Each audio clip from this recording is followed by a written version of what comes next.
2 Frenchmen." Laroche shrugged. "I wouldn't be in prison for long. Thanks to you, I lost my papers, but it would only take 1 letter sent to Jersey and I would be freed. You, however, would be sent back, or worse. If the paper you lost held so much power, why did you remain in Norman Cross so long?" "Their superintendent found me useful, and in turn my time there was quite profitable, not to mention diverting. That is until you and Marshal left." Alex extended his hand. "My ring." Laroche's eyes glinted. "Better tuck that into your pocket, unless you want to draw back a bloody stump." Francois's hand moved to his waist, where he kept a knife. Alex sprang and jumped him before he could pull it, knocking him to the ground. He sat on his chest, pinning his arms to the stone quay. Some of the fishermen and workers who'd been unloading a sloop gathered around, John Dyer among them. The men exclaimed among themselves, surprised to find 2 strangers fighting. 2 survivors. Alex imagined it made it dash difficult to know which man to cheer for. "Alex?" Jago's voice. The young man appeared among the others, eyes wide. "No helping him now, biggin," someone said. "Let 'em fight fair." "This man stole my ring," Alex said. "I just want it back." "That is not all I stole. Took his wife, too." Fury pounded in Alex's veins. Momentarily distracted, he slackened his grip, and Francois managed to free one arm and strike him in the eye. Alex punched Francois on his bony nose. He returned the favour with a blow to the mouth, followed by a hard shove. The 2 men tumbled across the quay and rolled to their feet, a flash of metal in Laroche's hand. "He's got a knife," Jago warned. Francois slashed. Alex dove. Again he rolled to his feet, just as Francois advanced, knife at the ready. "Mr. Lucas, catch!" John Dyer tossed him his own knife. "Let's keep it fair, lads." Alex wished for a sword instead, then he would have easily bested Francois, but he was less experienced with a short blade. They circled one another, Francois slashing, Alex blocking and evading. "Just give me the ring. It's not worth dying over." "I have no intention of dying, certainly not by your hand." Someone shoved a crate behind Alex, tripping him. He caught a glimpse of the interloper, Tom Parsons.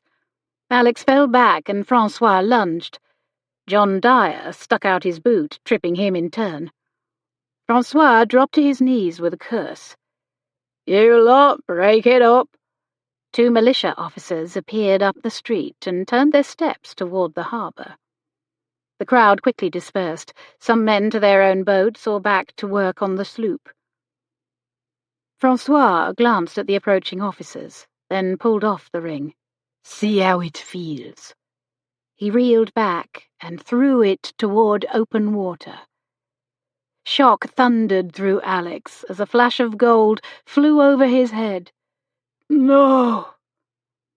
Suddenly Jago jumped, long arm outstretched, big palm extended, and caught the ring. He landed on the edge of the quay, teetered, then regained his balance. Jago handed over the treasured possession, then gestured toward the Black Rock ferry about to depart. "Better get out of here." Alex nodded and stood, returning Dyer's knife. Tom Parsons helped Francois up and slung a casual arm around the man's shoulder, as though the 2 were old friends. He handed him a rag for his bloody nose and led him toward the nearby inn. "Come on, mate. Let's celebrate our bargain with an early drink." Seeing the crowd disperse and the fight break up, the officers retreated, turning toward the custom house instead. But Alex guessed he'd not seen the last of them. As he stepped aboard the ferryman took one look at him and winced, and the few other passengers gave Alex a wide berth. He no doubt looked like a ruffian, or the lowest Raffaele, with his rumpled clothing and bleeding lip. After the ferry crossed the estuary and landed in Black Rock, Alexander began to walk to Trebetherick, his eyes swelling, knuckles bleeding, and whole body sore from the fight. As he trudged along the sandy track, he muttered an unflattering epithet about Francois. He'd been surprised to see his old nemesis in Padstow with Parsons, and Alex remembered feeling a similar jolt upon finding Francois in the same prisoner-of-war camp more than a year before. The British frigate that captured the Victorine had carried Alexander and his crew to northern England. In Norfolk, at the port of King's Lynn, they disembarked and were transported inland on barges and lighters, escorted by armed militia. Hour by hour they moved farther from France and freedom, and in Alexander's case, closer to Cambridge, where he'd briefly been a student not so many years before. He didn't mention this to his men, knowing it would serve only to alienate him from his crew at a time when morale had already plummeted. But Daniel stood near him and asked in quiet French, "Are you familiar with this area?" Alexander nodded, wondering if that familiarity might aid them in a future escape. From the town of Peterborough, the captives were marched to their final destination. When they filed through the gate of the Norman Cross prison, Alex surveyed what seemed like a bustling city of some 40 acres. In the centre stood an octagonal blockhouse, mounted with cannons and manned by soldiers. Guards ordered the prisoners to line up in front of several desks, where clerks registered their names and ranks. When Alex's turn came, he quietly stated his identity and handed over his papers. The clerk looked up, quill suspended. "Captain, eh? That qualifies you for lodging in separate officers' quarters, with the possibility of parole." Alexander glanced at Daniel, then demurred in polite English. "I prefer to remain with my men." "Suit yourself." The clerk shrugged and made a notation in his register. Then Alex and Daniel moved on, gathering their provisions. First there was clothing, coat, pantaloons, shirts, stockings, all in either bright yellow or blue, and stamped with the letters T.O. for Transport Office. Each man was also issued a hammock, straw mattress, blanket, tin mug, bowl, platter, and spoon. Arms full of new requisitions, the prisoners found their way to the assigned barracks. Inside, Alex and Daniel found empty hooks and hung up their hammocks. Exhausted from their ordeal, they quickly fell asleep. At sunrise, the turnkey gave the signal for the prisoners to rise, fold up their bedding, and hang their hammocks against the wall to allow more space for general use during the day. After a breakfast of bread and cheese, they gathered in the gravelled exercise yard where, they'd been told, they would spend the greater portion of their waking hours. There, Alexander was shocked to see Francois Laroche among the hundreds of milling men, some fencing with wooden swords, others playing skittles, carving, smoking, or talking. When he noticed him, Francois's lip instantly curled. He said in French, "Eh bien, if it isn't the spoiled rich boy, come to wallow with the peasants." Beside him, Daniel stiffened, retorting, "This is the Capitaine in our Emperor's navy, deserving of your respect." "Capitaine, is it?" Francois smirked. "Not a very good one, obviously, or he wouldn't be here." Alexander lifted his chin. "And what about you? I'm surprised to see you, Francois. Though there are other civilians here, I gather. Not exactly an ordinary Cit now, am I? I was en route from Jersey when our ship was commandeered." He shrugged. I could leave this place any time I want, yet I have my reasons to stay. How much more so now that you are here. What amusement we'll have. I shall enjoy showing you the ropes and watching you trip over them." Alexander's hand fisted, but Daniel held him back, murmuring under his breath, "Remember rule number 5.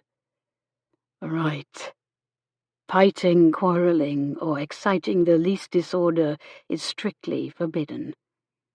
He forced himself to remain calm and walk away, joining his men. After that initial encounter, the next few weeks passed quickly and uneventfully. Conditions in the prison were fair overall, and Alex's men were well treated and in reasonably good spirits, though Francois seemed to delight in tormenting Daniel whenever he could. The authorities encouraged prisoners to use their skills and time wisely, and provided them with animal bone, wood, and straw to work with. On market days, local people flocked to Norman Cross to peruse the prisoners' crafts offered for sale. Items that displayed French dexterity, ingenuity, and taste. Toys, domino sets, model ships, spinning jennies, and more. Visitors remained on one side of a wooden fence while the prisoners stood behind, the slats spaced far enough apart to allow items, payment, and conversation to pass back and forth. Guards kept a watchful eye on the proceedings to make sure no clandestine correspondence or prohibited items like spirituous liquors changed hands. Despite these restrictions, market days took on a fair-like quality. In addition to wares offered for sale, some industrious inmates put on Mr. Punch puppet shows, while others played French tunes on homemade flutes in hopes of earning a few spare coins. Not all of the inmates were allowed into the market. Representatives of each barracks manned the stalls. Daniel was one of those. He worked one store while Francois manned the next. La Roche's English was far better than most others, and he did much of the negotiating for the nearby stores. Alexander wondered if he took advantage of Daniel and other craftsmen like him. As he watched the goings-on through the grille of the prison gate, Alexander came to realize that some visitors viewed the inmates as little better than caged animals, while others looked upon them with decency or even sympathy. One day, 2 pretty young women stopped near Francois's table. One of them smiled at him. "What a very handsome straw box. Did you make it?" "Ma chère mademoiselle, you flatter me." He humbly dipped his head, fingers to his heart. Alexander knew full well he hadn't made the box, but was simply selling it for another man. But that didn't stop him from taking credit. Francois was a good salesman. Alex had to give him that. Napoleon had reportedly paraphrased Adam Smith when he said of England, "L'Angleterre est une nation de boutiquiers." But Francois La Roche could outsell a whole nation of shopkeepers, charming devil that he was. Daniel's skills in carving and carpentry, which had served him well in his role as ship's carpenter, also well prepared him for industry while in prison. The talented man began building model ships and Noah's Arks along with matched sets of animals. One day, another pretty young woman in the company of her stately mamma stopped to admire Daniel's creations. "What a darling Noah's Ark," the older woman said. "Such detailed animals." Francois spoke up. "Merci, madame." "Oh, and look, Noah's wife in her pretty yellow dress and hat." The young woman looked up coyly into La Roche's face. "Did you model her after your own wife, monsieur?" He smiled down at her. "Alas, I am not blessed with a wife." But had I one as beautiful as you, mademoiselle, I could die a happy man." The women tittered between themselves and bought the Noah's Ark set for a nephew. Francois pocketed the coins while Daniel sat there helplessly. Daniel's work was popular and sold quickly, yet he never seemed to have any money, while Francois got richer, though he created little of value and far more trouble. As the autumn passed and winter weather descended, illness, always a problem in crowded conditions, became more rampant in the camp. Alexander remained hale, but Daniel, with his weaker constitution, developed a rattling cough. In the new year, many died of respiratory complaints in the prison hospital, and Alex began to fear his good friend would follow suit. On one blustery market day, Alex saw Daniel outside without coat or hat. Concerned, he chided his friend. "Daniel, where is your coat? You'll freeze." "I've got to get to the market." "You've got to put on your coat. If you are caught without, they'll accuse you of selling your provisions for gaming." Some prisoners did sell their clothing and rations to obtain money for gambling or tobacco. Now that the weather had turned bitterly cold, it was becoming a real problem. Daniel frowned. "I did not." "Well, then?" His friend sliced a look at Francois across the yard, but said only, "It's gone. I lost it." "Lost it? Where? "In the laundry. Or did someone take it?" Daniel refused to say. Soon, Alexander pieced together the truth from observation and overheard whispers. Francois had set himself up as a provisions buyer, making money by preying on the weaker men among them. He even took prison-supplied hammocks from new arrivals and rented them back to the men for a halfpenny per night, contributing to the suffering of many men who went without adequate clothing and bedding on frigid nights. The prison surgeons reported that increasing numbers of men were becoming ill from exposure to the cold without proper clothing or from going without rations. More than one death certificate recorded the cause of death as debility due to selling his provisions. When newcomers complained of deprivation, the militia guarding the barracks tried to ferret out those responsible, but no one would name names. Alexander wished he had evidence against the man, but he had none, as Francois had wisely left him alone. "Why will no one say anything?" Alexander asked in frustration. "They are afraid of La Roche," another prisoner answered. "He wields power here." Alexander couldn't speak for the others, but he could guess why Daniel remained silent. He was afraid Alex would fight Francois, and both would be sent to the Black Hole, or worse, to one of the hellish hulks instead of this relatively comfortable inland prison. To get to the bottom of it, the prison officials eventually closed down the market. Their source of funds cut off, two of Francois's victims finally stepped forward and named La Roche as the provisions dealer. Guards immediately put him in the Black Hole, a windowless block of cells where prisoners were kept shackled on half rations as punishment for gross offences. Alexander's relief at this justice was short-lived. The superintendent learned of it and had Francois released by morning, supposedly believing his claims that the men had sold their own provisions to fund their lust for gaming and blamed him as a scapegoat. Witnessing Francois's power in the prison, and concerned over Daniel's growing fear and worsening health, Alexander changed his mind about parole. He signed a parole certificate, requested Daniel accompany him as his servant, and left Norman Cross for parole in Peterborough. He'd hoped they'd seen the last of Francois La Roche. He'd been wrong. Laura was on her way out the door to find out where Alexander had disappeared to, when Isolde stopped her. "Miss Roskilly has invited us to go shopping with her in Padstow this afternoon. Will you join us?" It was rare for Miss Roskilly to include her.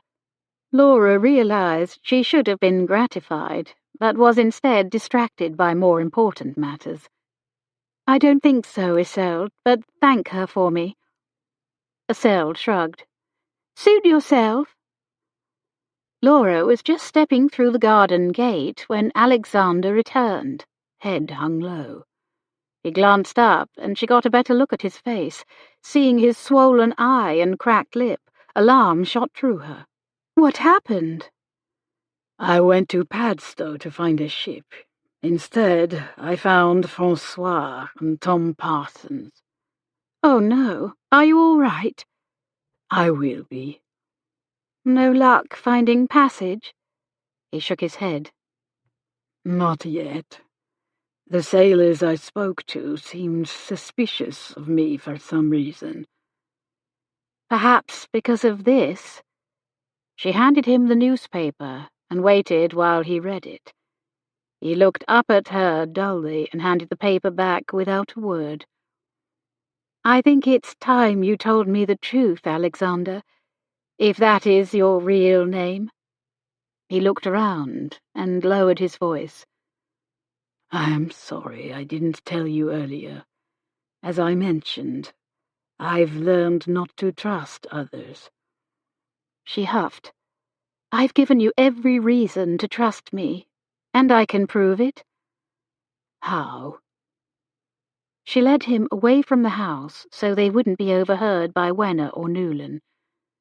"I've had ample opportunity to report what I suspected to the agent or customs officer, but I've said nothing to contradict you." His eyes hardened. "And what is it you might have reported? Were you less trustworthy?" "I might have told them that I saw the initials T.O. in the collar of your friend's shirt and small clothes. I'm well read and know what those initials mean and where those clothes come from." His jaw tightened.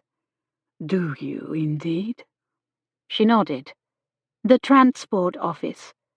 This newspaper wasn't the first indication that you and your friend might be prisoners of war.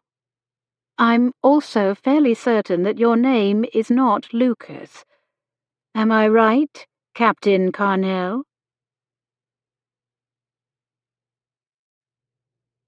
Chapter 14. From Helen Doe's The Maritime History of Cornwall, an Introduction. Breton vessels were once a regular feature of Cornish ports, as were the Breton residents in many port towns. A common language and their status as semi-autonomous states linked Brittany and Cornwall.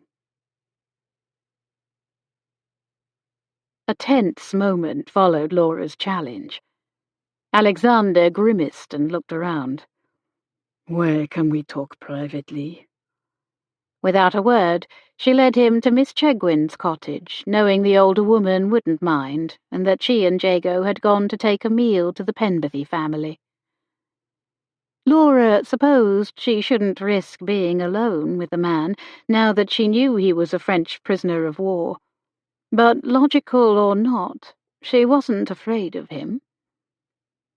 They sat together in the quiet sitting room, early afternoon sunlight and a chilly draught coming in through the small windows. Bray Cottage was damp and cold, but at least they were out of the biting wind. Looking grim, yet resolute, he began.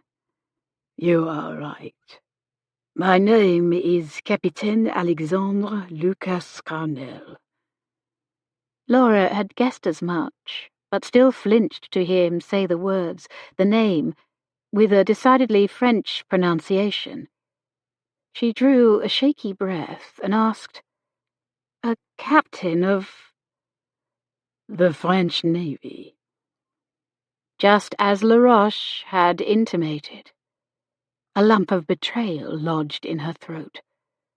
"But you told us you were from Jersey and had been educated in Cambridge. Were those lies too?" He shook his head. "I concealed my nationality to avoid recapture, but most of what I told you is true.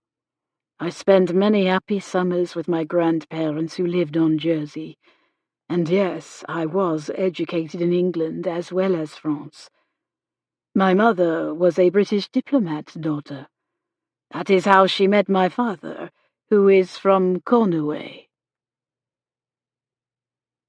"In the Breton language, we say Carneux," he explained. "It is a region of Bretagne, in France. You call it Brittany." "Brittany?" Realization flared. "Miss Chegwin said something about that. Is that why you understand Cornish?" He nodded. "I had always heard there were ancient ties between our region and Cornwall, and that Breton is quite similar to the old Cornish language, though I've never heard it till I met your Miss Chegwin." "I see." Noticing his eyebrow and lip were still bleeding, as well as his hand, Laura retrieved a cloth and Mary's medicine case and began cleaning his wounds with one of her fragrant salves. Barely hiding a grimace, he explained, "After a few terms at Cambridge, I returned home and enlisted in the Navy. About a year and a half ago, my ship, the Victorine, was captured during a battle, and I was taken prisoner along with my men. We were transported to the Norman Cross prison, north of Cambridge." He added wryly, "Not exactly how I imagined returning to my alma mater." She dabbed the ointment on his cut eyebrow as he continued. "I was surprised to find Francois also in the prison. He was from my home village. I'd known him since boyhood, and heard he'd begun spying for the British. At first, I did not believe those rumors. I reasoned that if he was working for the British, they wouldn't leave him locked up in that remote prison. They would covertly have him released, perhaps in a prisoner exchange, but no. I saw him talking to the prison superintendent more than once, and it made me wonder. With that many captive French officers, not to mention the Dutch and other French allies from Spain, Italy, and some German states, there was plenty of information to be had at Norman Cross.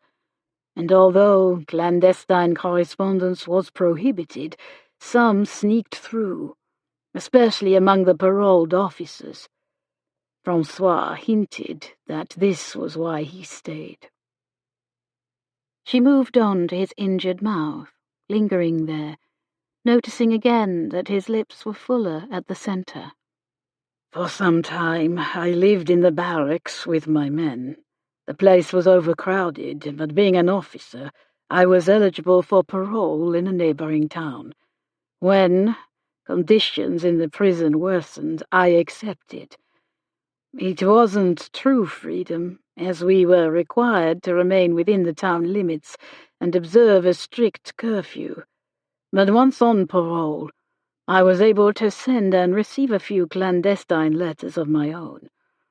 Through one of these, I learned Daniel's wife was expecting a child, and my father was ill, and through another that my brother Alan had been arrested as a spy and was being held in a French prison. I feared every day would be his last. So many royalists had already been executed." Compassion swept over Laura. She longed to comfort him, but, still stung by his deception, concentrated on treating his wounds instead. Alexander went on. "They allowed me to have one of my men live with me as a servant, providing I would vouch for his character. I requested Daniel. Once I learned of Alan's imprisonment, I determined to try to get him home to help him. But I never should have asked Daniel to escape with me. He might have lived out the rest of the war in prison and then gone home to his wife and child. At the time, I felt justified because Daniel was sickly. I thought I was helping him. I didn't think through the possible consequences. It's my fault he's dead. Laura's heart squeezed. You were trying to help a friend. You couldn't have predicted shipwreck. True. Still, I knew the risks, though we were both eager to return home. Him for the birth of his child, and me to help Alan. We disagree politically, but he is my brother, and I love him. That's why you said you could understand my mother's urgency to go to Jersey and try to save her sibling, Laura observed. Exactement. Laura blinked. It was the first time he had spoken French to her. He went on. While on parole, I formed a relationship with a neighbor woman. A wariness must have shown on her face, for he raised his hand. Not that sort of relationship. She was a widow far older than I. We were friends, and she was eager to help. She gave me her late husband's clothes. Daniel wore the blue trousers and shirt from the depot under a civilian coat, thinking no one would be any the wiser. Laura nodded her understanding. She took his hand, glad for an excuse to do so, and began treating his bloody knuckles. Before I left on parole, Francois boasted that he had an important letter hidden safely away, his ticket to freedom whenever he wanted it. Alexander shrugged. At first, I doubted his boast was true. I assumed he simply enjoyed provoking me. Laura stopped her work to look up at him. Why? Why does he hate you? Among other things, because we loved the same woman. Laura's breath caught to hear him say those words. Honora? His head snapped toward her, eyes blazing. How did you know? Did Francois have the gall to mention her name? No, nothing like that. When you had the fever, you muttered the name. For a moment longer, he stared hard. Then his ire faded. Enora, the French version of Honora. Sadly, she did not live up to her name, although I didn't realize until it was too late, and she was my wife. Laura's throat tightened, and she felt light-headed. You have a wife? I had a wife. When Enora married me, I thought she had chosen me over Francois. But no. After we wed, she saw no reason to stop seeing him. I had to ship out, but Francois stayed in the area. When I received Enora's letter and read that she was with child, my momentary joy quickly faded as I counted back the months. I knew it could not be mine. I'd been gone more than a year by that point, and I'm not an imbecile. The humiliation and betrayal are forever with me. Seeing the anguish on his face, Laura whispered, I'm sorry. So was I. Despite her infidelity, I felt no satisfaction when I learned the child was stillborn, and Enora died from childbed fever a few weeks later. Pity washed over Laura. She thought of her poor Aunt Anne, who'd died in similar circumstances. At all events, he continued, I was determined to help Alain and see my ailing father, and to return Daniel to his beloved wife. So he and I made our plans. His wounds tended, Laura repacked Miss Chegwin's supplies. Alexander rose and began pacing the room. We broke curfew, and my neighbour sneaked us out of Peterborough in her coach. We made our way to Yarmouth. There, we hoped to find a ship to take us to the south coast or even farther. But the only southbound ship we were able to find that day was the Kittiwake. We didn't want to wait around and increase our risk of recapture. We knew the Kittiwake wouldn't take us to France, but it would get us far away from the local militia pursuing us and to the southwest coast, where we thought we'd find plenty of ships crossing the Channel. The captain welcomed us and our money, and gave us a small cabin, and we went in, praising God we'd made it. But moments later, our cabin door burst open, and there stood Francois, triumphant. He said if we objected to sharing the cabin, he would tell the captain we were escaped prisoners of war, and I believed he would have, even if it meant implicating himself. Alexander slowly shook his head. Such uncanny bravado. He didn't seem to worry about being caught. It convinced me he really did have British connections who would come to his aid if worse came to worst. He stayed in that small cabin with us throughout the journey, shared our food and sprawled across one of the two bunks, leaving Daniel and me to take turns on the second. One day, he again boasted about the important letter in his possession. In their small cabin, Francois pulled a folded page from his pocket with a flourish. You, Alexandre, would find this especially intéressant. If only your brother possessed such a letter. Mais non, tant pis pour lui. Too bad for him. With a self-satisfied grin, Francois tucked the letter into his pocket out of sight. Might that paper, whatever it was, truly exonerate Alan? Alexander wondered. Or was Francois merely taunting him to provoke a fight? Alexander's fingers curled into a fist, ready to oblige him. But remembering how Francois had tormented Daniel in the prison camp, he feared his smaller friend would end up being hurt if violence broke out in that confined space. Alexander clenched his teeth until his jaw ached, and he'd mastered his anger. "What is your plan once we reach Portreath?" Alexander asked him. "If you think we will take you with us to France, you are badly mistaken." Francois shrugged. "I have no wish to go to France. Jersey is my goal." Again he patted the letter in his pocket. A crewman delivered a simple dinner of boiled salt beef and biscuits, his expression more harried than usual. "Anything amiss?" Alex asked.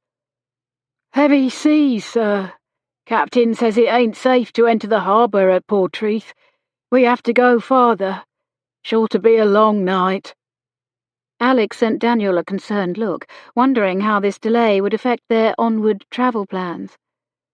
Unwilling to discuss it with Francois present, the men settled into tense silence, broken only by idle conversation. Hours later, Francois restlessly stood. "Excusez-moi, garçon. I think I will go on deck to speak with the captain."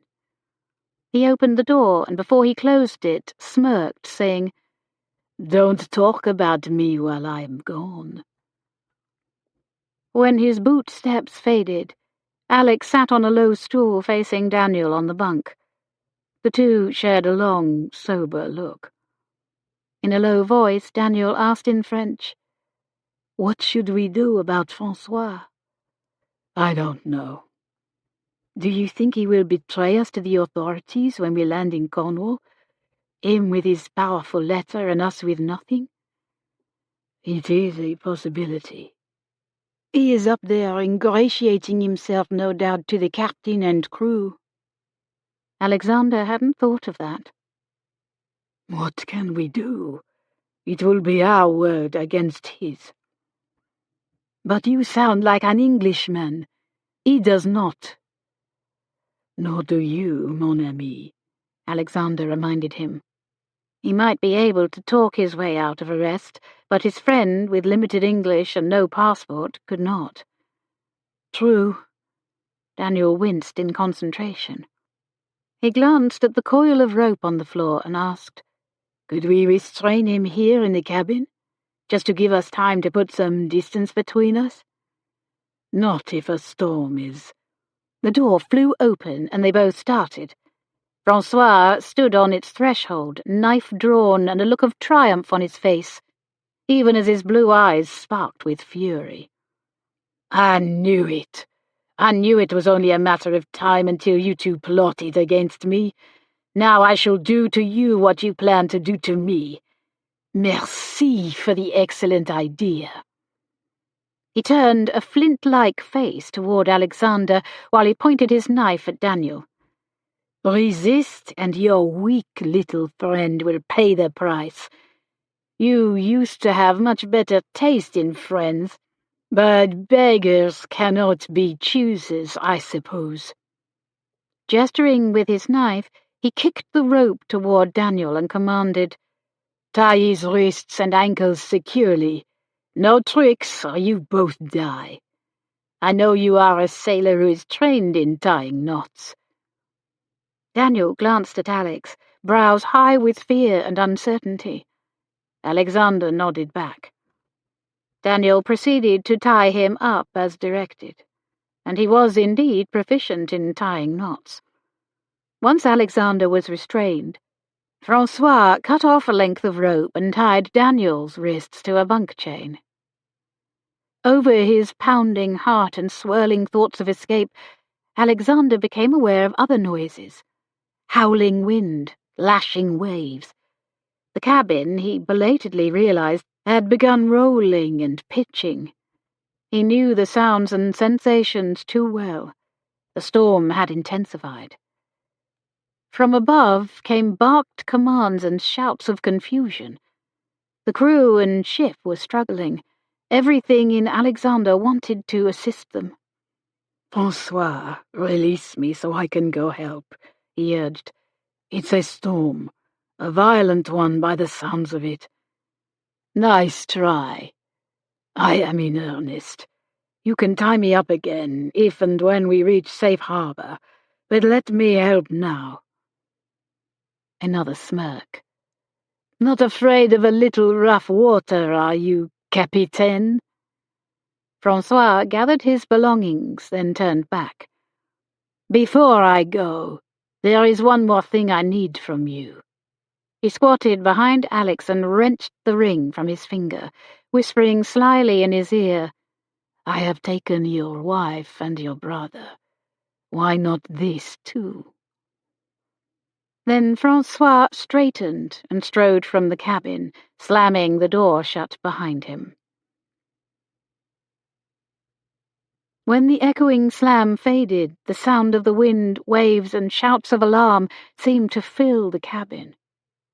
Alexander realized the possible threat of authorities was secondary to the imminent threat to their lives. Suddenly, the ship struck something, lurching violently. Alexander flew across the cabin and, with no way to stop his fall, landed hard on his shoulder and side. Daniel, tied to a bunk chain, was lifted from his perch but fell back against the rails. "Are you all right?" Alexander asked. "Yes. You?" Breathless, Alex nodded and awkwardly rose to a sitting position, which was dashed difficult with ankles bound and hands behind his back.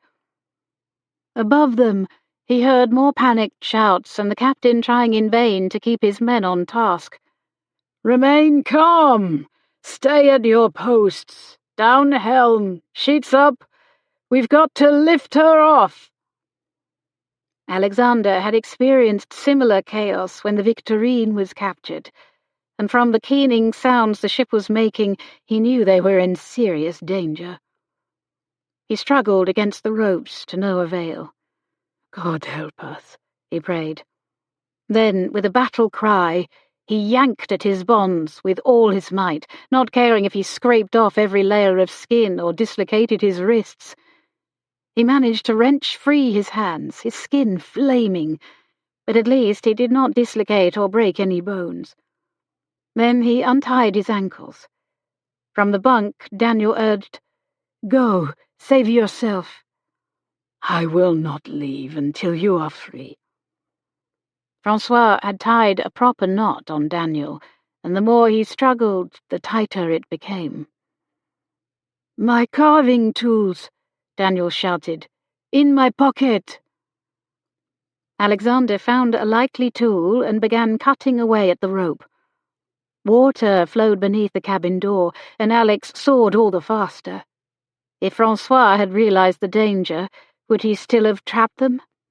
Surely his intention had been to detain them and perhaps turn them over to the authorities, not see them drowned.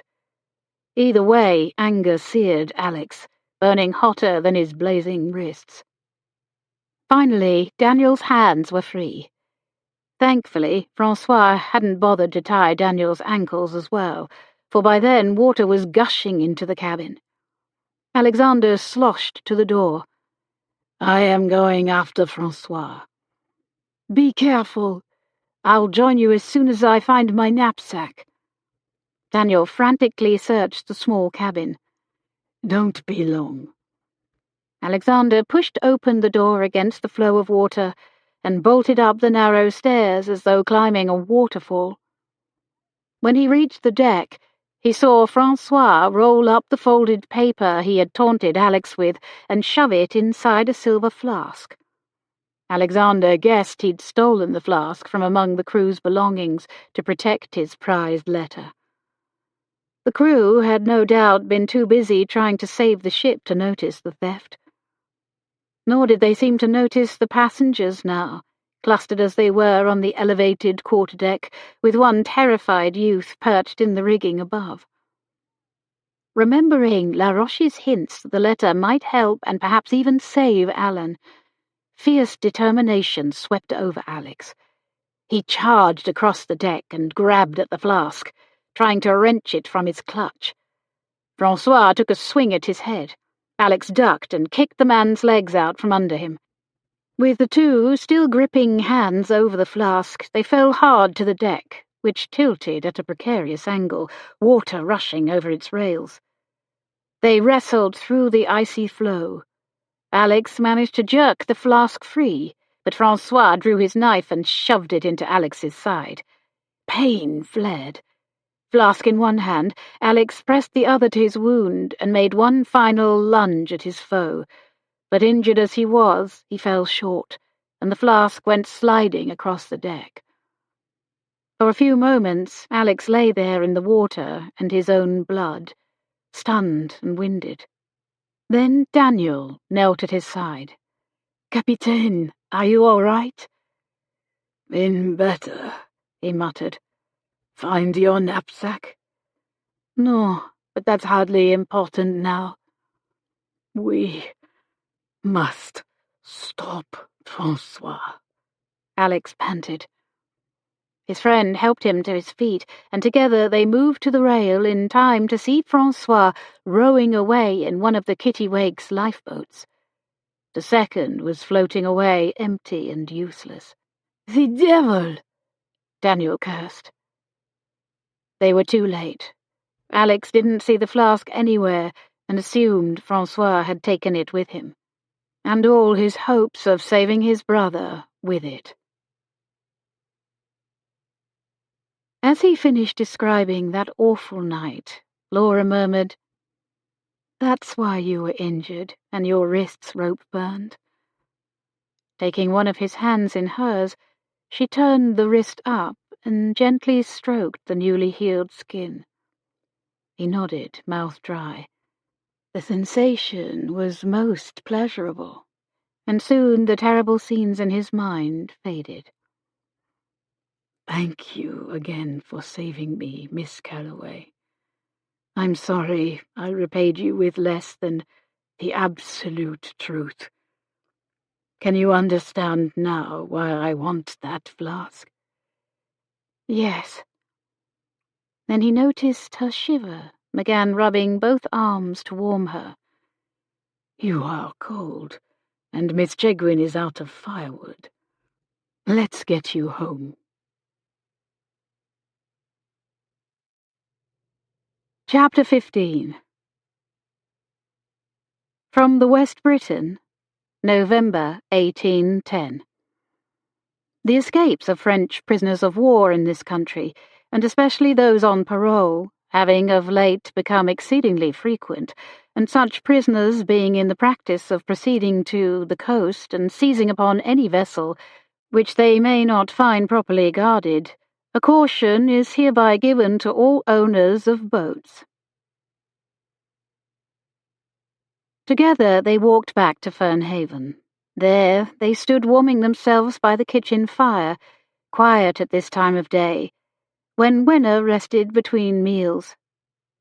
After a few moments of silence, Alexander asked, "Will you give me the flask and a few minutes of privacy to read the letter, assuming it's still there? I've been waiting a long time to discover what it contains." Laura considered. "No." "No?" His brow furrowed. "You have lied, and I have corroborated your lies to protect you. We're in this together, for better or worse." "Be careful, ma chère. I said those words once and lived to regret them." She met his gaze. "Even so, I will read it with you." "Very well. I will trust you." "Will you?" "It seems I must." She retrieved the flask from where she'd hidden it, and when she returned, said, "I still don't see how one letter might exonerate your brother." "I'll explain. Officials learned that information was traveling from Brittany to the British.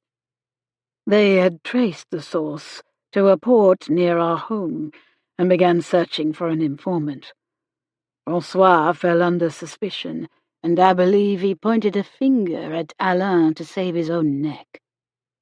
She handed him the flask. He removed the cap and set it aside while she lit a candle from the kitchen fire and trained its light on the mouth.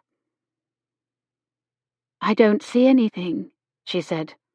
He reached up and directed her hand. "Bring the light a little closer."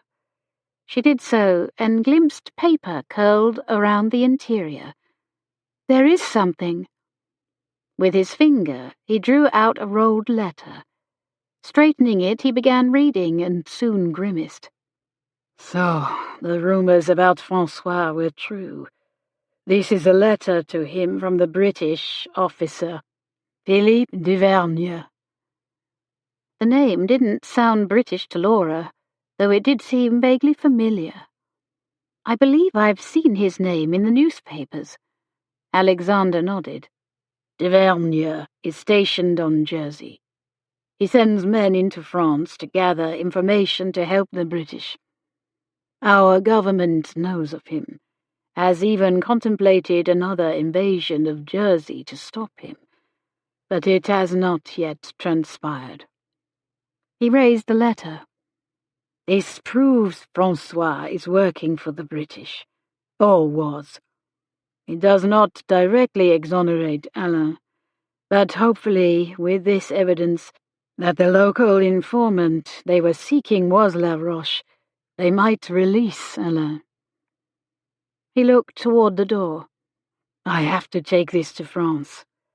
The longer I remain here, the more I endanger you and your family. If François comes to Fernhaven, it will not be a pleasant reunion, and I don't want you or your loved ones in harm's way." "Do you really think we are at risk?" "If you are sheltering me, you might be. I need to find a ship to take me to Brittany, or at least the Channel Islands. Do you know anyone who might be persuaded? Most of the vessels here are simple fishing boats, or, in all honesty, smugglers' ships. Surely you don't want to? That would be perfect, actually. They go regularly to the Channel Islands to trade, do they not? I believe so, she added dryly. Unfortunately, I'm not personally acquainted with many smugglers. He cocked one eyebrow. Are you sure? What about Treve Kent? Laura paused, recalling seeing Treve with Tom Parsons the night of the wreck and during the late-night landing of smuggled goods. Yes, Treve had connections all right, but would he be willing to help a French prisoner of war? Alexander's frown pulled Laura from her thoughts as he once again peered into the flask. Hold on. What's this? She held the candle to the neck while he again inserted a finger and, with effort, drew out a thin rectangle of paper that had been coiled beneath the letter. He flattened it, and they looked at its face. It was a banknote for £50, drawn on Mortlock's Cambridge Bank, and signed by banker John Mortlock himself. Alexander drew a long breath. So it was Francois who stole from the superintendent's office. My parole agent mentioned the theft to me. He shook his head. I cannot be caught with this. The militia would no doubt assume that I was the thief, if Francois hasn't already accused me. Laura held out her palm. I'll take it to the Custom and Excise office. It may not go back to the prison directly, but it will go back to our government, which is better than nothing. I agree. He relinquished the banknote with obvious relief. Loud pounding shook the front door. Startled, Laura impulsively gripped Alexander's arm, her fingers curling part away around his sturdy bicep. Had Francois come as he'd threatened to do? She heard Newland's timid tread, followed by the front door opening, and an official-sounding voice announcing, Lieutenant Moore and Ensign Rogers of the North Devon Militia, here to question your house guest. She didn't recognize the officers' names. Militia regiments were usually required to serve away from home, and were frequently moved to reduce the risk of them sympathizing with locals during times of civil unrest. Alexander stepped forward, but Laura held him back, whispering, Not yet. Not while we have the banknote. Go out the kitchen door and back to Miss Chegwin's. Stay out of sight. I don't like the thought of running. And I don't like the thought of you returning to prison. He ran a hand over his face. Very well. He slipped out, and she gingerly closed the door behind him. Hopefully no one would see him from the windows. She tiptoed into the passage, and from there heard voices in the parlour. Uncle Matthew, Mrs. Bray, and the two militia officers. "He's been gone since early this morning, I believe," Mrs. Bray said. "I don't know if he plans to return, though I assumed so." Her uncle added, "He wouldn't leave without saying goodbye." The parlour door closed, muffling their voices. Laura wished she could hear what they were saying, but didn't want to be caught eavesdropping. The officers must have asked to see the room where their guest had been staying, for a few minutes later the parlour door opened again and Mrs. Bray led them upstairs. Laura ducked back into the kitchen unnoticed. What conclusions would they draw from his few possessions? A borrowed Bible and a pair of shoes?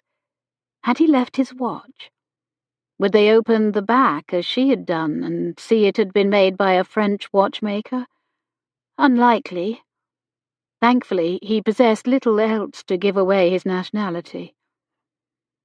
While Laura considered her next move, Eselde arrived home, sneaking through the kitchen door, as Laura and Alexander had done, looking a little guilty. Seeing her, Eselde pressed a hand to her heart. "Oh, good! It's only you." Laura vaguely wondered where she'd been, but let the comment pass. She asked, "Are you still going to Padstow with Miss Roskilly this afternoon?" "Yes. Have you changed your mind?" "I think I will go with you." Eselde's face brightened. "Excellent! I'm meeting her at the ferry in an hour's time. Your uncle has offered to drive me." The girl was always eager to visit the shops of larger Padstow. Laura didn't tell her shopping wasn't why she wanted to go to town that day. At the kitchen door, Eselde turned back. "Have you any spending money?" Laura nodded. "I plan to leave Padstow with a lighter purse." Eselde grinned. "That's the spirit." After the officers departed and the Brays returned to the parlour, Laura waited a few minutes, then, taking a deep breath to calm her nerves, casually entered the room. "Laura," her uncle exclaimed, "where have you been? Is Alexander with you?" "No, he isn't here. I was in the kitchen with Eselde. What did those men want?" "They were the militia, Laura," Mrs. Bray explained. "They want to question our guest. Apparently they have reason to believe he is an escaped French prisoner of war." Laura's stomach clenched, but she feigned surprise. "Really?" Her uncle nodded. "I told them he was from Jersey, but I'm not sure they went away satisfied." "They were not," Mrs. Bray snapped. "They will be back, mark my words." Uncle Matthew said gently, "I'm sure Mr. Lucas will return soon, answer their questions and settle the matter." He rose and said, "Well, I'd better change. I'm headed to Porthilly for a churching. I promised to drop Isolde at the ferry. She and Miss Roskilly are going into Padstow." "May I ride along?" Laura asked. "Of course, but you'll have to be ready to leave in 10 minutes. Laura excused herself, going to her room for her reticule and warmest pelisse. From her window, she saw Uncle Matthew and Isolde chatting companionably as they headed to the stables together. Laura hurried downstairs, eager to get the stolen banknote to the custom house. The front door was closer, so she went out that way, slipping the silver flask into her reticule as she hurried down the walk. She drew up short with a gasp. Francois Laroche stood there, his blue eyes riveted on her reticule. Had he seen what she'd slipped inside? Recognized the flask? She pulled the drawstrings tight and her wits with them.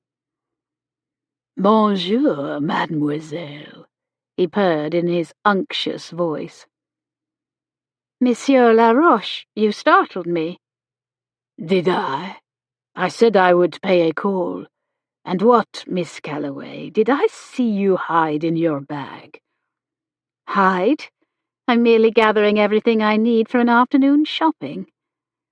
"I saw a flash of silver." "I should hope so. The ferry isn't free." Oh, she'd not meant to tell him they planned to take the ferry. "May I see?" "Into my reticule?" Laura lifted her nose in exaggerated offence. "A woman's reticule is a private, mysterious place, monsieur. An Englishman would not make such a request." "But I am not an Englishman." Smirking, he walked toward her, his hook of a scar mocking her like a leer. "Pray excuse me, I don't wish to keep my uncle waiting." She moved to walk around him, but he grabbed her arm. Thank heaven, there came Uncle Matthew and Isolde in the carriage. Hearing the jingling tack, Laroche loosened his grip. Laura jerked free and walked briskly toward them. "Come on, slow molasses," Isolde called. "We'd better hurry or we shall miss the ferry." Uncle Matthew, reins and whip in hand, turned a hard stare on the man. Francois stopped where he was. "Farewell, monsieur." Laura dismissed him, hoping he wouldn't follow. "À très bientôt," he replied. "See you very soon." Laura prayed not. Her uncle gave her a hand up, and the three of them departed. As they topped the rise, Laura risked a glance over her shoulder, but La Roche had already disappeared. Reaching Black Rock a short while later, Isolde and Laura alighted at the quay to meet Miss Roskilly. They waited for nearly a quarter of an hour, but there was no sign of her. The ferryman signalled it was time to depart. "Do you want to keep waiting?" Laura asked. Isolde shook her head. "Something must have happened to prevent her coming. The tide is high now. Let's go while we can." They paid their pence and climbed aboard, greeting the ferryman, whom they'd known for years. Just as his son, Martin, untied the rope and was about to cast off, a man jumped aboard. Francois La Roche. Laura's stomach clenched and her pulse pounded. She felt trapped. "Miss Callaway, enchanté." He turned his wolfish smile on her companion. "And Miss, excusez-moi, I forget your name. A friend of Miss Roskilly's, I know." "Mabley," Laura answered in Isolde's stead. Something about the man put even the usually flirtatious young woman on her guard. Isolde murmured, "Monsieur?" but didn't smile or engage him in conversation. La Roche sidled up beside Laura. "What business have you in Padstow?" "None of yours, I assure you." The lie smote her. "And you?" Perhaps she should like him better, now that she knew he was a spy for the British, but she did not. Nor did she trust him. "I wonder if you have something of mine," he said. "Something I would very much like returned." "Do you accuse me of theft, monsieur?" "Not you, but perhaps your guest." Laura took Isolde's arm, and the two moved closer to the ferryman, but to her dismay, La Roche moved closer too. "How are you, Mr. Wilkes?" she asked in a neighbourly manner, seeking his protection, even if he was unaware of it. The man looked a little bleary-eyed and smelled of ale. Hopefully he was fit to navigate the estuary, and to intervene if La Roche tried to harm her.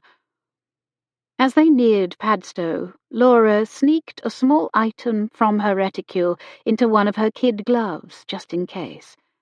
Then she turned to La Roche. "I'm going to speak to one of the customs officers now, if you'll excuse me." She hoped mentioning her plan to meet with a British official would dissuade Francois from following her. When they docked in Padstow, Laura and Isolde walked around the quay, following the Strand to the tall custom house and warehouse. The rubble-stone and brick building had white frame windows and stood close to the water's edge, overlooking the harbour. "Must I go in with you?" Isolde moaned. "When there's a perfectly good milliner's shop right up the street." Laura hesitated. "Oh, very well.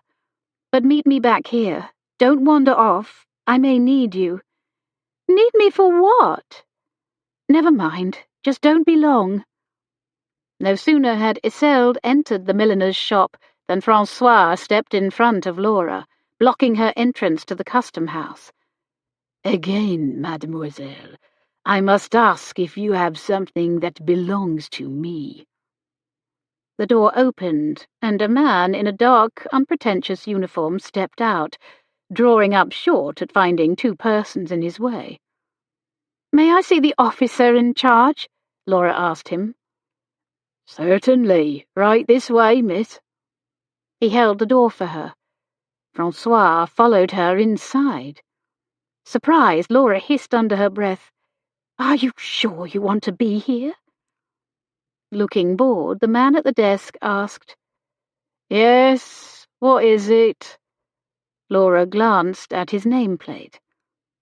"Officer Prisk." "I'm here to turn in something I found washed ashore on Polzeth Beach after the wreck of the Kittiwake." "Oh, Have you reported it to the ship's agent, Mr. Hicks? No, I came right to you. She loosened her reticule and drew out the flask. The silver gleamed in the desk's lamplight. She risked a glance at Francois and saw that he stared at it with palpable longing. Miss, we deal primarily with significant shipments of taxable goods, tea, brandy, and the like. This flask is not— It's mine, Francois spoke up. I lost it in the wreck. I'm one of the survivors.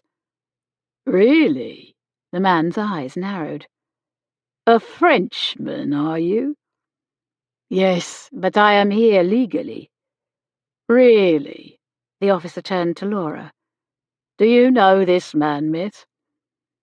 I have met him, but I cannot vouch for his character. Francois gestured toward the flask. I lost it in the shipwreck. I only want it back. I would be happy to offer a modest reward for its return. Laura said to the officer, You might wish to examine its contents before you decide. Is that right?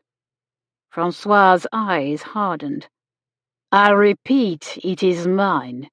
The flask and its contents. The officer began unscrewing the cap. Beside her, Laroche tensed. Officer Prisk extracted the rolled banknote, as Alexander had done, and studied it. Know what's interesting? He leaned back in his chair. A report circulated recently among the militia, customs and excise officers. A report about prisoners of war escaping from Norman Cross and a theft of banknotes.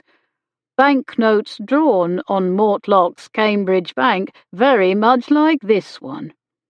He looked up at Francois. And you say this is yours? Francois hesitated, seeing the trap, and sidestepping. I know nothing of a theft. That was payment for services I rendered to the superintendent. Write to him if you don't believe me. I shall. In the meantime, Laroche continued, if you are looking for an escaped prisoner of war, you need look no farther than the man lodging in this woman's house, Captain Carnell, though he has been using the name Lucas to avoid detection. The officer waved his hand. That is a job for the militia. Where is this French captain now? I don't know, Laura said. He left Fernhaven this morning. Well, I'd better lock up this banknote for the time being. I'll write to the Norman Cross superintendent for confirmation. In the meantime, I'd like your name, sir, and your papers. Laroche's eyes glinted. I want my papers as well. That is what should have been in the flask. I lost them in the wreck. The customs officer held out the empty flask to Laura. You ought to have some reward for turning in the banknote. Unsure what else to do, she accepted it. Francois gave his name to the officer and told him where he was staying. Hearing the name Ross Skilly, a prominent local family, the officer decided not to detain Francois, but to release him on his own recognizance until he heard back from Norman Cross. Laroche then followed Laura outside. She looked for Isolde, but didn't see her, so she started toward the millinery shop. Laroche called after her. You have something of mine, and I'll have it back. She turned to him. If the flask means so much to you, take it. She tossed it to him, or rather at him, and walked briskly on. She vaguely heard the unscrewing of the cap, but soon moved out of earshot. She'd almost reached the milliner's door when a rough hand grasped her arm and whirled her about. Outrage and offence shot through her. Unhand me! Seeing Francois's murderous look, fear overcame her anger. My letter is not in here. That means either you or Carnell have it, and I want it back. She didn't have it, but she didn't want him to go after Alex either. Seeing her waver, he jerked the reticule from her wrist, which went flying to the ground, its contents spilling out. "Stop that!" Laura cried. He knelt and poured through the contents, a small comb, handkerchief, and a few hairpins, grumbling under his breath as he did so. Footsteps crossed the street toward them. A man's voice called, "Everything all right, miss?" She turned and looked, relief filling her. 2 militia officers crossed the street toward them, one short and one tall. Before she could speak, Laroche said, "Miss Callaway dropped her purse. I simply stopped to help her." She shook her head. "That is not true." The shorter officer speared Laroche with a probing look. "Your accent, you're a Frenchie, if I don't miss my guess." His voice sounded familiar. Were these the same officers who had come to the house looking for Alexander? Laroche lifted his chin. "I am here legally, as are many of my countrymen who fled France during the Revolution." "Let us see your passport." He extended both hands. "I'm a shipwreck victim. I have lost everything." The officers looked at her. "That true, Miss Callaway?" Laura couldn't deny it. "Yes, from the Kittiwake." The shorter officer turned to his comrade. "You have that list from the transport office?" His partner pulled a paper from his pocket and unfolded it. "What do you say your name was?" "I didn't." "Francois Laroche," Laura said helpfully. The officer read from his list. "F. Laroche, dark hair, blue eyes, 30 years of age, scar on left cheek." His partner drew his gun. "I have the right to be here," Francois insisted. "Ask Philippe d'Auvergne. He'll vouch for me. I work for him." "Don't know him. Sounds like another frog to me." Francois scowled. "He's a British officer stationed on Jersey. Come with us, and we'll investigate your claim." Francois threw up his hands in protest. "What about Carnel? He's not here legally. He is an escaped prisoner of war. Worse, a thief. You find Capitaine Carnel, and there will be a grand reward for you." "I don't suppose you know where he is?" the tall officer asked. "No, but watch your house." He jerked a thumb toward Laura. "And you are sure to find him." "I told you, he's gone," Laura said. "Oh, he'll be back. You saved his life after all." "I may have helped, but I'm not his keeper." Francois smirked, the expression emphasizing the scar on his cheek. "You underestimate your charms, mademoiselle." "We've been looking for him without success," the tall officer admitted. "I shall help you," Francois said. "I know just what he looks like." "We shall see. For now, come with us." Gesturing with the gun, the men led Laroche away, to Laura's relief, though she feared the militia would now redouble their efforts to find Alexander. She prayed she'd not just doomed him to recapture. Or death. Chapter 16. From Black's Guide to the Duchy of Cornwall, 1876. Half buried in the loose sand of the east shore of the estuary stands the ancient church of St. Enedurc. Before returning to the ferry, Laura visited the antique and curiosity dealer in Padstow. The proprietor's face lit upon seeing her. "Ah, Miss Callaway, what have you brought in for me today?"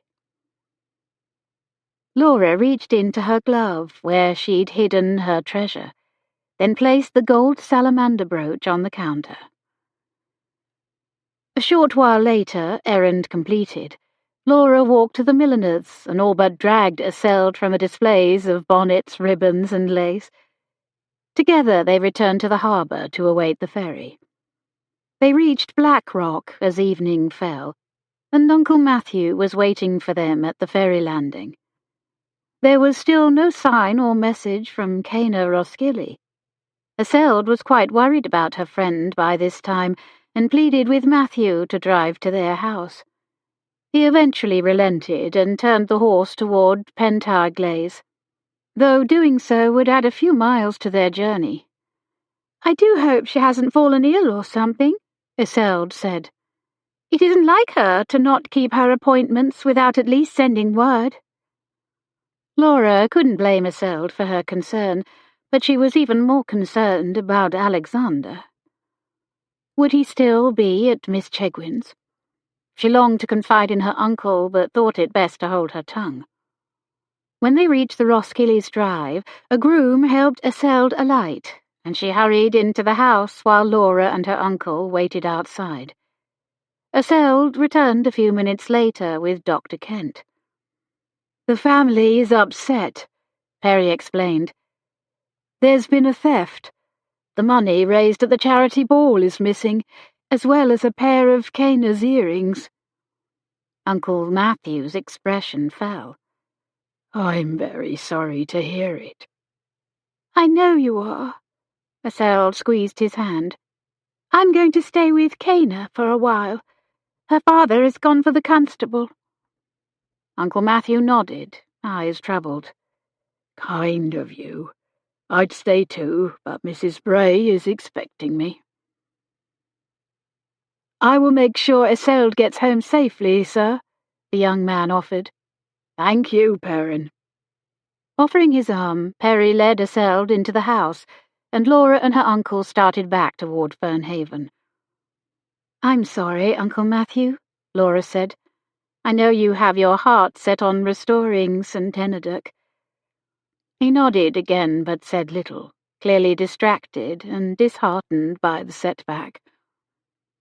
She decided not to add to his woes by sharing what had happened in Padstow, nor what she'd learned about their guest. When they returned to Fernhaven, Laura helped her uncle with the horse, and then the two walked into the house together. He went into the parlour to speak with his wife, while Laura went upstairs. She planned to walk over to Miss Chegwin's, but first went up to her room for a small coin purse to give to Alexander. Seeing a man sitting in the passage outside her room, she jumped, then whispered, "What are you doing here?" Alexander rose, a vulnerable smile on his lips. "Not the greeting I hoped for." "You shouldn't be here. The militia are looking for you, and will soon come here again. They're questioning Monsieur Laroche now." She told him about the encounter outside the custom house. He stepped nearer, searching her face in concern. "Are you all right?" "Yes, shaken, but well." "Good." He pressed her hands, then his eyes hardened. "That man. He will be the death of me yet." Alexander took a deep breath and drew back his broad shoulders. "Any progress in finding a ship to take me across the channel?" "Not yet. I'm sorry." "Don't you dare be sorry, ma chère. I should never have asked it of you." "I will try, but in the meantime this should help."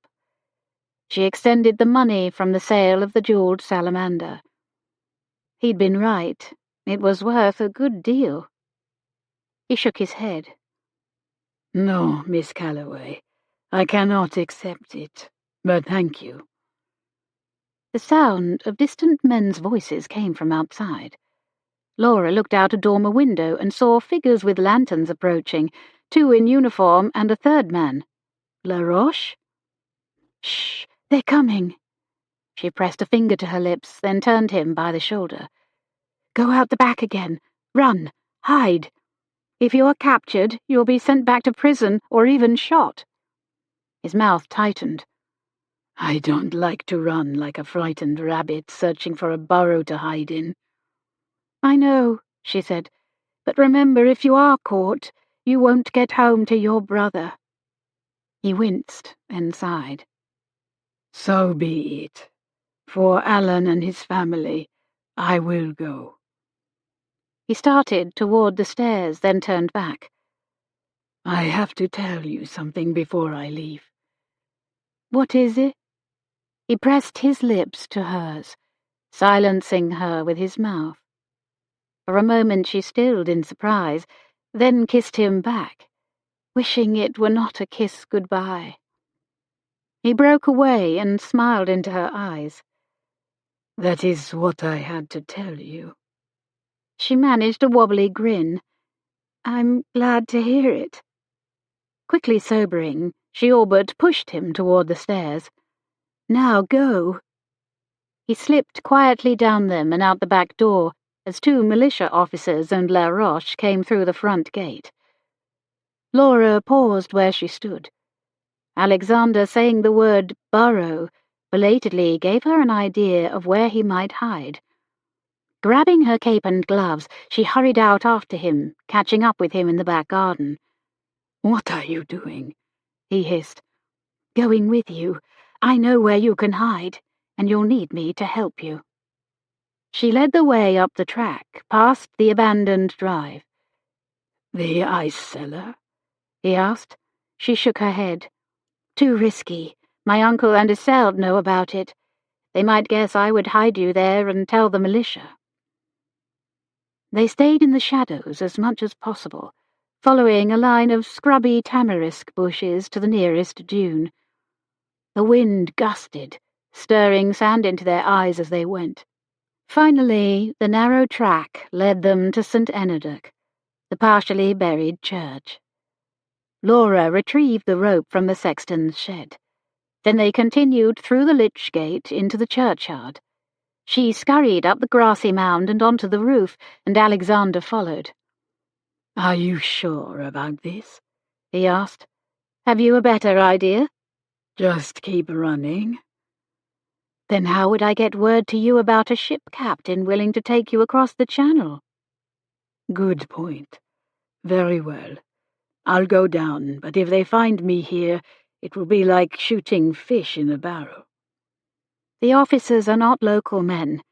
Let's hope they don't know about the hatch in the roof. It's the only way in. As she had seen done every year since arriving in Cornwall, she secured a noose of rope around a Cornish cross on the mound and pried open the hatch. Tossing down the other end of the rope, she said, God be with you.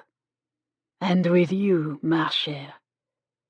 He pressed another firm kiss to her mouth, then lowered himself, sliding down the rope into the chancel, his feet hitting the paving stones between the altar and rood screen. If anyone comes searching, hide behind something, she called down, and then added, I wish I'd thought to bring you something to eat. I'll manage. I've been eating well lately. I'll bring you something as soon as I can, as soon as it's safe. Thank you, Miss Callaway. She pulled up the rope, shut and secured the hatch, and hurried off the roof. If they caught her up there, it would surely give away his hiding place. Instead of returning the rope to the shed, she hid it in the shadows between a nearby tomb chest and the church wall. She didn't want to give his pursuers the means to enter the church themselves if by chance one of them knew of the hatch. Hopefully, the militia officers hadn't recruited the local parish constable to aid in their search. Hearing footsteps coming fast, she darted through the lich gate and crept along the hawthorn hedge. She prayed she could get far enough away, that if they found her, they wouldn't automatically guess she'd been at the church. She rounded the sexton's shed, planning to stop and catch her breath, only to gasp in surprise. 2 people stood there in the shadows, clutched in a fond embrace. By the dim twilight, she recognized Estelle and Perry. He stepped back, sheepishly, clearing his throat, but Isolde seemed too transfixed to do more than smile softly up at him. The young doctor had told Uncle Matthew he would see Isolde home safely. He must have decided a leisurely moonlit walk would be more romantic than a brief carriage ride. Perry opened his mouth to speak, but Laura shook her head and put a finger to her lips in warning. Footsteps passed nearby and entered the churchyard.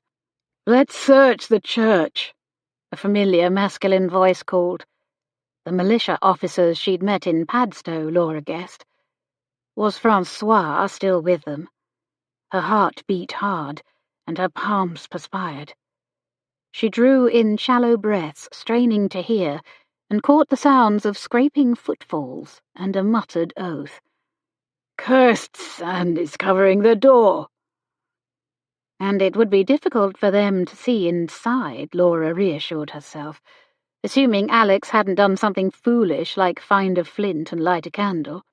She whispered to the others, "The militia are searching for Alexander." Isolde's mouth formed an O, and Perry stepped nearer to reply without being heard by the others. "Do you know where he is?" Laura hesitated. Both he and Isolde could be trusted, she believed, but neither were known for discretion. She made do with a nod. The closure of the hatch had echoed through the church, then faded away, followed by Laura's retreating footsteps before silence descended. Alexander stood in the cool grey-blue silence of St. Enodoc until his eyes adjusted to the dim light. Then he looked around the chancel, nave, side chapel, and entry porch, buried by sand and unusable. He walked slowly down the central aisle, past the transept leading to the tower, his boots clapping against the smooth slate floor, past rows of wooden pews to a granite font toward the rear. The font and rood screen seemed particularly ancient. Walking back toward the altar, he sat in the front pew and looked up at the angled ceiling, the black arms of the wrought-iron chandelier holding ghostly white candle stubs. Soft twilight flickered through the modest green-glazed windows. One 3-light window above the altar and another in the adjoining side chapel. In that quiet, reverent place, prayer seemed natural. "Please protect Laura, Father. Let no harm come to her because of me. And in your mercy, please help me get home in time to help Alain." Alex then sat back to rest in the sanctuary's peace. But that peace was short-lived. Rapid footsteps approached, at least 2 or 3 people. The flash of torchlight flared through the glazed windows like a beacon. "Let's search the church," a voice called. Alexander's pulse quickened. Remembering Laura's warning, he tiptoed farther back and slipped into the entrance porch, shrouded in sand. He stood still, straining to listen over his pounding heart. He heard the scraping of boots and a muttered epithet. "Cursed sand is covering the door. Is there another way in?" Torchlight chased its way around the church, flashing on and off as it passed the high windows of the tower and transept. Alex dared a peek into the chancel.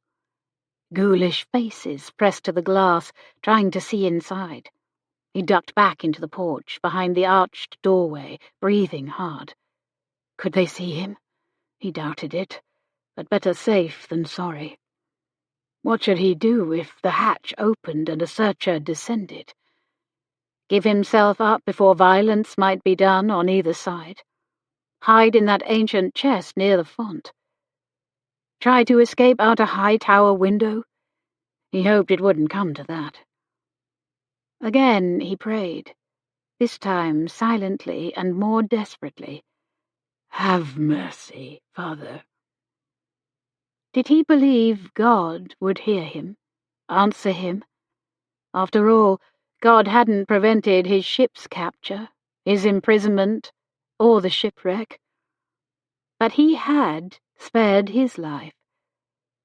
Alexander hoped that meant God had a purpose for his remaining days beyond recapture. Yes, he realized, he did believe the Almighty heard his prayers, although God hadn't promised he wouldn't suffer. If the Father had allowed his beloved Son to suffer and die on this earth, why should a mere mortal like him expect a carefree life? Your will be done, Almighty God. He heard an unexpected voice outside. A female voice, but not Laura's. The torches moved away from the windows, and darkness descended once more. Alex closed his eyes in silent relief. Laura was surprised to hear Cana Roskilly's voice. I don't think they use that church anymore, for obvious reasons. And who are you, madam? An officer asked. Miss Roskilly. My father is one of the owners of Pentaglay's mine. What is she doing here? Laura wondered. The Roskillys lived a few miles away, but surely she knew the vicar entered the church once a year, that there was a way in. Was Cana helping them? Helping Alex for some reason? Laura whispered to Isolde. What are you three doing out here? Last I saw you, you were at Miss Roskilly's house.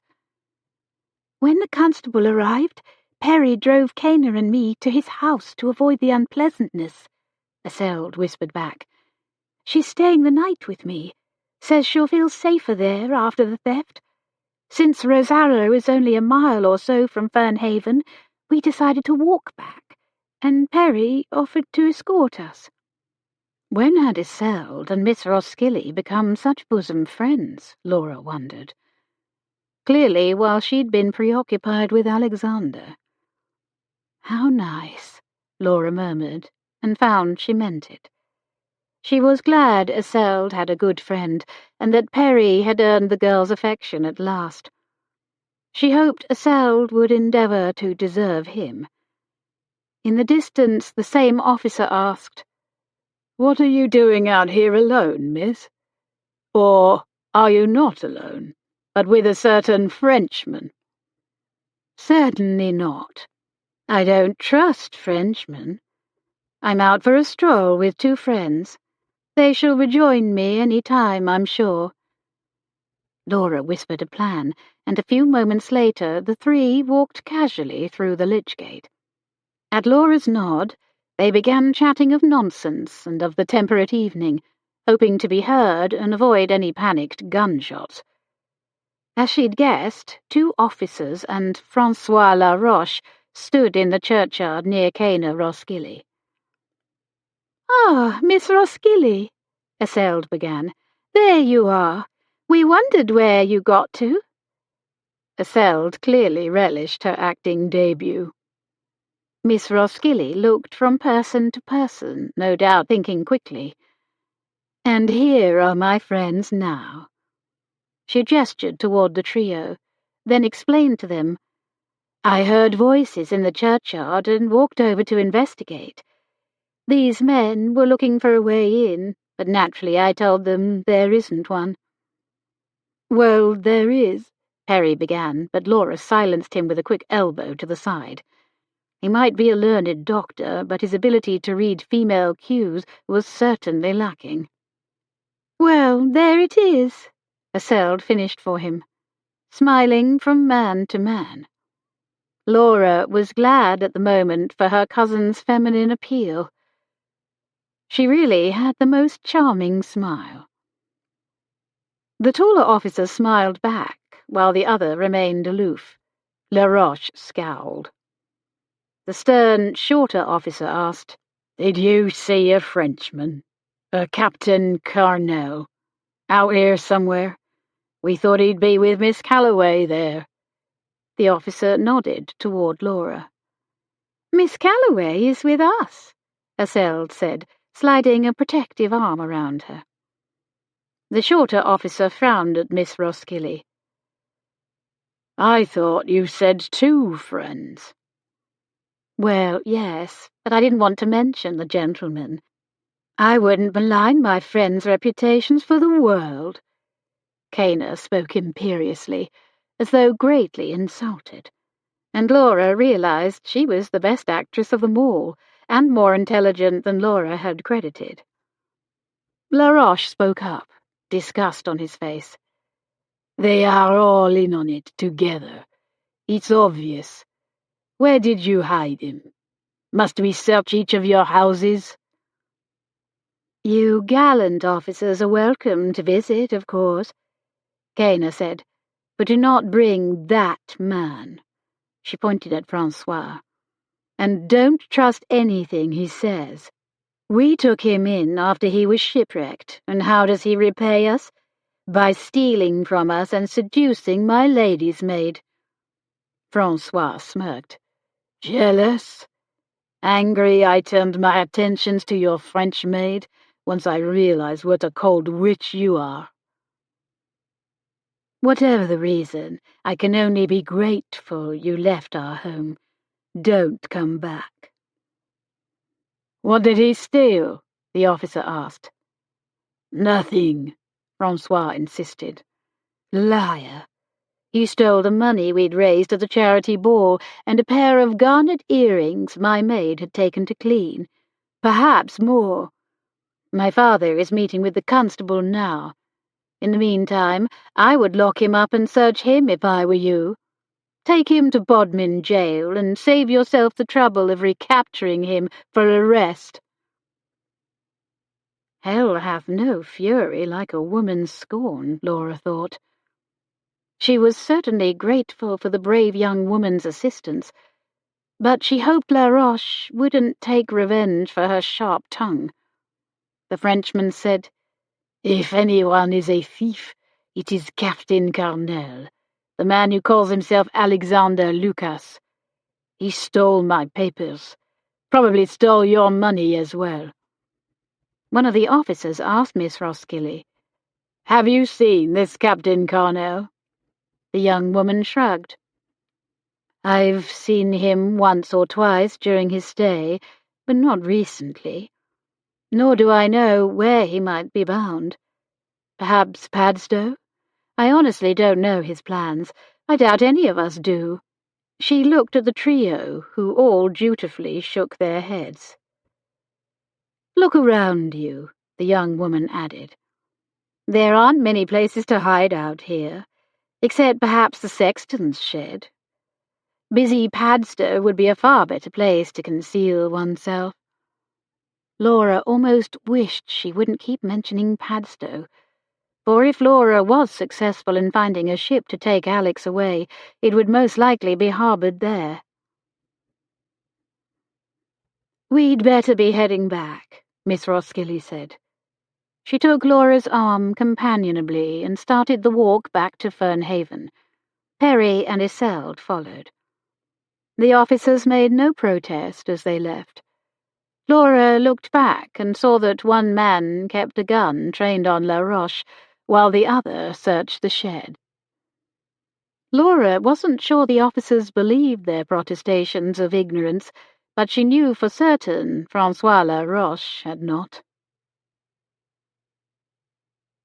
When they reached Fernhaven, Isolde and Perry continued into the parlour, but Laura talked quietly to Miss Roskilly in the passage. Thank you. I don't know why you helped us, but thank you. Do you not? Her dark eyes glinted. That's easy. I've always had a soft spot for true love. Just look at how I manoeuvred Perry and Isolde into each other's arms. They both glanced through the open parlour door, where the couple stood near the hearth, faces shining by firelight as they gazed at each other. Kaner said, You know, she initially admired Treve, while he clearly admired you. I was able to show her the error of her ways and the futility of pining for him. Now that you have made your interest in another so plain, hopefully Treve can be swayed in time as well. I don't want Treve, Laura insisted. I never have. I know you don't. Why do you think he wants to win you over? Men are so proud. Can't stand it when a woman doesn't think they're God's gift. That was the mistake I made, letting Treve know I admired him. So he's given up the chase, unless it's the chase for my dowry," she sighed. "And Monsieur Laroche?" A frown flickered over her pretty face. "I admit I briefly admired him. A mysterious Frenchman under my own roof. Surely you can understand that. He can be charming when he wishes to be, when he wants something. But refuse him, and you see the real man, the selfish, scheming, dangerous man. You were very brave tonight, the way you spoke to him." She shrugged. "He was being escorted by armed militia. I had nothing to fear at the time. And now? And now, let us hope the officers take my advice and keep him under lock and key." A tremor passed over the slight woman. Laura pressed her hand. "How can I help?" Miss Roskilly held her gaze with intense, glittering eyes. "You can help by taking your French captain and leaving this place. Francois will continue to pursue him, and hopefully we will have seen the last of him here." "You think I should leave with a man I barely know? Leave my uncle and just run off with him in secret?" The woman shrugged. "Come, I saw him kiss you on the roof. Besides, you've made no secret of wishing to be anywhere but here since you arrived. Why do you think you were never fully accepted? Well, now you have your chance." Was it true? Had her own disdain of the place and its people been the real reason she'd never belonged? Laura swallowed a hard lump, then said, "No one is going anywhere until we find a ship to take Alexander across the Channel." "Then you need look no further than Treve Kent." "Treve?" Kana nodded. "I'd been curious about his clandestine nighttime activities, so I had our manservant follow him. I feared he might have a lover in Padstow. He does, in a sense. Her name is the Merry Mary." Laura blinked in surprise. "If you hurry, you can probably find him at the Four Ways Inn with his new friends." Mrs. Bray came stalking out of her husband's study. "Laura?" Seeing Kana, she hesitated and greeted her politely. "Good evening, Miss Roskilly. Welcome. May I have a private word with Miss Callaway?" "Of course." The young woman joined Iselda and Perry in the parlour, while Mrs. Bray led Laura into the study and shut the door. Uncle Matthew sat there, looking ill at ease.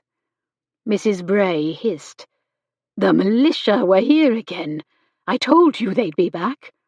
They had the other survivor with them, the Frenchman. He told us that your Mr. Lucas is in fact a French naval captain, an enemy officer. Did you know it?" Laura shifted awkwardly, feeling guilty for keeping her suspicions to herself. "I have wondered where he came from, but knew nothing for certain." Kind-hearted Uncle Matthew said, "We still don't know that he meant any harm." Mrs. Bray ignored him, keeping her gaze on Laura, eyes snapping with anger. "You brought that man into my house. I never wanted him here. If he endangers us all, it will be on your head." Uncle Matthew tried to intervene. "My dear, please." But Mrs. Bray held her ground, pinning Laura with a hard stare. "Do you hear me?" Feeling ill, Laura nodded and turned to go. "Yes, I understand." Laura walked over to Bray Cottage to ask a favour. With Miss Chegwin's approval, Jago accompanied Laura on her errand to St. Minver, driving her in the donkey cart. When they reached the Four Ways Inn a short while later, Jago tied the reins and walked around the cart. As he helped her down, Laura saw Treve Kent coming out with a few men she didn't recognize. "Miss Callaway," Treve called. "What are you doing here?" Noticing Jago, the other men hung back, but Treve walked toward them, a smile on his handsome face. When he neared, she began. "I understand you own a ship." He tucked his chin in surprise. "Who told you that?" "Miss Roskilly mentioned it." His golden eyebrows rose high. "Did she, indeed?" Laura nodded. "Is it true?" "Yes, as a matter of fact." "Do you captain the ship as well?" "No, I leave the navigation to those more expert than myself." "May I ask what you use her for? Or am I better off not knowing?" "Oh, family business and the like." She let the dubious reply pass. "I wonder if you might do something for me." "Anything for you, Miss Callaway. You know that." "You may reconsider once you hear what I want." He stepped closer. "Sounds intriguing." "I wonder if you, or someone you know, might be willing to take a passenger on his next voyage to trade in the Channel Islands." Several emotions passed over Treve's face. Surprise, suspicion, admiration. "Always knew you were clever. Clever and pretty. What a captivating combination." "Miss Roskilly surpasses me on both counts, actually. She's more clever than I realized. I have a new appreciation for her after tonight." "Oh?" "I'll explain later. Can you help me?" "Help your Frenchman, I believe you mean." "Well, yes." "I would be only too happy to see him sail away, Miss Callaway. If I didn't know, it would make you sad." "Seeing him recaptured or shot would make me far sadder. It's only fair to tell you the militia are searching for him, so my request is not without its risks." "As are most worthwhile endeavours, even the less noble ones." He considered, then drew himself up. "Yes, I know someone. Reliable, respectable. Some might even say devilishly handsome." He winked at her. "But can I trust you to keep all of this to yourself?" "Absolutely. I've lived here long enough to understand things like free trading are sometimes necessary in the face of hard lives and poverty. But for you to be involved, a Kent of Rosario—" "Poverty is no respecter of persons, Miss Callaway. And when one of the leading families of the parish struggles to pay their bills, they cannot fall on the mercy of the parish poor fund as others might. We must protect the family name and save face." He gave her a mischievous grin. "And you must admit, it's a face worth saving." She shook her head, giving him a tolerant smile. "Yes, Treve, you are good-looking, as you well know." "Thank you, my sweet." His grin faded. "If only I didn't have to pull it from you." He inhaled. "These days it's up to me to bolster the family fortunes. My father has his head in the sand, and my mother, if she has a clue, has turned a purposeful blind eye. Harry is too busy lancing boils and handing out laudanum to notice what I do. Most assume I'm a lazy ne'er-do-well, but I do pretty well, I must say. I've taken to it like a duck to water, as the saying goes. Tea, brandy, terribly taxed. A little trip to Guernsey or Jersey, and voila! Saves my family money on what we consume ourselves, and the rest I distribute through profitable channels. Discreetly, of course." He squared his shoulders. "How soon can your Frenchman be ready?" "Any time. The sooner the better. though beware the preventative men." "I'm always aware of them. Hazards of the trade. We'll leave late and won't chance the key. Have him meet me at St. Saviour's Point at 2 in the morning. Should be half-tide by then." "But the ferry doesn't run in the middle of the night." "Come, Miss Callaway. I'm sure a clever, resourceful female like you will work out something. Also, outfit him with dark clothes, and don't tell a soul where we're going. Promise?" "You have my word." "Shall we shake on it?" He offered his hand, and she put her fingers in his. His eyes glimmered with surprising sadness. "Ah, how I've longed to hold Miss Callaway's hand. And hopefully not for the last time." Chapter 17. From a traditional Cornish saying, "From Padstow Point to Lundy Light is a watery grave by day or night." Before leaving the Four Ways Inn, Laura gave Jago money to go in and buy 2 pasties, one for him and the other for Alex. On the way back, Laura asked him to drive to Blackrock. When they reached the ferryman's house and knocked, Martin came to the door. By that time of night the boy's eyes were heavy, clearly eager for his bed, but she handed him a gold coin and his eyes snapped awake. "Sorry to ask, Martin, but could I trouble you for a private late-night crossing?" "At that price? Indeed you may." The youth often took the helm, especially in the evenings when his father had too much to drink. "There's something else I'd like from you as well." They talked for a few minutes about arrangements, and then Laura left him. Finally, she and Jago drove to neighbouring Porthilly. There she let herself into the St. Michael's vestry, where a pile of donated clothing awaited to be distributed on Boxing Day. She picked a suitable garment, folded it tightly and tucked it under her arm, before rejoining Jago for the drive back by the light of the moon and stars. Laura was glad for Jago's company. It would have been a little frightening to walk alone after dark on less familiar roads. Reaching the tall sand dune, she directed Jago to park near the sexton's shed and surveyed St. Enoduc from there, making sure no one was near. Then she approached the church, climbing up the mound and onto the roof. She opened the hatch, nerves pulsing in her stomach, hoping she would find Alexander well. "Are you there?" she called down in a strained whisper. "Laura?" Her heart hitched to hear him say her given name. The half-moon of his face appeared in the dim light from the transept windows. "Are you all right?" she asked. "Restless and anxious about you." "I'm well.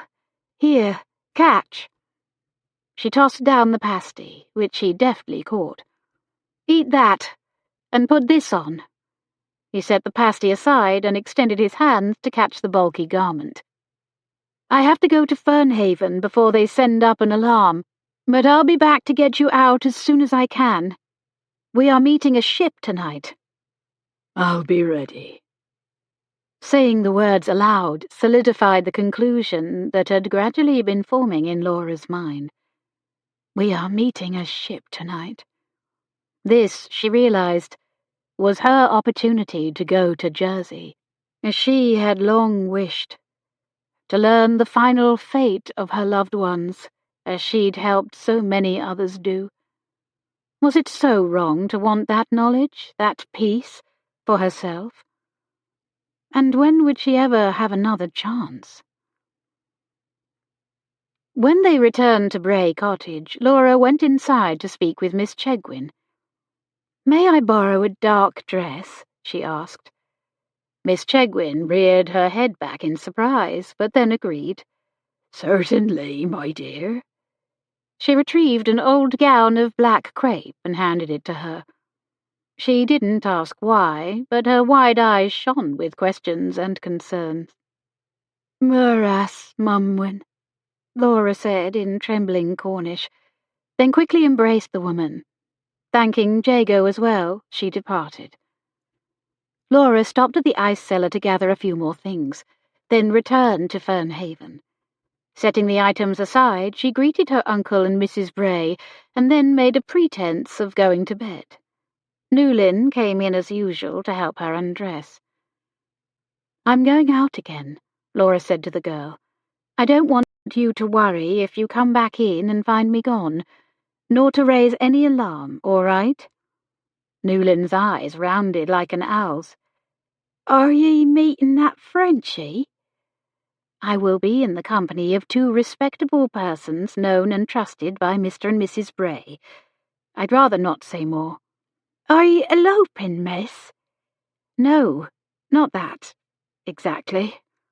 "Oh, miss." Wariness glimmered in the girl's eyes. "Not another word, all right?" Newlyn nodded. Her expression remained troubled as she brushed out Laura's hair and helped her into Miss Chegwin's morning gown, but she asked no more questions and bid her good night and goodbye. Laura hoped what she was about to do wouldn't harm Iselde's reputation. For the first time, she was glad they weren't really cousins. Knowing how much Perry adored Iselde, Laura doubted anything she did could change his affections. When Newlyn had gone, Laura packed the ark and a few other things into an old leather knapsack she'd found, wrote a letter to her uncle, and then blew out her candle. She prayed he wouldn't be too worried. Considering her recent angry outburst, Mrs. Bray might actually be relieved. Laura waited until the house was quiet, then tiptoed to her uncle's study and tucked the note 6 chapters ahead in his Bible. Then, taking the knapsack for Alex and a lightweight fabric travelling bag for herself, she slipped out of the house. She didn't ask Jago to accompany her this time. She had decided she must go alone. She walked briskly to St. Enedurc. Reaching the chapel, she set down the bags, retrieved the hidden rope, and secured it as before. Again making sure no one was near, she climbed onto the roof and opened the hatch, feeding the rope down through its mouth. She glimpsed Alexander reclining on a pew, head pillowed on a kneeling cushion. He rose immediately and crossed the chancel. "Ready?" he asked. "Ready." He grasped the rope and pulled himself up with hands and knees, as she had seen sailors climb on rigging. It was an impressive display of strength. With awkward effort, he gained the roof and stood hands on knees to catch his breath. "I don't know how your uncle does that every year." Laura retrieved the coiled rope and— "3 men stand here to pull him out. I'm afraid you have only me." "For which I'm deeply grateful." With a final glance into the murky depths of the tomb-like church, Laura closed the hatch. "Let's go." She returned the rope to the sexton's shed. There she handed him the knapsack. Seeing his friend's creation inside, Alex thanked her with enthusiasm that quickly faded when she handed him the rest of his disguise. He'd already put on an old watch coat she'd tossed down earlier, but now looked askance at the powdered wig. "You're joking." She didn't blame him. Mostly old men, judges, and barristers wore wigs. "I am not. The militia are looking for you, not to mention Francois, if he managed to escape custody." "He's not very dignified." Laura put on an old pair of spectacles, a mob cap, and a shawl around her shoulders. She turned to look at him over the top of the small frames. "We can trade disguises if you prefer." "Aha." He put on the wig, followed by a hat. "Where did you get all this?" From my collection, and the poor box, and this black dress from Miss Chegwin. Carefully. I can understand why I should disguise myself, but why you? More people here know me than know you, and while they may be accustomed to seeing me wander the beaches alone most every day, seeing me with a man after midnight would certainly raise questions. You should stay here, Laura. I'll go alone. She hesitated to tell him just how far she planned to go. Swallowing, she said, "How will you know which door to knock at to fetch the ferryman's son who's agreed to take us across at such an hour? And how would you find the rendezvous point?" You could draw me a map. It's more than that.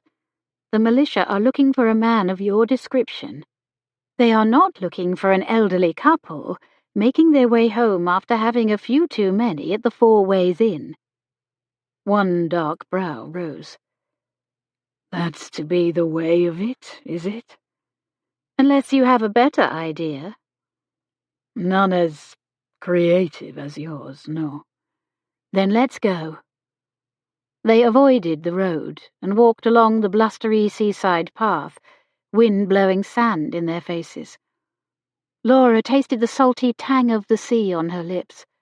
Glad for the protective shawl, she raised it over her face.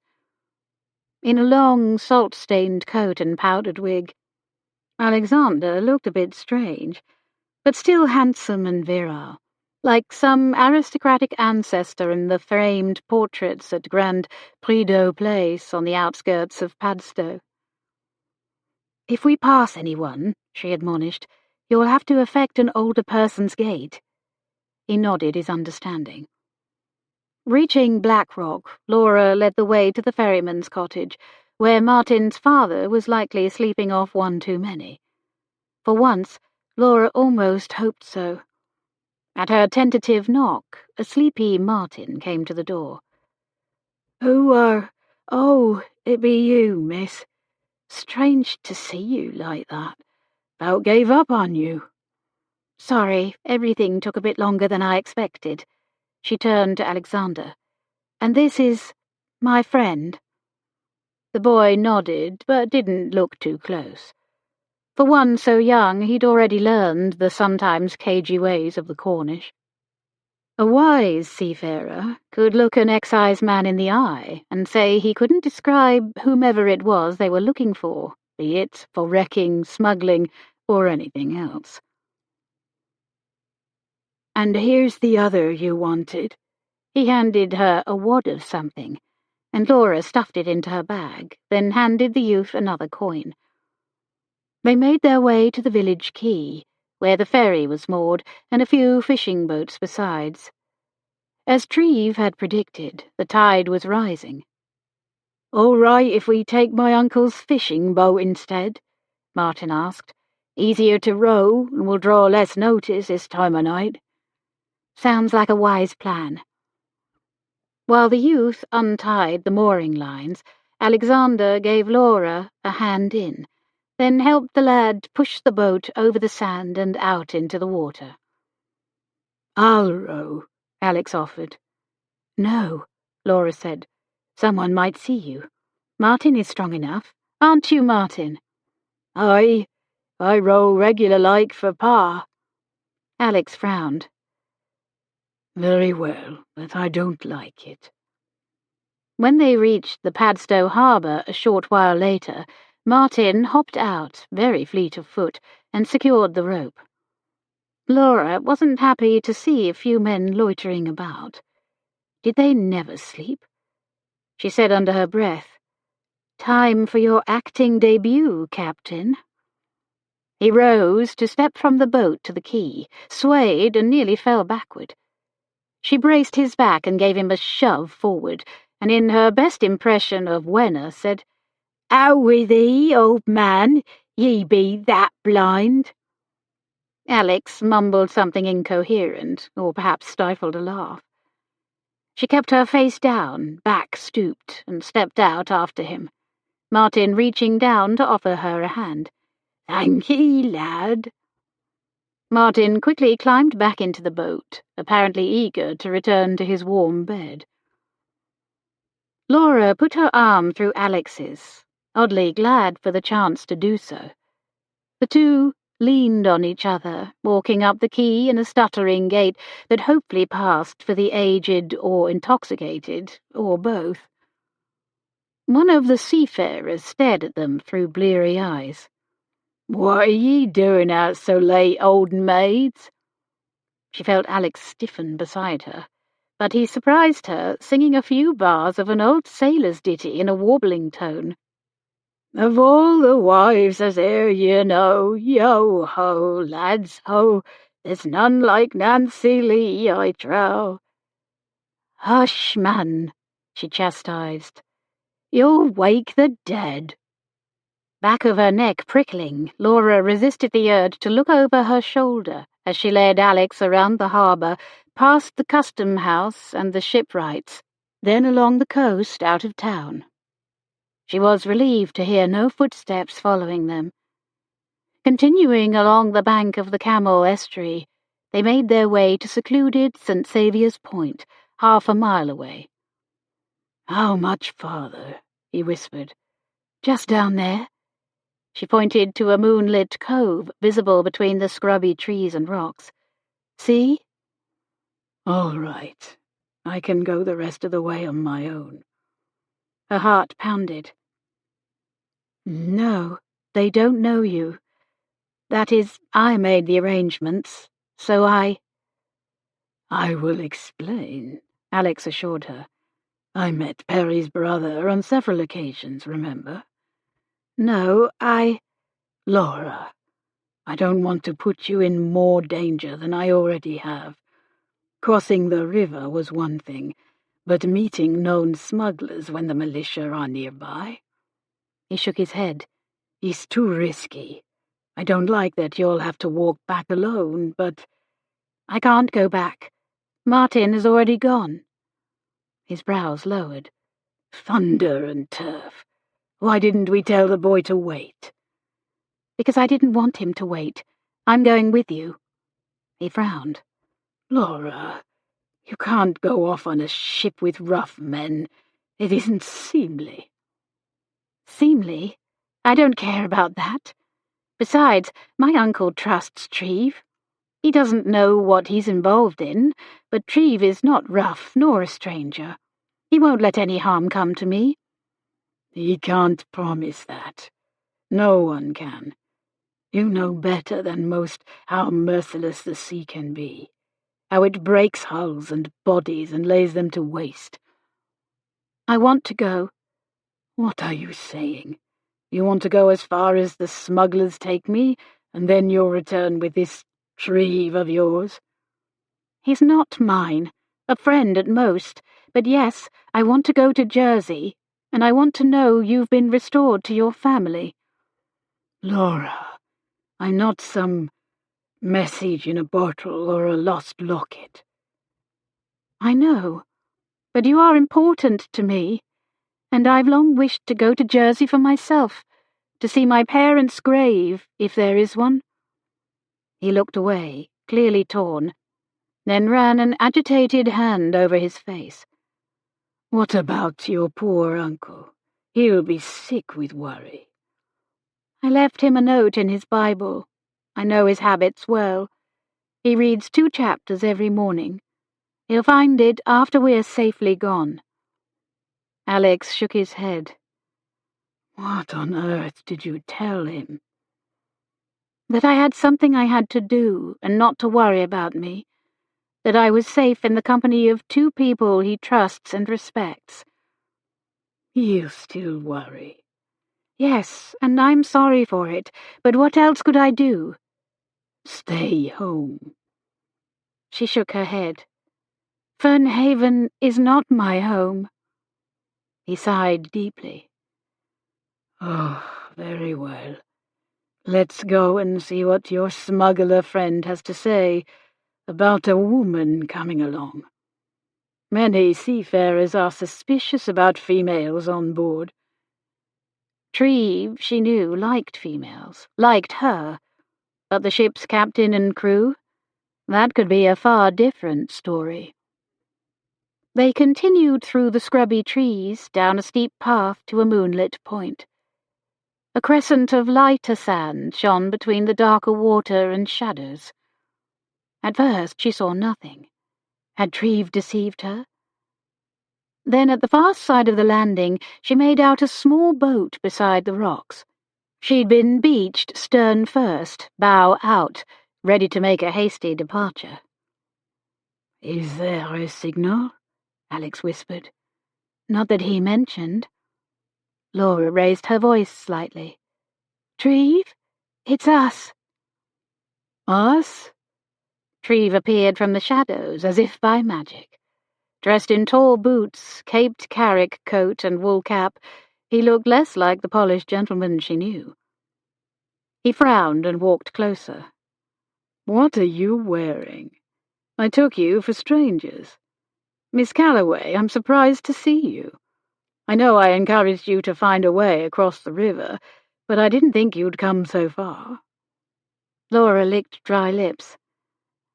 "I want to see him carried to safety, and "And here I thought you missed me. Ah, well." He tipped his head back. "Wait. Are you saying you plan to sail with us? I don't know that my crew will accept a female passenger." "Treve, please. I want to go to Jersey. I want to visit my parents' grave in St. Helier." "Oh." He shifted from foot to foot. "Are you truly determined to come?" "I am." Treve huffed. "Very well." He peered into the darkness behind them. "Are you certain no one followed you out here?" "As certain as I can be. I checked behind us several times." "Good." He turned to a man lingering near the boat. "Let's go." Together the men pushed the tender into shallow water. Then Alexander turned to her and held out his hands. "May I?" She nodded, mouth dry. He lifted her into his arms, carried her to the boat and set her down. Then the men scrambled in after her. Propelled by both the current and oars, they rowed to the mouth of the estuary to meet the waiting lugger. By moonlight, the anchored vessel appeared a greyish-black, its dark sails stowed. The ship was larger than most of the Cornish luggers she saw along their coast, with 3 masts rather than 2. The bowsprit, a long wooden spar projecting upward from its prow, put her in mind of a bottlenose dolphin. Reaching the ship, Treve whistled, and they drew up alongside. The dim shapes of a few other men appeared on deck. Treve called, "Seems we shall have 2 passengers instead of 1. One of the men sputtered, incredulous.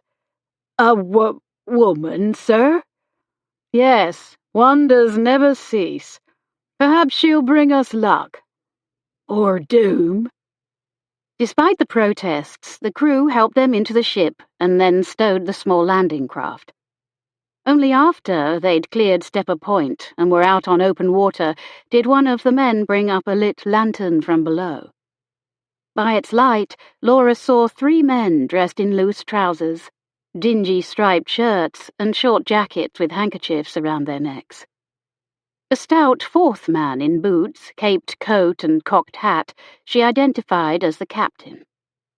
Then she looked closer and recognized him as Newland's father. He returned her stare, his spidery eyebrows rising almost to his hairline. "Miss Callaway?" "Mr. Dyer, you're the captain? I thought you were a fisherman." "I was, till my boat was damaged, but I sailed a cutter in my younger days. Gave up free trading for the missus years back. But, well, times is hard. Since my boat is in for repairs, and Mr. Kent here was in need of a skipper." "I see." No formal introductions were made, but over the next several minutes Laura gleaned the names, or at least nicknames, of all the crewmen. Archie, a tall, wiry fellow, was first mate. Pucky was sometimes carpenter and all-round sailor. Jackson was chief net mender and reluctant cook, while John Dyer, captain or skipper, in turns, oversaw everything as he smoked his pipe. At his command, the crew began hoisting the mainsail, 2 men pulling hard on the lines like eager bell-ringers, the crossbar rising, the dark cloth unfurling. The sails were a deep burgundy, perhaps better than white for hiding from revenue men in shadowy coves. Laura watched, noticing the intricate web of pulleys, lines, chains, and coils of rope like giant embroidery floss. The wind immediately began filling the sails, while the waves played percussion on the hull planking. The captain stood at the helm, now and again relinquishing it to the first mate to look through the glass or to converse with Mr. Kent. Surveying the deck, masts and sails, Alex asked, "A lugger, yes?" Treve nodded. "The South Coast lugger, to be precise. Narrow beam and drawing only 4 feet. Alexander nodded. "I suppose a low draught helps navigate the estuary and avoid the hidden sands of the Doom Bar." "Indeed. "And the narrow beam?" "Allows us to get in and out of smaller coves and landing places." "I see." Treve cocked his head to the side. "Have some sailing experience, do you?" Alexander flashed an ironic smile. "A bit." As they sailed south, the lugger moved easily through the swell without taking on water or broaching. Thankfully, the breeze was steady and the sea mild. "Coming about," the skipper called. "Watch the boom." Finally, when they safely passed Gulland Rock and Trevose Head, Laura released her first easy breath. She felt Treve studying her profile. "You look exhausted," he said. "Why don't you go below and get some sleep? The cabin is small, but there are bunks and a mess." He pointed to the deck doors in the bulkhead. "I'll show you. It's a little tricky." Sliding back the cabin hatch, the smells of damp nets, fish, smoke, and sweat assailed her. "Sorry. Still smells like pilchards, I know. Though nowadays she carries less odoriferous cargo. What's your head?" She knew he referred to smuggling cargo, likely tobacco, brandy, and the like. Going below, he lit a candle lamp from the embers in the stove and set it on the shelf. She saw the cabin had 5 bunks, 3 across the transom and 2 on either side. Oilskin hats and coats swung gently from nails beside each. A miniature black lead range was bolted to the floor, while lockers on either side held coal for the fire. "We use that for cooking fish or heating pasties," Treve explained. "We eat simply while on board."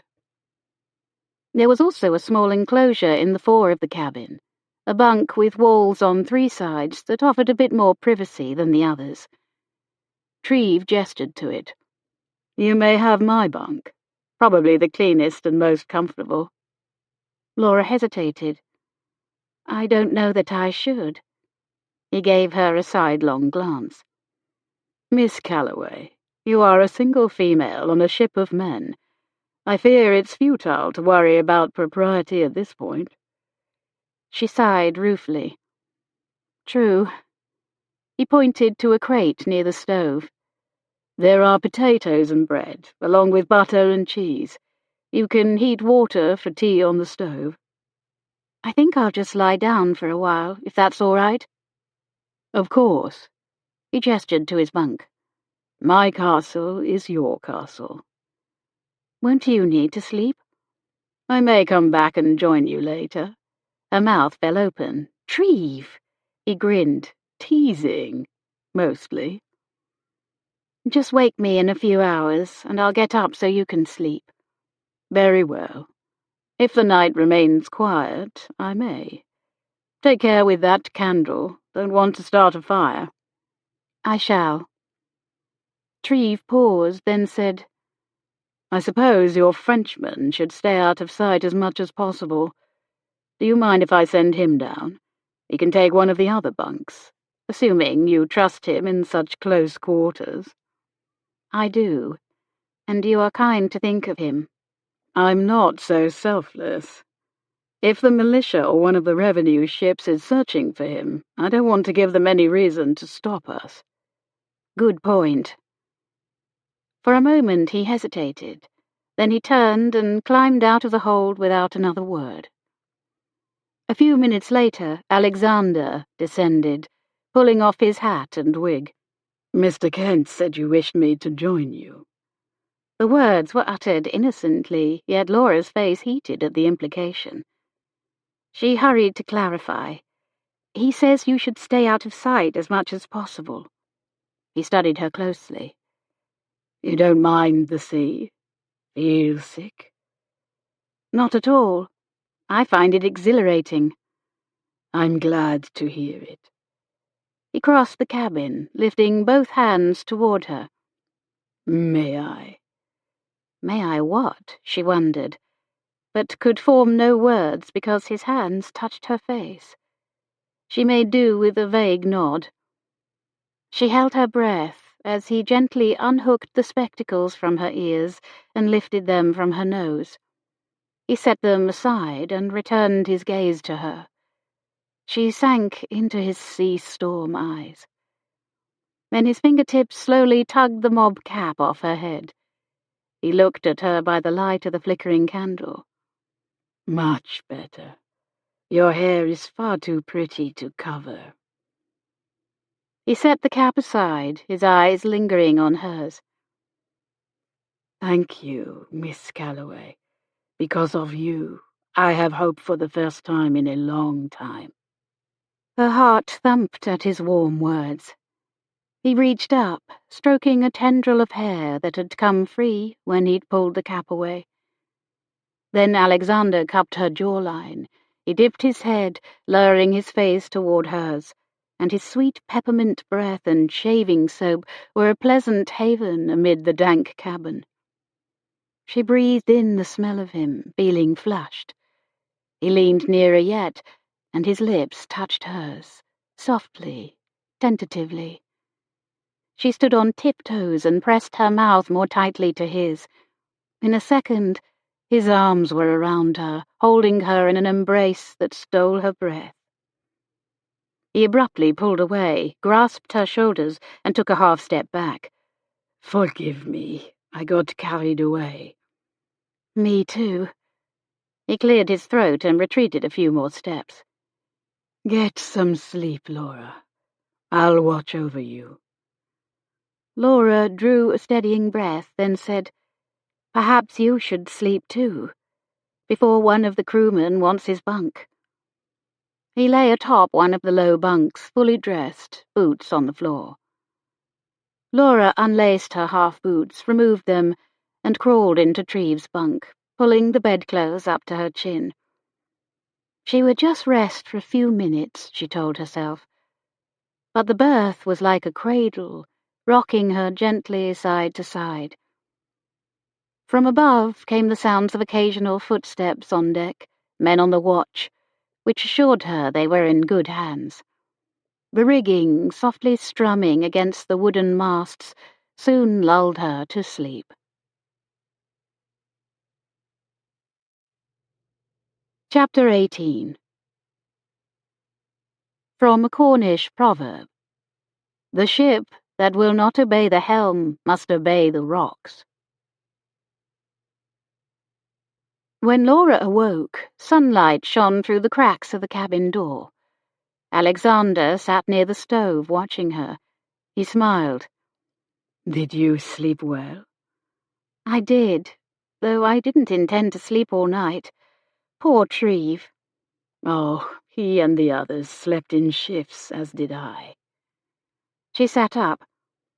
"I've been a poor example of the fortitude of my sex, I'm afraid." "Not at all. I'm already convinced of your strength, Laura Callaway. Who could not be, who knows you?" Pleasure washed over her at his words. He rose. "I'll leave you. Come up when you are ready. Laura nodded. She tidied her hair as best she could and put on her shoes. Then she went up on deck, feeling embarrassed for sleeping so long while the others worked. But the men respectfully tipped their caps or wished her a mumbled, "Morning, miss." For a time, she watched Jackson at work with a needle, mending tears in the nets. And soon Laura was taking a turn, learning to mend bars and threers. Now and again the captain called out a port or landmark as they passed. Perranporth, Portrees, and others. As the hours lapsed, Laura began to relax and enjoy the journey, to believe they would make it. She tried not to think about the fact that war still waged, and they might encounter a warship or blockade. Treve, however, seemed more concerned about the preventative men. Alexander made himself useful by fishing as they went, hand-lining for hake and employing the nets to bring in herring or mackerel. Laura had helped in the kitchen during those years when it had just been her and Uncle Matthew, so she happily peeled and sliced potatoes, fried the fish Alex caught, made tea and poured ale. They ate in shifts, and food had rarely tasted so good. As evening fell, they passed St. Ives, and the mood became jovial, perhaps helped along by the ale served with supper.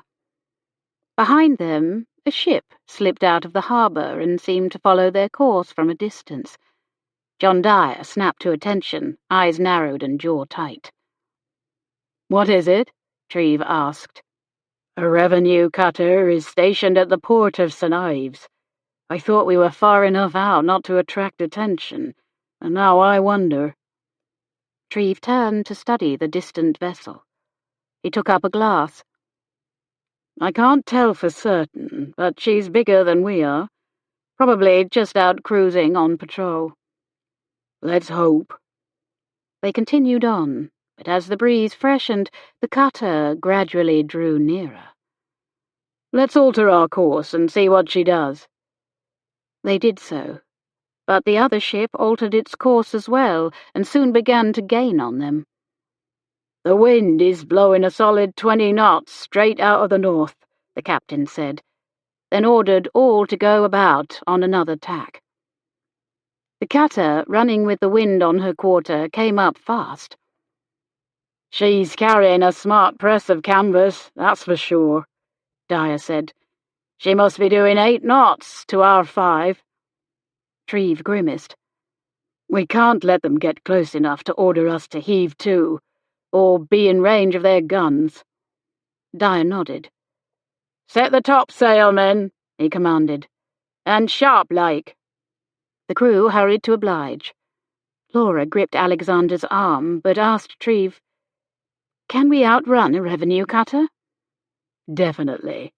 Dyer has done so in the past. Times without number." He turned to the man. "Haven't you?" John Dyer nodded, but his mouth remained a tight, thin line. "A long time ago." "And you can do it again," Treve assured him. "Evade that cruiser, skipper." Laura lowered her voice. "And if he can't?" "If we can't outsail them, we shall have to outwit them, overpower them, or bribe them to avoid arrest. Sadly, I haven't the funds required for the latter." The skipper called more commands. As the cutter pursued, the lugger crew strove to outpace it. "Better go below, Miss Callaway," Treve said. "Don't want the boom knocking you into the water." He said it lightly, but she saw the tension in his face. She acquiesced. "Very well." Laura climbed below, but kept the hatch door open, watching the activity with anxious fascination. Alexander stayed above, helping the crew. His years as a naval man served him well, giving him skills and experience with sails and rigging. The wind continued to build, the 8-foot waves breaking into gleaming streaks like the manes of galloping white horses. Treve again studied the distant ship's progress through his glass. "She's still gaining on us." The skipper cursed. He gave the helm to the first mate and grabbed the glass. "Let me see." Another curse. "That's the Dolphin, all right. Keep calm. We don't have any contraband on board. Yet." "No? What about him?" The first mate lifted his chin toward Alexander. "Would a revenue cutter have any interest in him?" Dyer asked. "Maybe, if the militia ask the preventive men to aid their search.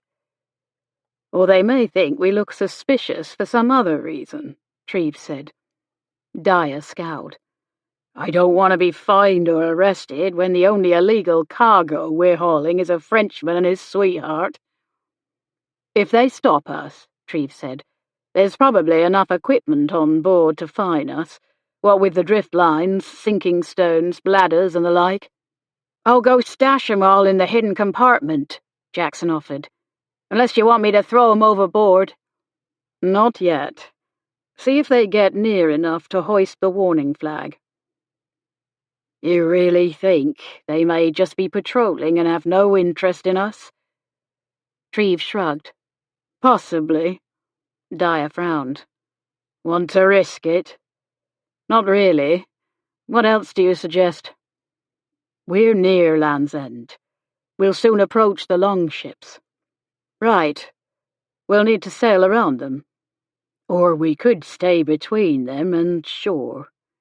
Treves ran a hand over his face. "I thought there was no safe passage between longships and Land's End, only shallow shoals and tidal eddies." "There is a passage between," Dyer said. "It's narrow, uncomplicated, and therefore seldom used. We risk hitting Kettle's bottom, but easier for us than a cutter with its deeper draught." "If we make such a risky maneuver, we'll erase any doubt that we're trying to evade them." "True, but we will evade them." Treves grimaced. "For how long?" "They'll just sail around the hazards and catch up with us." "It would buy us time." "Time for what?" Before Dyer could reply, Archie jerked a thumb in Alex's direction. "To get rid of 'em!" Alexander spoke up. "If you think I'm why that ship is pursuing you, then by all means get close to shore somewhere and let me off." From the hatch he heard Laura protest. "Alexander, no." "I will not be like Jonah, bringing disaster on the entire ship." "Jonah, eh?" With a glance at the rail, Archie said. "That do give me an idea." "No, now, hold on." Treves raised both hands. "No one is getting thrown overboard, but perhaps our skipper is right. We've no chance of outrunning that ship in open water all the way to Jersey. But we can land and hide anything questionable, and then let them board us if they like. When they find nothing and no one suspicious, they'll let us go, I hope." He turned to Dyer. "Can you do it?" Dyer screwed up his face in thought. "Low tide is coming on with a racy current ebbing from the gap. To make it through those rocks, I'd need a chart and a compass." Pucky retrieved both. Captain Dyer spread out the chart and ran a finger over it, tracing a narrow gutway through the rocks. Alexander leaned close, studying the chart as well. "Depth? Sufficient, according to this, but the chart is old. It's the best we've got." In the distance, southwest of Land's End, the granite tower of Longships appeared, a lighthouse set amid a formidable array of rocky outcroppings, including what Dyer called the nasty shark's fin. Alexander watched Dyer examine the gap between them and a pair of rocks marked as Kettle's Bottom, situated midway between Longships and the coast. Dyer tapped the chart with his scarred finger. "We'd just make it over, but that revenue cutter will ground out if she follows us." "Can you get her through?" "I think so, with bearings and a lookout." "Very well," Treves said. "Through the passage it is." Pucky crossed himself, and Jackson began praying under his breath. Alexander prayed as well. Decision made, Dyer's doubts seemed to evaporate as duty called. Chest out, confident tilt to his chin, he called, "We're going through, lads. Attend to the set of the sails. Get the best you can out of her." The other crewmen stood at the ready beside sheets and runners. Archie kept his eye on the captain, ready to throw his weight on the tiller. "East, southeast, sir. Upon the instant." "Down helm. Sheets there." The Merry Mary came into the wind, spray bursting over the bow. "Pucky, aloft there and watch for rocks, tide rips and eddies." "Aye, sir." He climbed the rigging and shouted down, "Run, sir! Find to starboard!" Danger was clearly visible on both sides. The Shark's fin and longships lay on the starboard quarter, the Kettle's bottom to larboard. They sailed through the gap, the lugger's bowsprit surging forward like an aggressive porpoise. The rise and fall of the crashing waves revealed rocks everywhere, the water foaming white around them, the passage even narrower than Alex had reckoned from the chart. Behind them, the revenue cutter changed tack, moving westward around longships. The rocks drew abeam. The keel gave a creaking whine, and Alex heard the terrifying scrape of wood on rock. He noticed Laura grip the hatch and hold on tight. But the creaking stopped. They'd almost made it through the narrow tunnel of jagged grey rocks and white foam. From the rigging, Pucky shouted, "Rock dead ahead, sir!" "Up helm!" Dyer shouted. The bowsprit swung away, but the current pushed her stern around. "Down helm!" Alexander braced himself for the sound of cracking timber, for the ship's hull to be crushed. Seeing the first mate struggle, Alex raced across the deck and added his weight, shoving the tiller to larboard. A second passed. 2. Alexander held his breath, but the sounds of calamity didn't come. "We're through, sir!" Pucky called from above. Alex met Laura's gaze across the deck and released a prayer of thanksgiving. The others threw fists in the air. Captain Dyer closed his eyes in silent relief, while Treve wore his as a foolish grin. Having reached the other side, they saw no sign of the Dolphin, out of view somewhere behind the rocks and spray. "Well done, men," Treve called. Newland's father made do with a nod, the tension in his jaw revealing the passage had been no mean feat. The rigging strumming above their heads, the Merry Mary cruised on. At Dyer's command, the men brought down one of the sails to reduce their speed. The heeling eased. A short while later, Dyer directed the lugger into a small cove partially hidden by large rocks on either side of its entrance. Alex hoped the secluded harbour meant less chance of being spotted by a passing ship. Laura sagged against the bulkhead with a sigh of relief. How welcome it was to go from the wild open sea, pounding waves and flying spray, into the calm safety of harbour. The skipper uttered more commands. Soon the other sails were lowered, and they were moored snugly in the tranquil cove. She gathered up her few possessions and climbed up on deck, uncertainty and fear rippling through her. This hadn't been part of the plan. "What now?" she asked. "Where are they?" Captain Dyer squinted over his charts. "Orthguara. Nothing here, really.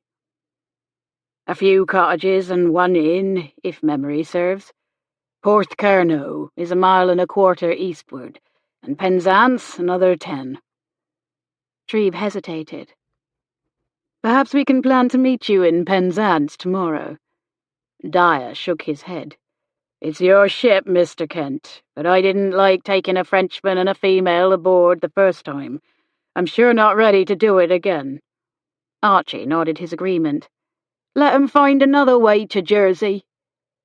Treve looked sheepishly from the crew to Laura and back again. "But I gave them my word. Miss Callaway is a family friend." "And my daughter works for her," Dyer said. "But I don't care if she's a crown princess. It's too dangerous with a dolphin on our trail." "It's all right," Alexander resolved. "I'll find another way. Thank you for bringing me this far, Mr. Kent. Men, I know you all took a risk to do so." They lowered the small boat and Alexander climbed in. Laura followed him.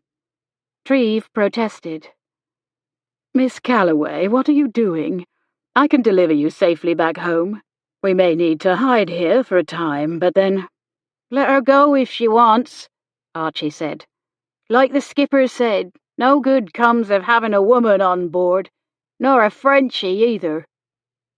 Alexander frowned. "Laura, no. This has gone too far. We can't go wandering aimlessly across the country together." "I agree. We are not going to wander aimlessly. We are going to Penzance. I know someone there who might help." A few minutes later, Treve and Pucky rowed them ashore in the tender. Then Treve took her aside. "What do I tell your family?" Her family was all gone, but she knew he meant the Brays. "Tell them I'm well and grieved to worry them, that I've gone to visit my parents' grave and will return when I can." Eagerness widened his eyes. "You need only write, and I'll sail back for you. I regret I cannot take you there and back now." He pressed her hand. "I'm sorry we failed you, little Turnstone." Hearing his sweet, silly pet name for her, nostalgia squeezed her heart. "Don't be. I'll forever be grateful for your help." He gave her a rueful grin. "Better wait and see how grateful you feel when all this is over. I hope you don't live to regret it." Laura managed a wobbly smile in return. "Me too." Chapter 19. From Paul Chamberlain's The Napoleonic Prison of Norman Cross. From June 1810 to June 1812, a total of 464 officers broke their parole, of which 307 made it across the Channel aided by smugglers. Laura followed Alexander up the steep rocky path from the cove, his knapsack bobbing gently on his back. In the distance, she saw a few humble cottages and the public house Mr. Dyer had mentioned. She eyed it hopefully. Might it have a room to let? Alexander frowned. "Too risky, if the authorities find Kent's boat and begin searching for us. Wouldn't that be the first place they'd look? We'd better go farther." "You are no doubt right." Laura forced a smile and trudged on. She didn't understand why she felt so very weary. She supposed it was all the tension and trials of the last few days. As they walked eastward through the twilight, rain began to fall. The damp wouldn't harm Alex's leather knapsack, but to protect her fabric travelling bag, she slipped it under her cape with a sigh. After a mile or so, they reached Porthcurno. The village consisted of a 2-story building signposted Sea View Inn and a cluster of low cottages huddled in a narrow valley. "Shall we stay the night here and continue on in the morning?" she asked, her legs like lead. He hesitated, wearing a grimace. "I think we should press on and get farther away from the ship." Then he looked at her, his eyes widening in concern. "Laura, you look tired. Forgive me. Of course we shall rest here if they have rooms. What a day this has been for you." He opened the door for her. Stepping inside, they greeted the innkeeper, who stood behind a counter. "Good evening," Alexander said. "Have you rooms available?" "I have one room, sir, with 2 sturdy beds. Just right for you and your missus. Well, I remember when my good wife was expecting, how she tossed and turned, striving to be comfortable." Laura stared dumbly. Why does he think... She glanced down at her bulging midriff, and her face flamed. "Oh, I'm not... that is..." She reached beneath her cape and pulled forth her travelling bag. "I was simply shielding this from the rain." The publican reddened and chuckled awkwardly. "1,000 apologies, madam." "That's all right. An understandable mistake." Laura swallowed and sent a nervous glance toward Alexander. "But he and I are not..." "We are not particular," Alex interjected. "Are we, my dear?" He laid his hand over hers, covering the fact that it wore no ring. Brows high, Alex asked her, "Will one room suffice? I shall endeavour not to snore." She looked at him, blinking with uncertainty. Then understanding dawned. "Oh, yes. I'm so tired I could sleep through a gale." The publican looked from one to the other. "Very good. And shall I send up a bit of supper on a tray?" "Yes, thank you. You're very kind." He handed Alexander the key. "Top of the stairs, first door on your right." Alex took Laura's bag and gestured toward the landing. "After you." Reaching the room, he unlocked it, and Laura entered first. Alexander closed the door, but remained near it. In a low voice, he said, "Pray forgive my presumption. I was afraid the man would put us out if he knew we were not husband and wife travelling together." "You were right. Good thinking." Setting down their bags, he said, "I'll wait a while, then go downstairs to the tap room and find a quiet corner there." She looked from the beds to him. "No need. There are 2 beds, as he said, and I trust you." "Do you?" She paused to consider. "Yes, I find that I do." "Very well." A knock on the door startled them both. When they didn't respond, a woman's voice called, "Your supper?" "Oh, right." Alex turned and opened the door. A chambermaid in her early 30s came in and set the tray down on the dressing table, whipping off a linen cloth with dramatic flair. "Voila!"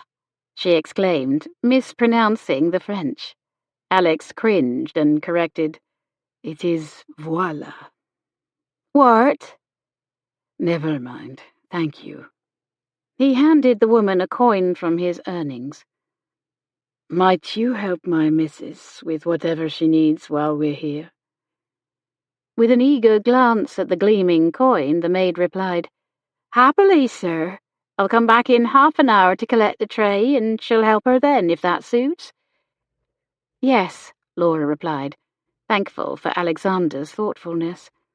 "That would be perfect, Miss—" "You may call me Rennet, ma'am." The maid performed a deep, stage-worthy curtsy and slipped from the room. At the woman's theatrical exit, Laura and Alex shared amused grins. Then Laura looked at him with a mixture of wonder and gratitude. "You think of everything." His eyes glimmered with sadness. "I only wish that were true." Alexander hoped Laura wouldn't come to regret travelling with him, but feared she would. He gestured for her to take the seat at the dressing table, while he sat on the only other chair in the room. She handed him one of the bowls of stew and a spoon, and they began eating. The tender chunks of beef, carrots, and onions in rich gravy were delicious and warming, reminding him of his father's favourite, beef bourguignon. They ate in silence, an awkward tension between them. They had spent many hours in the guest room in Fernhaven, and had shared the same cabin on the ship, though they'd rarely been alone, with the crew sleeping in shifts. They were certainly alone now. Was that why this felt so different, so dangerous? When they finished eating, Laura stacked the used bowls and cutlery and set the tray aside. The uneasy silence stretched. Laura reached up and began unpinning her hair. "I hope you don't mind. The pins are digging into my scalp." "I don't mind at all." Her long hair cascaded down around her shoulders in a veil of autumn colours. Deep amber, cinnamon, maple leaves. His chest tightened. She massaged her scalp, and his fingers itched to stroke the silky length. "Your hair is beautiful," he said, unable to stop himself. "Thank you." She dipped her head, clearly self-conscious. Trying not to stare, he stood, searching the room for some distraction. "I will, clean my teeth." He turned to the wash basin, scrubbed his teeth with the brush and tooth powder from his knapsack, and washed his face and hands, glad for the cold water. The maid, Rennet, returned as promised, and Laura smiled at her. "If you could help me with the fastenings?" "Yes, ma'am." To keep up the pretense that he planned to spend the night with his wife, Alexander remained in the room, instead of escaping like the interloper he knew himself to be. He licked dry lips. "I will, just read while you change." He repositioned the chair, angling it away from them, and sat down, trying in vain to read the New Testament and Psalms he'd found on the side table. The maid undid the back buttons and loosened the lacings of the shapeless black frock.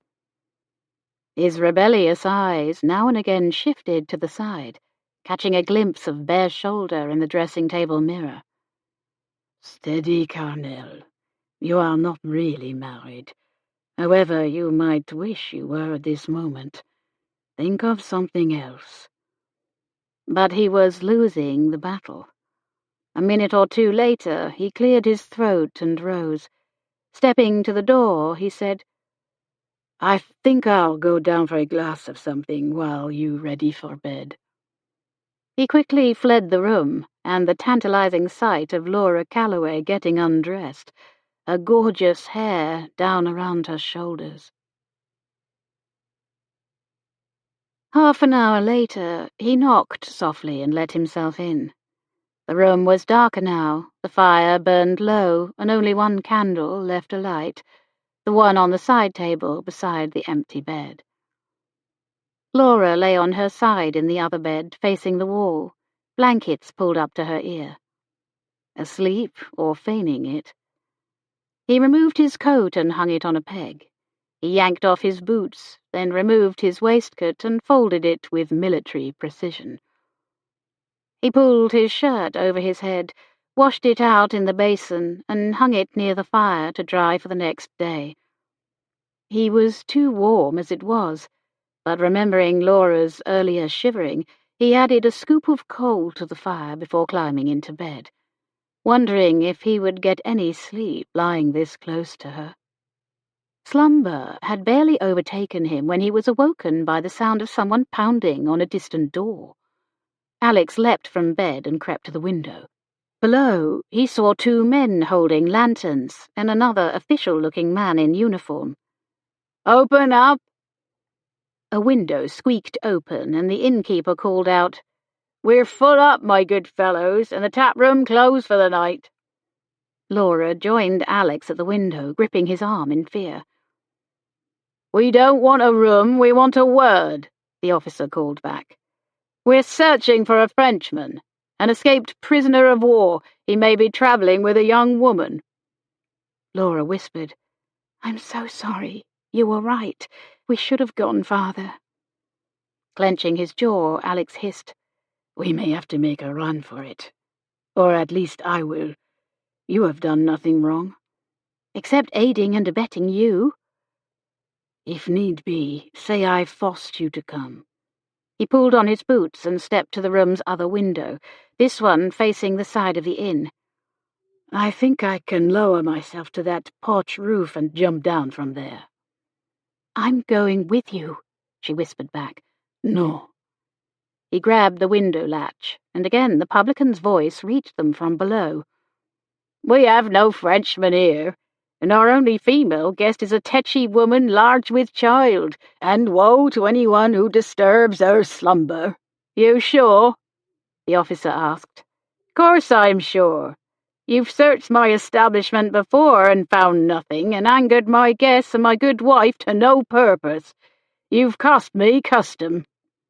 The door to their room creaked open, and Laura barely stifled a gasp. Rennet slipped in, finger to her lips, candle lamp in her other hand. She beckoned them to follow her. They did so, tiptoeing to the far end of the room, to what looked like an ordinary wall. Her fingers worked some hidden latch, and a panel slid open. The flickering candlelight revealed a closet-sized compartment with several stacked half-anchors and a crate of tea atop them. Smuggling contraband.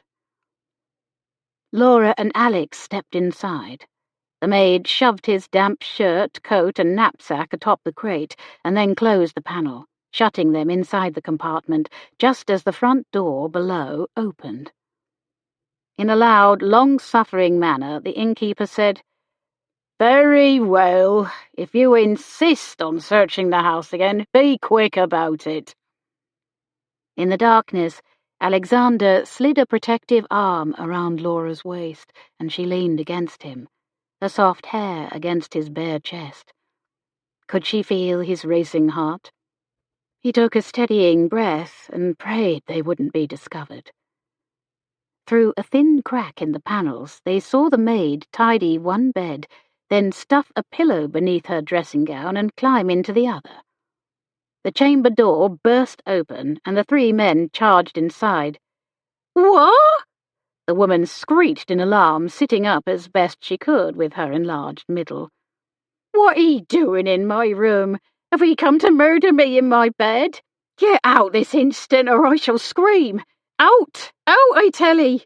If ye make my poor child come early, that innocent life will be on your heads and the heads of your own children." The officer held up a palm. "Calm down, madam, calm down. We are searching for an escaped prisoner of war."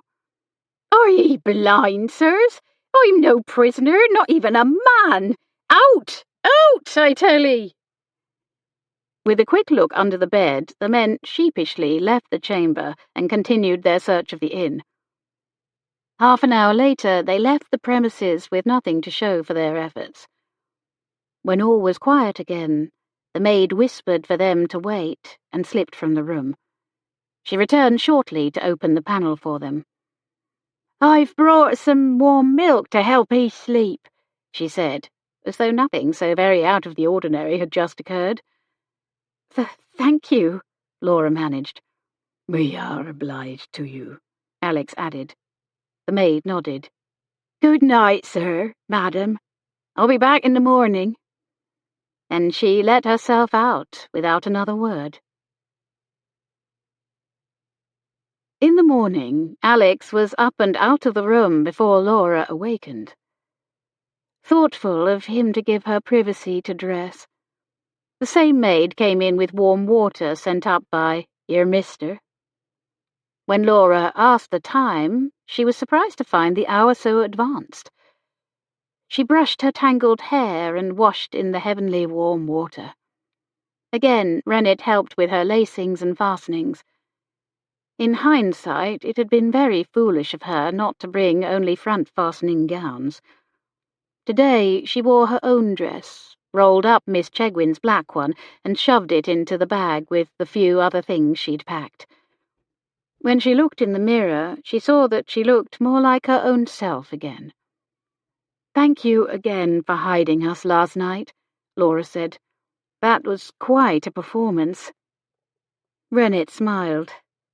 "Do you think so? I always wanted to be an actress on Drury Lane, but Pa said it wasn't proper. I said better than cleaning chamber pots all my livelong day, but oh, well, here I be." "You are a talented actress." The maid dimpled. "Thank ye, ma'am. That makes me very happy to hear." When Rennet left, Alex returned with bread, butter, and cups of hot, strong tea for them both. Laura could have kissed him. After they'd eaten, she removed a few coins from her reticule and extended them. "For the room." He shook his head. "No need. I have my earnings from the salvaging work." "Save that for the journey." "It would not be gentlemanly to allow you to pay my way." "The money is from the sale of the jewelled salamander. Not mine, really. In fact, I would feel better about spending it on returning another treasure rather than on myself." "A treasure now, am I? Better than flotsam, I suppose." He winked. Her face warmed in embarrassment, but she saw that her words had pleased as well as amused him, so she couldn't regret saying them. They packed their few remaining things and went downstairs. Finding the publican alone, Laura said, "Thank you, sir, for your discretion last night." The man nodded sagely. "I'm a publican in Porthcurno, madam. I make it a practice to deny anything the revenue men ask me." He cleared his throat. "Rennet told me where she hid you. I trust I can count on your discretion in return." "You may indeed." They smiled at one another and settled their bill, and the two travellers began the long walk to Penzance. The day was cold, damp, and misty. A few carriages passed by, and Laura hoped one of them would stop and offer them a lift, but none did. 10 miles was going to be a tiring trek, especially in the rain, which grew heavier as they trudged along the road. Seeing her travelling bag getting wet, Laura again tucked it under her cape, wishing she'd brought a stout leather valise instead, although it would have been heavier. A wagon passed them, and the driver stopped his horses with a "Whoa now, boys." Then he called to them, "Where are you two bound?" "Penzance." "That's a long walk for a woman in her condition. Climb up." Alex looked at her, brows high in surprise, then bit back a smile. The farmer nodded toward the ewes in the wagon. "I wouldn't make my girls walk so far." "You are right, sir," Alexander said humbly, "and we sincerely appreciate your offer." He helped Laura up onto the bench and squeezed in beside her. They continued on their way. The wagon would win no races, but it was better than walking the whole 10 miles. Reaching Penzance, Alex offered the man something for his kindness, which he waved away. After thanking him, they spent some time walking around the harbour, inquiring about a ship. Finding no one willing to help them, Laura asked a passer-by for directions to Quayside Cottage. After their late start, slow pace, and futile inquiries, the sky was already darkening. When they found their way to the house, Laura handed Alex her bag and whispered, "Let me talk to him first." Alex nodded and stood off to the side behind her. Laura took a deep breath and knocked on the door. A few minutes later, a short, rotund housemaid answered. "Ace?" "Good evening. I'm here to see Mr. Truscott. Is he at home?" The woman hesitated, looking her up and down. Laura lifted her chin and managed a small smile, hoping to look more ladylike than she surely had over the last few days. "I'll see. Wait here." She shut the door, leaving them out in the cold. "Lord, please let him remember me and look on us kindly."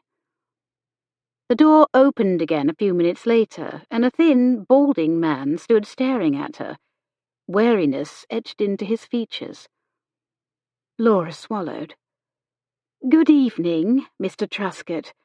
I apologize for the unexpected call, but you did say if I were ever in Penzance I should visit you." "And you are?" he asked. "Laura Callaway. I wrote to you about your first wife, some months back, and I received your kind and, may I say, unexpected response." His expression transformed into one of wonder, then fell. "You've missed the wedding, I'm afraid." "I know. I hope it went off well." "Yes, the new Mrs. Truscott and I are blissfully happy." I wish you could meet her, but her niece just had a child and she's gone to stay the night with her so she can rest." "How kind of her." "Yes, that's Ruth." He shifted uneasily. "I know I offered you some reward, but now I fear you mistook me for a rich man. I hope you didn't come all this way expecting a great deal of money." "No, sir, I did not. We are passing through, my friend and I, and our ship had to land unexpectedly and is unable to take us farther. If you happen to have a spare room—" "Your friend?" he asked, leaning to the side and looking toward Alex. Alexander stepped forward and bowed. "At your service, sir." Mr. Truscott looked from one to the other, chewing his lip. "Travelling alone together, are you? I don't suppose you're married. I wouldn't scruple it myself, but as I wrote, the new Mrs. Truscott is very particular about proper behaviour and avoiding even the appearance of sin. So while I could offer one of you lodging, I don't know that she would agree to the both of you, unless— May I tell her you are man and wife, recently wed? Then there can be no objection." Laura hesitated. She didn't want to lie, but she was cold and weary to the bone. Alexander touched her arm. "You go in, Laura. You're exhausted. I'll find shelter somewhere. A church or barn, perhaps." Mr. Truscott grimaced. "No, no," he said. "I can't turn you away. Come in, the both of you, I insist. You look dead on your feet.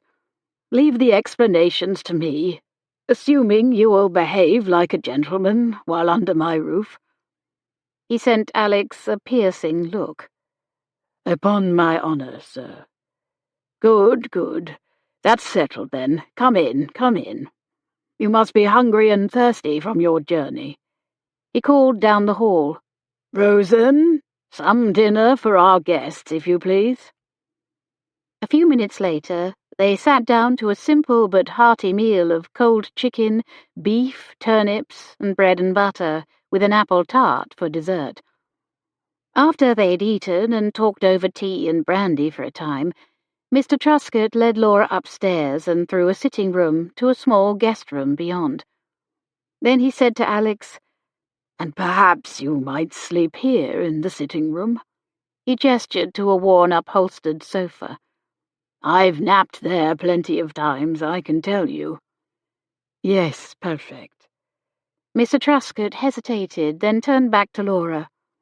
"I would, rather not involve the maid in our little ruse. She tells my wife everything. Can you manage on your own for one night?" "Easily," Laura replied. "Thank you, Mr. Truscott." Their host brought up a pitcher of water for the washstand, built up the fires in both rooms, and bid them good night. When he departed, Alex whispered, "Can you manage without a maid?" She shrugged. "I can sleep in my frock." "Not very comfortably. I could help if you don't mind." Laura hesitated. She would have to wear the same dress the next day, so she hated to sleep in it. She'd far rather let it air than wake up in a wrinkled mess. "If you could just undo the frock's back buttons and laces, I can sleep in my shift and stays." Her ears heated to mention her underclothing, but she reminded herself that Alexander had been a married man at one point, so was probably well versed in female attire. He approached, and she turned her back to him, grateful for an excuse to hide her flushing face. His fingers seemed a bit unsteady as he fumbled over the buttons. "Sorry, they are dashed tiny." She clenched trembling hands. "That's all right." He unstrung the laces more easily. His hands paused, lingering on her waist a moment. "Anything else?" She was tempted to lean back in his arms, but forced herself to turn her head and smile at him. "I can manage the rest, thank you. Good night." Laura gently shut the bedchamber door behind him, then leaned her back against it, wondering what might have happened had he stayed. She imagined leaning against his strong chest, his arms going around her, Alexander kissing her shoulder, the back of her neck. She pressed her eyes closed. No, they had done the right thing. She sighed. Sometimes the right thing was a cold and lonely room. Laura slipped off her frock, hung it from a peg, and pulled a nightdress over her shift and stays. She cleaned her teeth and climbed into the small, chilly bed. She tossed and turned, her mind alert even though her body was weary. She prayed for a time, then finally fell asleep. Sometime in the middle of the night, she awoke and found herself shivering. She rose to add more fuel to her fire. By its light, she opened the trunk at the foot of the bed, and from it drew 2 woolen blankets. She laid the first on her bed, then tucked the second under her arm. Hoping not to wake Alex, she opened the door gingerly and tiptoed to the sofa. He lay there, one arm bent over his head, one foot on the floor, knitted lap rug covering his torso. She carefully spread the wool blanket over him.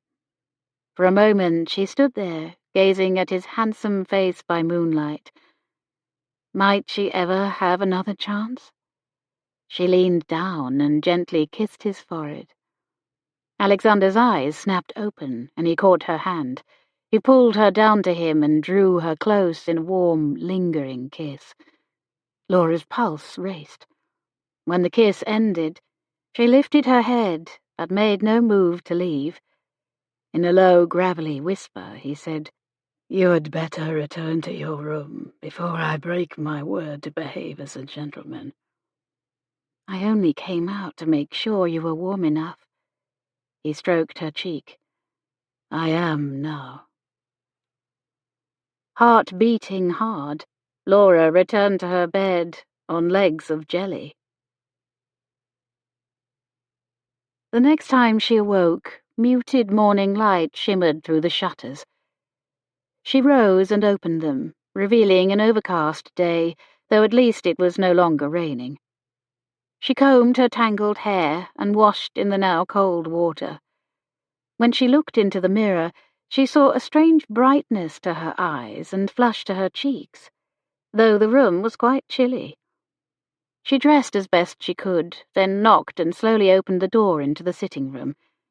Alexander stood before the hearth mirror, tying his cravat. "Good morning," she whispered. He turned to look at her, his gaze softening and lingering as it moved over her hair and gown before returning to her face. "How are you feeling?" "Anxious, but otherwise well. Would you mind, fastening my frock?" "Not at all." Again she turned her back, and he began the task, his hands steadier this morning. As he finished, a door opened below, and both of them jumped. Voices ascended the stairs. Mr. Truscott exclaimed, "My love, you are home early. I didn't expect you until this evening." "I know, my dear, but I missed you, and Joan is getting on so well." Laura and Alex exchanged uneasy looks. The particular Mrs. Truscott was back. "I'll go first," Laura whispered. "Wait," he hissed, pulling the ring from his hand and sliding it onto her ring finger. She nodded, took a deep breath, then made her way downstairs. Mr. Truscott turned as she descended. "Ah, you'll never guess who has come to call, my love. It's Miss Laura Callaway, that was. She wrote the letter telling us of Prudy's passing, remember?" The middle-aged woman, still in cap and mantle, turned to her, eyes alight. "Oh, I do indeed. Miss Callaway, what a pleasure. How good of you to come." I say the Miss Callaway that was, my dear, for she is recently married. She is, Mrs. He turned pleading eyes in Laura's direction. Carnell." He smiled in relief. "Mrs. Carnell, now." "Congratulations, my dear," Mrs. Truscott said, her face plain but pleasant. "And your husband?" "He should be down any minute. Ah, here he is." Alexander came tentatively down the stairs and joined her at the bottom. "Good morning, my good man," Mr. Truscott said, a bit too loudly. "I was just telling my dear wife that you and this fine young lady are to be congratulated." Alex frowned in confusion. "Are we?" "For your recent nuptials, of course," their host said, rather desperately. Alexander's expression cleared. "Ah, yes, thank you. I'm a blessed man, indeed." He stepped closer to Laura, taking her hand in his. Introductions were made, and then Mrs. Truscott suggested they all sit down to breakfast together. Dread filled Laura at the thought of having to make conversation over a meal and the lies that would be necessary to continue the ruse. Mr. Truscott looked from person to person and wrung his fingers. "My dear, why do we not let the newly wedded couple dine on their own? I've already eaten, but you could bring a tray into my study. I relish a little time with you, my love. You can tell me all about your niece's new baby." Mrs. Truscott smiled at her husband, the expression transforming her rather homely face into one of true loveliness. "As do I, my love, but we shouldn't neglect our guests." "Not at all, Mrs. Truscott," Alex responded politely. "We were unexpected guests, and we don't mind a bit." Mr. Truscott nodded. "You see, my dear, I'm not the only recent bridegroom eager to spend time alone with his lovely wife." "Thank you, but truly I'm eager to speak with our guests," Mrs. Truscott gently but firmly insisted. "You and I can talk later." Mr. Truscott reluctantly acquiesced. "As you like, my love." They took their seats in the dining parlour, and the maid brought out a basin of porridge, a rack of toast, and platter of cold meat. On the table were already arranged pots of jam, honey, and butter, as well as tea things. Mrs. Truscott turned to Alexander. "Would you like to ask the blessing, Mr. Carnell?" "With pleasure." He bowed his head, and Laura followed suit, though she didn't quite shut her eyes, eager to observe this demonstration of his faith. "Almighty God, look with mercy on those here assembled, and accept our humble petitions. We are grateful for this new day and for the gracious hospitality of our hosts. Please pardon our offenses of yesterday and guard us from evil today. You know our weaknesses and the temptations that surround us. We ask for your protection through any dangers ahead, and we pray for all who travel by land or by sea. Amen." Everyone echoed his amen. Mrs. Truscott thanked him and poured the tea. "You made no mention of your betrothal when you wrote, Mrs. Carnell. Your marriage must be even more recent than ours." "Yes, I am as surprised as you are. It was most unexpected." Between bites of porridge and toast, Mrs. Truscott asked, "Have you known one another long?" "No, we only met last month." John Truscott nodded sagely. "Love at first sight, was it?" Alex looked at Laura and said with apparent sincerity, "Indeed it was, for me at least." "And you, my dear?" Mrs. Truscott prompted, eyes twinkling. Laura felt her face heat. "I was certainly intrigued." "How did you meet?" "He, sailed into my life, as it were." "My wife is all modesty," Alexander said. "I was injured during a shipwreck, and she rescued me and nursed me back to health." Mrs. Truscott pressed a hand to her heart. How romantic! I'm afraid it didn't seem so at first, Laura said. We weren't sure he would live, and sadly so many others died, including one of his dear friends. I am very sorry to hear it.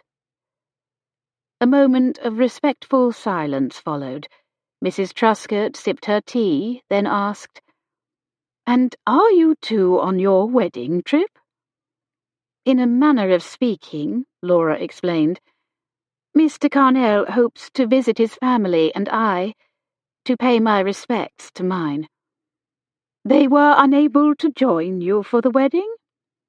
Laura looked down, unable to meet the woman's earnest gaze. My parents are gone, I'm afraid, but they are buried on Jersey. Alexander's family lives near there, so we hope to pay our respects to both. Unfortunately, the vessel carrying us ran into difficulty near Longships, Alexander added. Oh, no, not another shipwreck, I hope. No, thank the Lord. But the master thought it best to put into Porthguara for a time. Mr. Truscott nodded.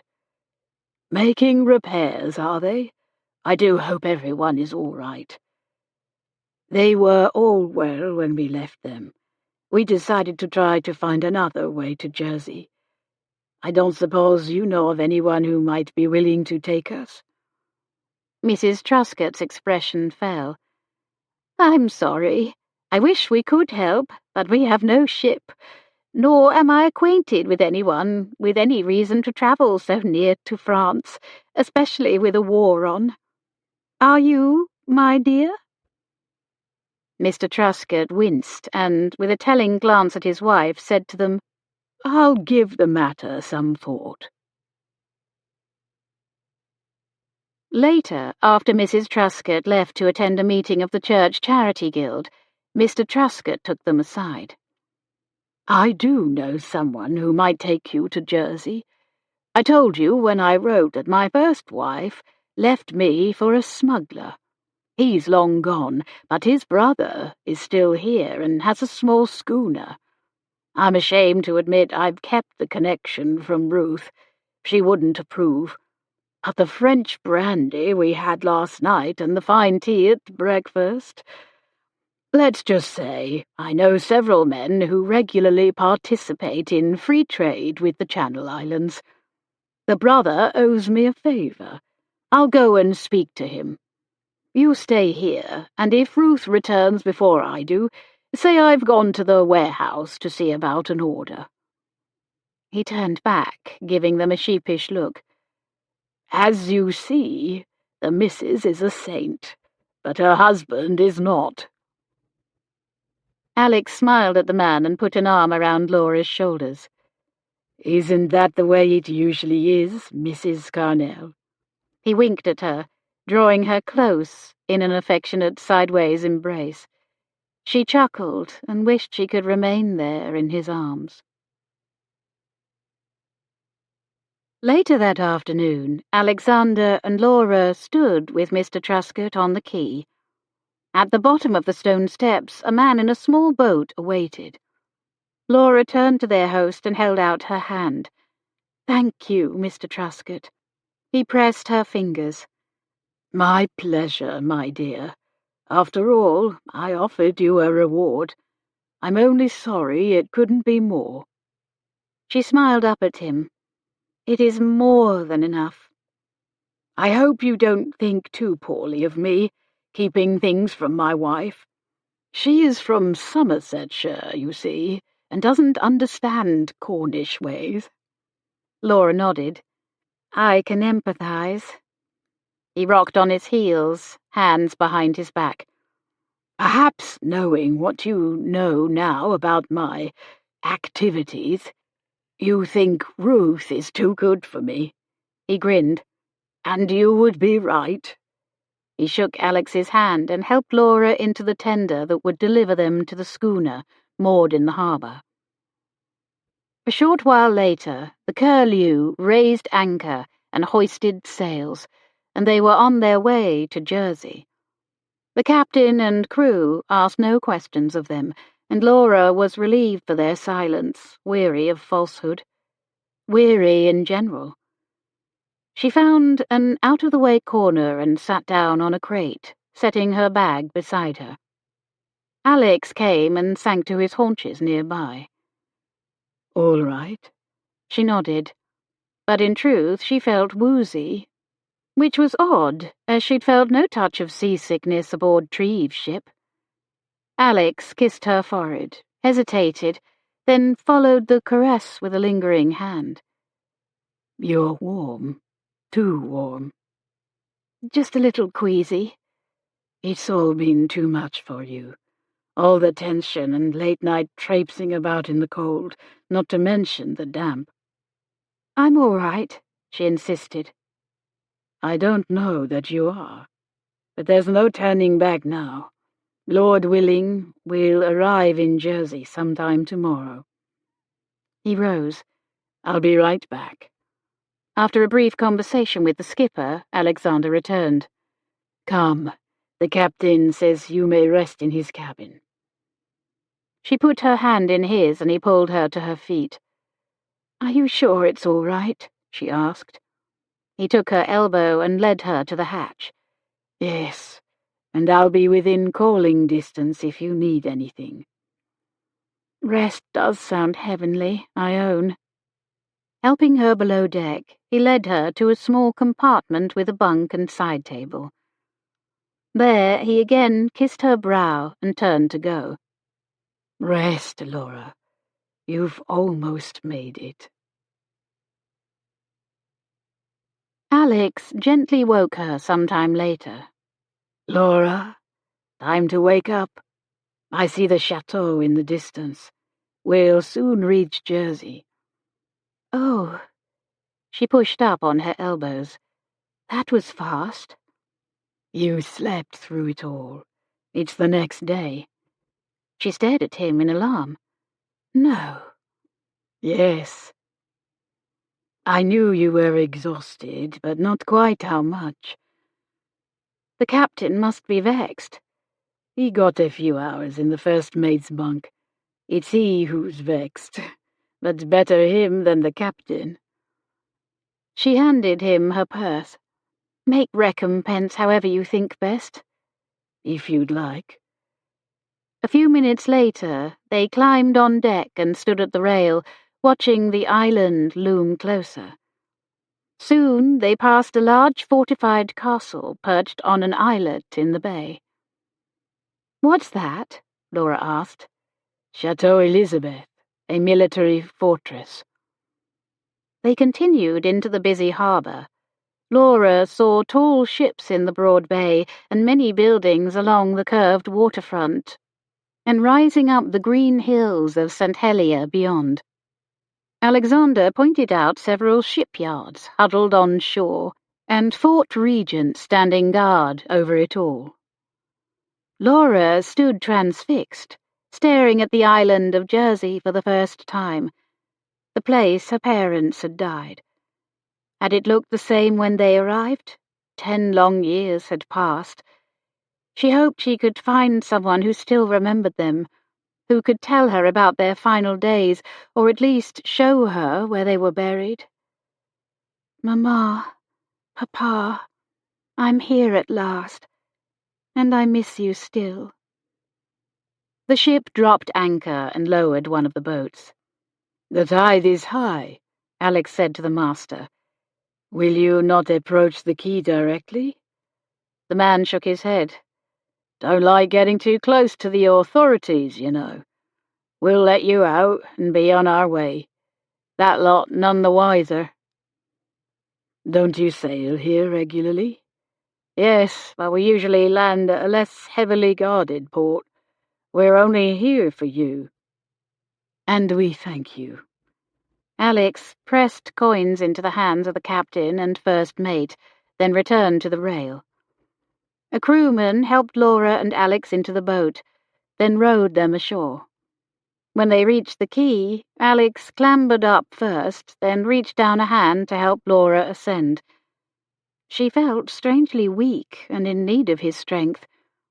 Standing on solid stone at last, Laura should have felt steadier, but instead the earth continued to sway beneath her. Alex placed a supporting hand under her elbow. "Are you all right? May take a few minutes to find your land legs again."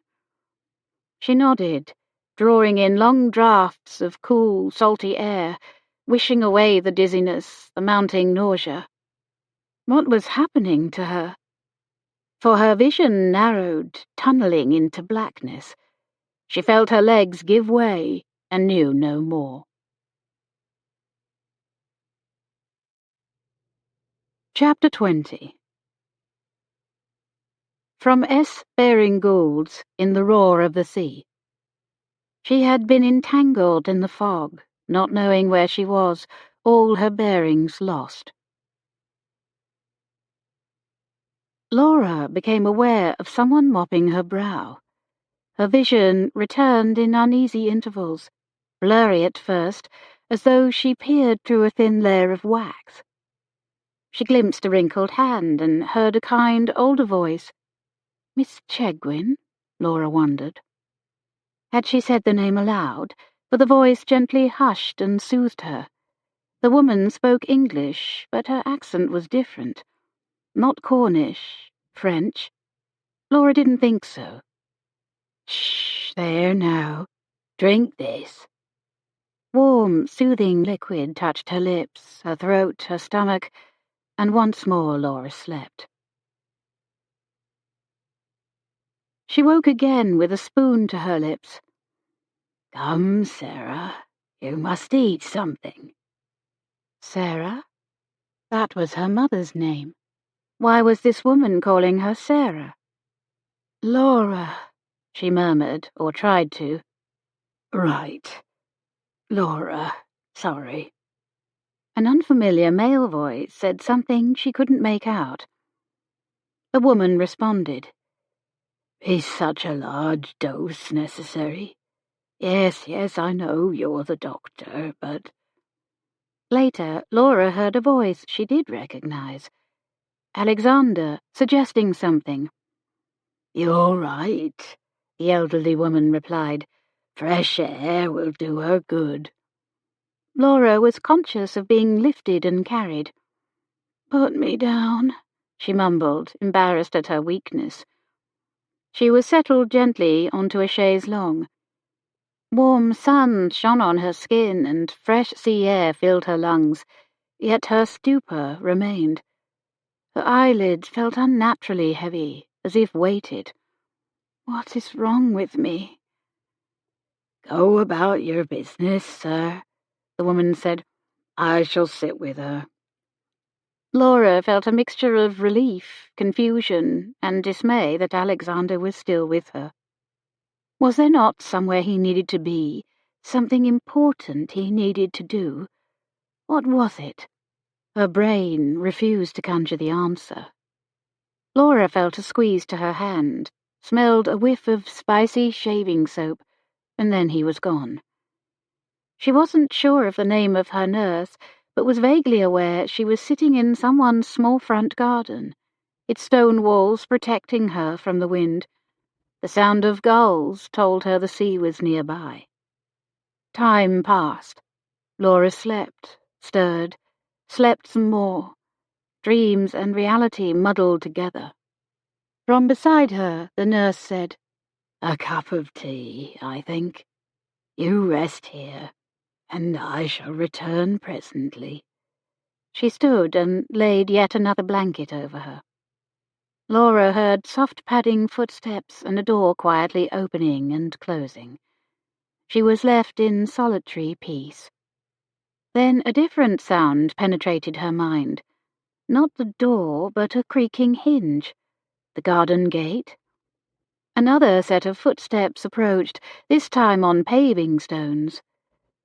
Laura turned her head and with effort opened her eyelids. The blurriness had lessened, but the sunlight hurt her eyes. She closed them again, save for the narrowest slit. Through the haze and her lashes, she saw a feminine figure. A woman in a long green cape closed the garden gate behind her. She had a halo of red hair, the colour faded by sunlight or age. Her profile and small spectacles she wore seemed familiar. The woman turned toward her, and Laura's hand flew to her chest. It was her mother, back from the dead. Was she still dreaming? Yet she felt jolted awake. If her mother were alive, she would surely not have let all these years pass without sending word. I must be hallucinating. She'd heard that fevers could give people strange fancies. Just what had that doctor given her? Or another explanation seized her heart. Had she died? Died and gone to heaven, and just as many predicted, her loved ones were there on that beautiful shore to meet her. At least, one loved one.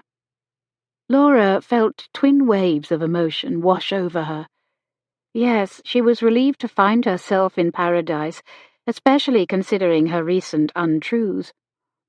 She remembered Uncle Matthew describing God as merciful, assuring her that her sins would be forgiven if she confessed them, and for that she was grateful. Yet she was sad, too. She wasn't ready to leave her world behind, to leave Alexander behind. He might blame himself for her illness, and he mustn't. It wasn't his fault. She'd chosen this course and would choose it again. The elderly nurse returned with the tea. She exclaimed, "Oh, you're back." Turning to Laura, she asked, Laura, can you hear me?" Shock pinned her tongue to the roof of her mouth, leaving her unable to speak. The older woman directed her next comment to the apparition. "The fever elixir Dr. Braun gave her contains a great deal of laudanum, a dose meant for a soldier or sailor, not a petite young woman. It's no wonder she's out of her senses.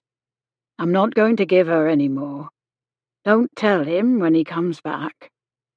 She gently touched Laura's arm and repeated, "Miss Callaway, can you hear me?" Laura slowly turned her head to get her first clear look at her nurse, a kindly-looking woman of at least 60, her fair hair streaked with silver. The nurse smiled at Laura. "There's someone here most anxious to meet you." Would the vision still be there? Laura turned her head the other way. Yes, still there, with a face blessedly familiar.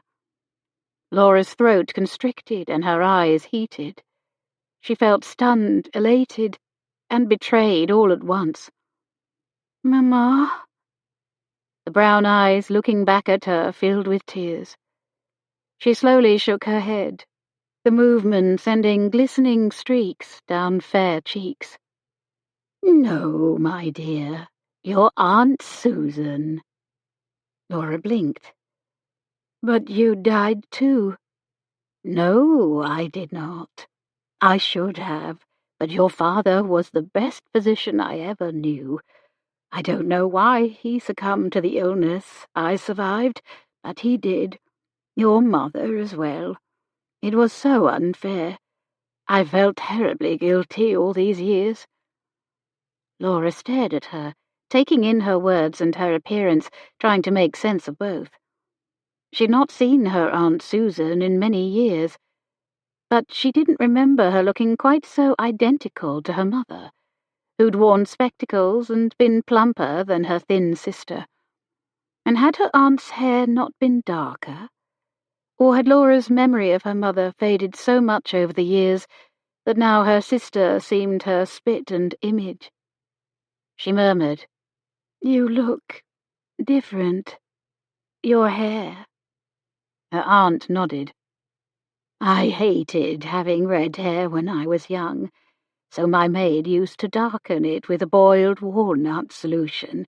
Foolish, I realize, especially now that I see how beautiful your hair is."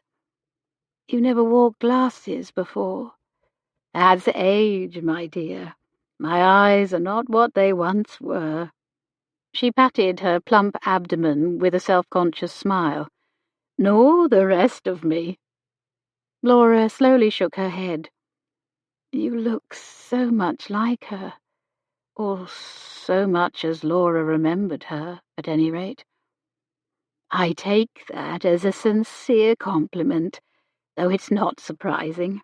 We were twins, after all, and so close. Not a day goes by I don't miss her." Laura's heart ached. "Me too." Her aunt squeezed her hand, and a few more tears escaped. "Will you show me where they are buried?" Laura asked. "Certainly, when you are more fully recovered. You are still quite weak." Laura turned to the older woman, who watched the reunion with misty eyes of her own. "Did you know my mother? Is that why you called me Sarah?" The nurse nodded. "Yes, I was at the harbour buying fish when you collapsed. You resemble her a great deal. I thought I was seeing a ghost." Laura smiled softly. "I know exactly what you mean." "Mrs. Tobin insisted your friend bring you here so she could care for you," Aunt Susan explained. "She also devotedly nursed your mother throughout her illness." The woman's chin trembled. "I only wish we could have saved her. Saved them both." Laura reached for her hand. "Thank you for trying." The wind picked up, and Mrs. Tobin insisted her patient move inside. So the women helped Laura to her feet and settled her in a snug parlour. Laura and her aunt sat near each other, Susan in a padded chair and Laura on the sofa. Mrs. Tobin discreetly left them to talk, only coming in to pour tea and offer sandwiches. Laura sipped her tea. The questions she longed to ask lodged in her throat. Instead, she asked, "Do you live nearby?" "I live here with Mrs. Tobin," Susan explained, "and have ever since my husband's death. I've been here all the while." "Have you? I didn't realize." "I was getting over a cold when you arrived a few days ago, so I kept my distance. You were out of your senses from the fever, and the laudanum only made it worse. I was afraid you wouldn't recover and I wouldn't have a chance to—" Her voice hitched. "Explain." Laura swallowed hard and asked, "Why did you never contact me?" Pain pinched the older woman's features. "I did try, my dear. Please remember that I was seriously ill at the time and barely survived, and when I did begin to recover physically, I was overwhelmed with grief over the deaths of my husband, beloved sister, and your father as well. I was laid low in a deep melancholy for a long while, unable to rouse myself even from bed. I had no interest in living, almost wishing I had died with the others. Then I remembered you, my sister's daughter. I wrote to your parents' home address, but the house had been sold and the new owners could provide no information about your whereabouts. I went through your mother's letters and found the name of the girls' seminary in one of them. I wrote to the school, and the matron wrote back with Mr. and Mrs. Bray's direction in Oxford. But that letter was returned as undeliverable. Apparently they'd moved away. I also wrote to your father's young partner, and through him learned the name of your parents' solicitor. He helped me track down an address for your aunt and uncle in Truro, but I never received a reply to that letter either. I began to think that perhaps you didn't wish to be in contact with me, or that the Brays didn't wish it for some reason." Aunt Susan shook her head. "Had my husband lived, I might have been successful in discovering your whereabouts, but his connections to Britain, his access to official channels, died with him. And you must remember that France and England have been at war for years. It wasn't exactly easy to convince anyone to spend time on what seemed to them a trivial domestic matter. I'm ashamed to say I gave it up, figuring you were better off with your Aunt Anne than with me. A guilty shell of a woman living in far-off Jersey. Aunt Anne died in childbirth not long after I went to live with him, Laura said. Uncle Matthew was a broken man as well, but eventually he rallied and married again. Through his second wife, he came into a living in the north of Cornwall. Where? St. Minver is the name of the parish, near Padstow. No wonder my letters went unanswered. Laura nodded. Matthew Bray wrote to Uncle Hillgrove via the garrison, but the letter was returned, marked deceased. Aunt Susan winced at the word. Yes, I was convalescing here with Mrs. Tobin by then. Eventually, the new garrison commander moved into our former house. I was ill for so long, and my fate so uncertain, that I became a forgotten woman. I am sorry. Susan rose and restlessly paced the room. You've nothing to be sorry for. I should have tried harder, not given up. Will you forgive me? Laura looked up at her and saw not only her mother's sister, but also her mother herself, looking at her with pleading brown eyes so like her own, asking for forgiveness for leaving her, for losing her. Yes, of course I forgive you, Laura said, thinking, I forgive you both. Alexander walked through the Havre des Pas neighborhood, thinking about Laura. He knew he would soon have to leave her to go to France, and he was resolved to go alone. With his and his family's futures so uncertain, he was in no position to do otherwise. But in the meantime he prayed for her full recovery. Here and there small streams ran across the street, water from the surrounding hills finding its way to the sea after recent rains. He made use of the planks left by helpful residents to cross over them without getting wet. The town had clearly grown in the years since he'd spent his summers there. Many new houses and streets had been built, while some of the old streets had been widened and the names changed from French to English. He reached a narrow street only 8 feet wide he thought he remembered as Rue des Trois Pigeons, but the sign read Hill Street. He'd found the original street name amusing as a boy, and didn't think the change an improvement. In the distance, above the rooftops, he glimpsed a castellated church tower he recognized, probably the very church his grandparents had attended. He decided to make his way to it and find his grandparents' former home from there.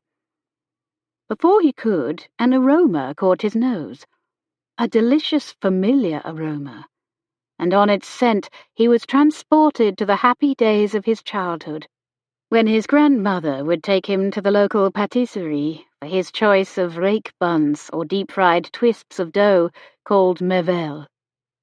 He walked on. In his boyhood, the north side of King Street had looked out over green fields. Now more houses and businesses filled the once open space. He turned the corner, past an ironmonger's, a greengrocer's, a hat shop, and a newsagent's, and then, there it was, Aigre bakers and confectioners. The bow windows gleamed, the displays of honey-brown bread loaves, cakes, and every good thing drew him to the familiar doors. He smelled warm yeasty bread, cardamom, and chocolat, and could almost feel his grandmother's hand holding his. He entered the establishment with a sense of stepping back in time. The man behind the counter greeted him and asked how he could help. I came here regularly as a boy. It's one place that seems blessedly much the same. Alexander ended up buying several vrake buns dotted with raisins, and 6 golden-brown merveilles still warm. He would share them with Laura and her aunt, he decided, if he resisted eating them all himself. He then asked the man if he might direct him to Rue des Vignes. "You mean Vine Street? Certainly." Following the man's directions, Alex turned onto a lane of vine-covered houses. There he saw it, surrounded by other houses, when it had at one time enjoyed sprawling lawns on 2 sides. It seemed smaller than he remembered, the wrought iron gates less high, but he recognized it even so. He stood at that gate and selected a pastry from the bag, lifting it to his grandmother in a toast of sorts and then savouring every bite. Eventually he walked back to the harbour and relished the sight of all those ships moored there, recalling his first long-ago glimpse of the Victorine. He noticed an older man in a tweed coat and slouch hat, watching him with friendly interest. When Alex looked over, the man asked, "Are you admiring the ships or daydreaming?" "Both, actually. I especially admire that brig there." The man's broad shoulders straightened, and his chest seemed to expand. "You have a good eye, sir, for that is my own ship." "Is it? You must be proud indeed." "I am. Just back from several weeks at sea." The man nodded toward Alex's parcel. "And I see you also have a good eye for bakeries." "Yes, in truth, I've been enjoying a little stroll into the past. My grandmother used to take me to Egger's bakery. Here, help yourself." He extended the grease-stained brown paper bag. The bushy eyebrows rose. "That is prodigious generous of you. Ah, Jersey wonders. You must be a local lad, then." Alex shrugged. "I've spent summers here as a boy. Take 2. My eyes were bigger than my stomach." The older man patted his rounded abdomen. "That's not a problem for me, as you see." He took a big bite. "Delicious." "I agree." The man chewed, then said, "Your accent. Do my ears mistake me, or do I recognize something of the French? Perhaps Normandy?" Alex reared back his head in surprise. "Close, Brittany. You have very skilled ears, sir, for although I've not been home in a few years, my honoured father lives near Quimper." The man nodded. "I've been there. Beautiful country. Though Camaret-sur-Mer is my favourite." "Camaret-sur-Mer?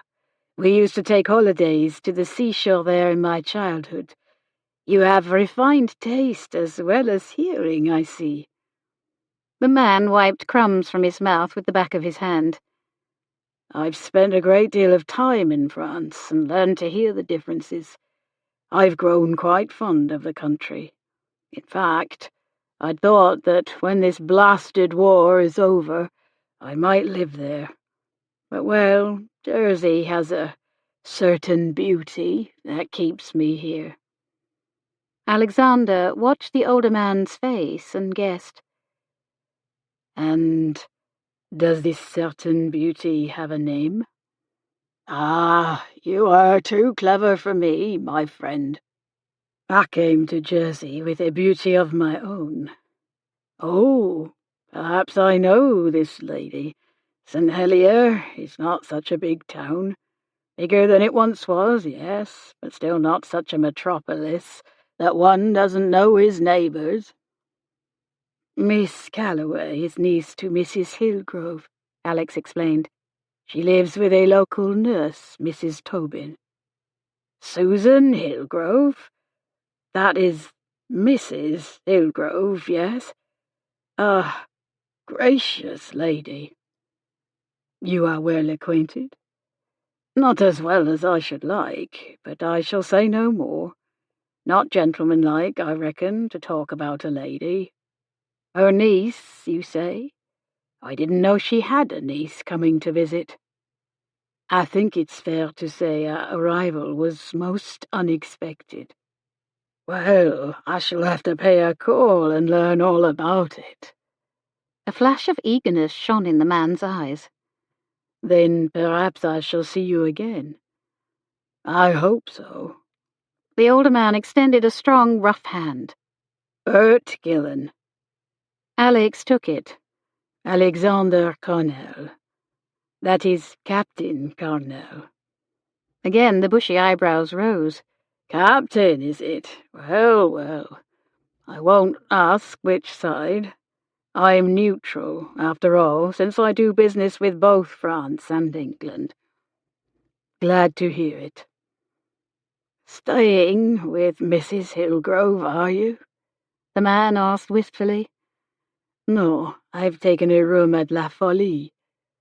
Alex pointed to the small inn tucked away in a sheltered corner of the harbour. The man glanced at it and nodded. "A lot of character in that old place, and a lot of characters frequent it, too. It's a favourite with sailors, pilots, dockers, and the like. Local fishermen sell their catch right outside its doors."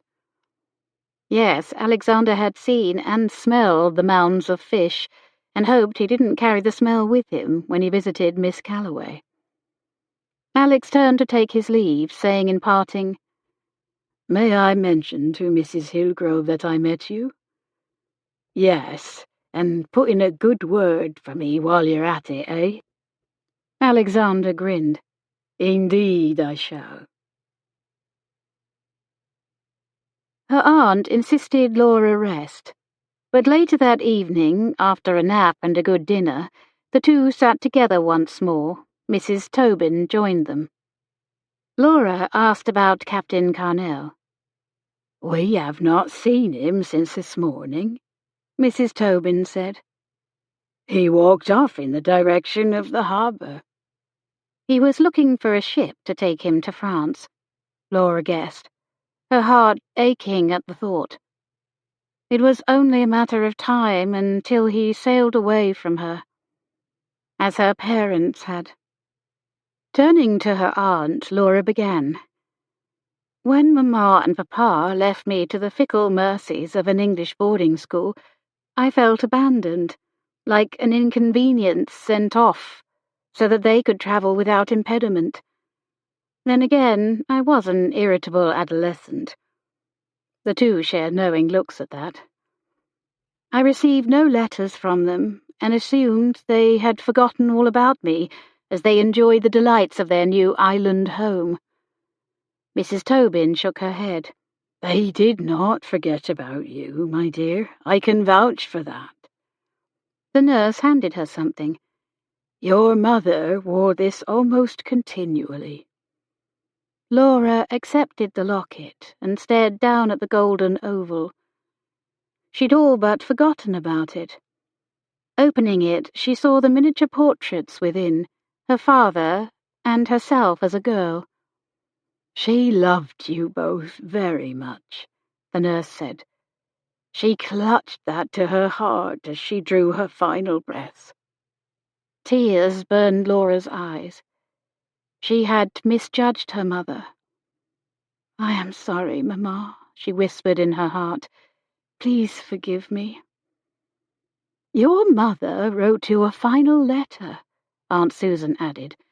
"I planned to forward it once I'd located your direction, but as I never did, well, I still have it." She retrieved the letter and handed it to Laura. Then the women left her to read in private. She recognized her mother's handwriting, but the words were shaky and hard to read at times. "My dearest Laura, I'm afraid our trip to Jersey did not turn out as we had hoped. I know you resented being left behind, but in hindsight I cannot regret leaving you in England, for you have escaped this illness that has claimed so many. I'm sorry to tell you that your dear Papa died 4 days ago. He was too weak during his final days to leave his bed, But before that, he was tireless in visiting the sick here and doing all he could to relieve their suffering. This fever, whatever it is, has swept through the barracks and much of St. Helier. I had hoped to be spared. I thought God would surely not take us both, not leave you orphaned. I was wrong. I'm so sorry, my darling daughter. I'd hoped to watch you grow up, to guide you a little and love you a lot along the way. Apparently that is not to be. My own sister is gravely ill as well, but I trust your father's sister, your Aunt Anne, will fill my shoes and become a second mother to you. I hope you will allow her to love you and care for you, as I'm sure she will be eager to do. You have always had a strong will and strong mind, Laura Callaway, and though it saddens me to send you into adulthood alone, I know that you'll live a good and God-honouring life that would make me, your father, and your heavenly Father proud. Life may disappoint you, friends may desert you, but God is faithful. Stay close to him, and you won't stray far from the right path. I am praying for you even now, my dearest, and I will always love you. Mamma. Tears overflowed, streaking her cheeks and cleansing the final traces of resentment from her heart. Chapter 21. From R.D. Penhallowick's Birds of Cornwall.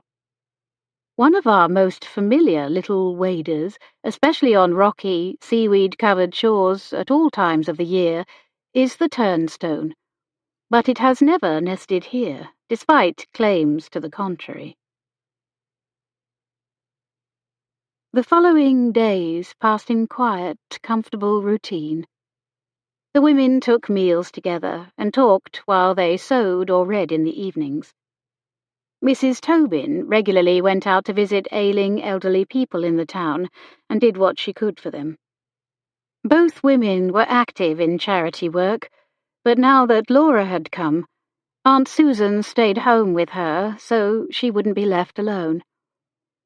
They hadn't seen Alexander in a few days, and Laura began to fear he'd left the island without saying goodbye. That afternoon Mrs. Tobin came into the parlour, eyes alight. "A gentleman to see you, my dear. Do you feel equal to a visitor?" Anticipation tingled through Laura's chest at the thought of seeing Captain Carnell again. "Indeed I do." She rose, smoothing back her hair and then her bodice, pausing to press a palm to her pounding heart. "Be calm." But the handsome gentleman who strode into the room, hat in hand, was not the man she'd expected. "Treve! What a surprise!" His lips pursed in an uncertain grin, and he twisted the hat brim. "Not an unhappy surprise, I hope?" She'd rarely seen him look less confident. "No, of course not. I've been wondering how you fared after we parted, nearly a week ago?" 10 days. "Really? I'm afraid I've been ill, so my awareness of time passing has been unclear." "Ill?" His golden eyebrows rose, and he looked sincerely concerned. "Never fear. I'm well on my way to a full recovery." "I'm glad to hear it. Do sit down. Don't stand on my account." "Very well." She reclaimed her seat and gestured to the one near it. He sat in the low chair, his knees high, his long legs looking decidedly coltish. "And I'm glad to see you've not been arrested," Laura said. "What happened with the revenue cutter?" "They never searched that cove, thankfully. To be safe, however, we hid our tools of the trade in a nearby field, most of which the locals carried off. It will be costly to replace them." "Then perhaps you should not. Perhaps this is a sign to you, a chance to choose a new path." He looked down, again twisting his hat brim in restless fingers. She changed tack. "How did you find me?" "Was not difficult. I knew you were coming to St. Helier, so I asked around the harbour until I found someone who'd seen you or Captain Carnell. A ship owner who'd met the captain directed me here." "It was kind of you to seek me out." He shrugged. "I wanted to assure myself you'd made it to Jersey as you'd intended. I still feel terrible I was unable to deliver you myself." Was that the only reason he'd come? Laura wondered. Or in hopes of something else? There's no need to feel bad. "It is a relief to find you safe and whole and in at least reasonably good health. I would have come sooner, but the men and I decided it would be wise to wait for a time before we made another attempt to cross the channel." Treve glanced around the small parlour. "Is the good captain not with you?" Laura hesitated, for in truth she didn't know where he was. "He was here in St. Helier, but we've not seen him in a few days." Treve, she noticed, watched her carefully. Laura hoped her expression didn't reveal her disappointment. She added more brightly, "I imagine he's busy trying to find a ship to take him to France." Treve winced apologetically. "I'm afraid I can't volunteer for that duty. Our narrow escape had a sobering effect on us all.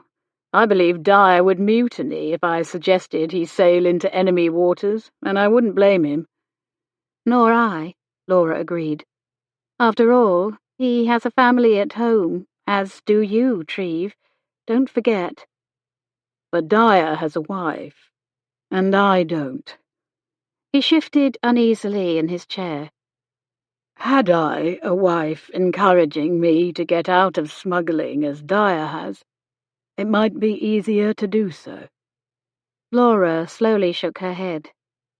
"Don't change for a woman, Treve. Change because it's the right thing to do. To live inside the law and your God-given conscience.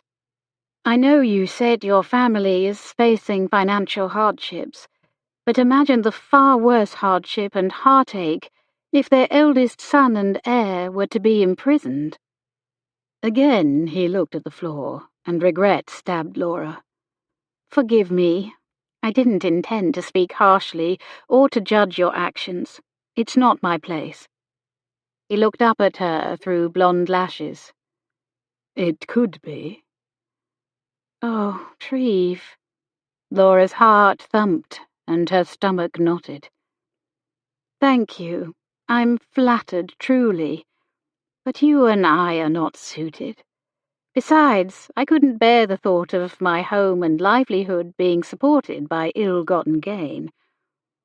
To worry every time my husband sailed away that he would be arrested."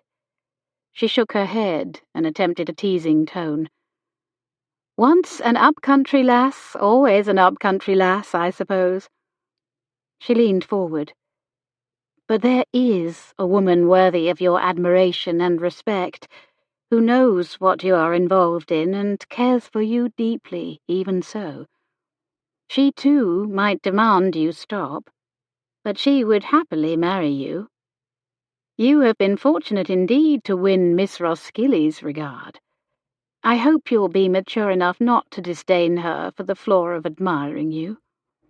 I dare say if I'd flirted with you as devotedly as she or Seld had, you would disdain me too."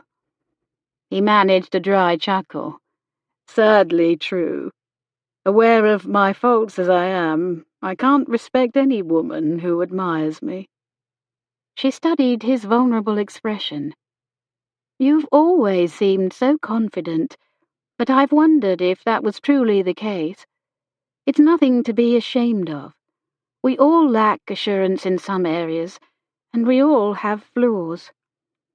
"And what possible flaws have you, Miss Callaway?" "Many. I've been proud.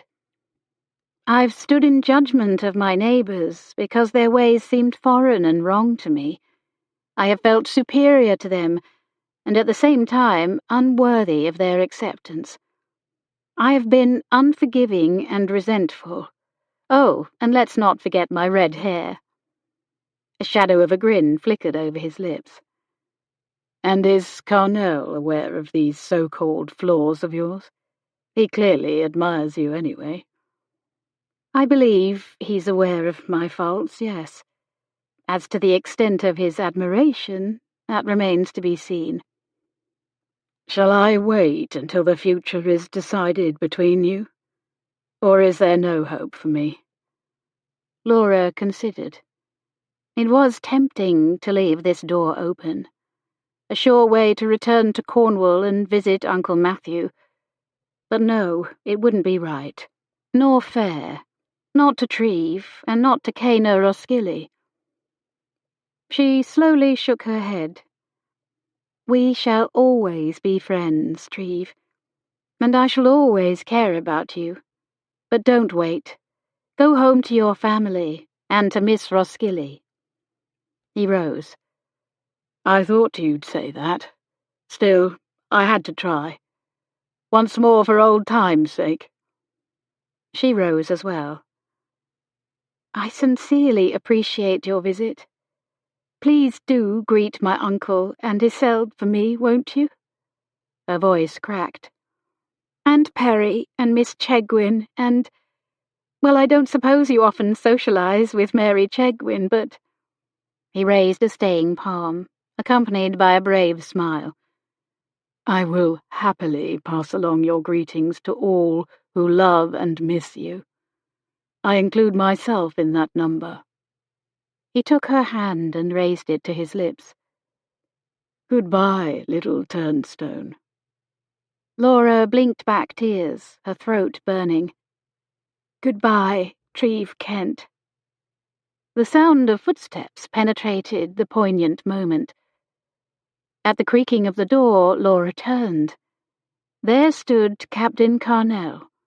He stopped abruptly in the threshold, expression inscrutable, as he looked from Laura to her visitor.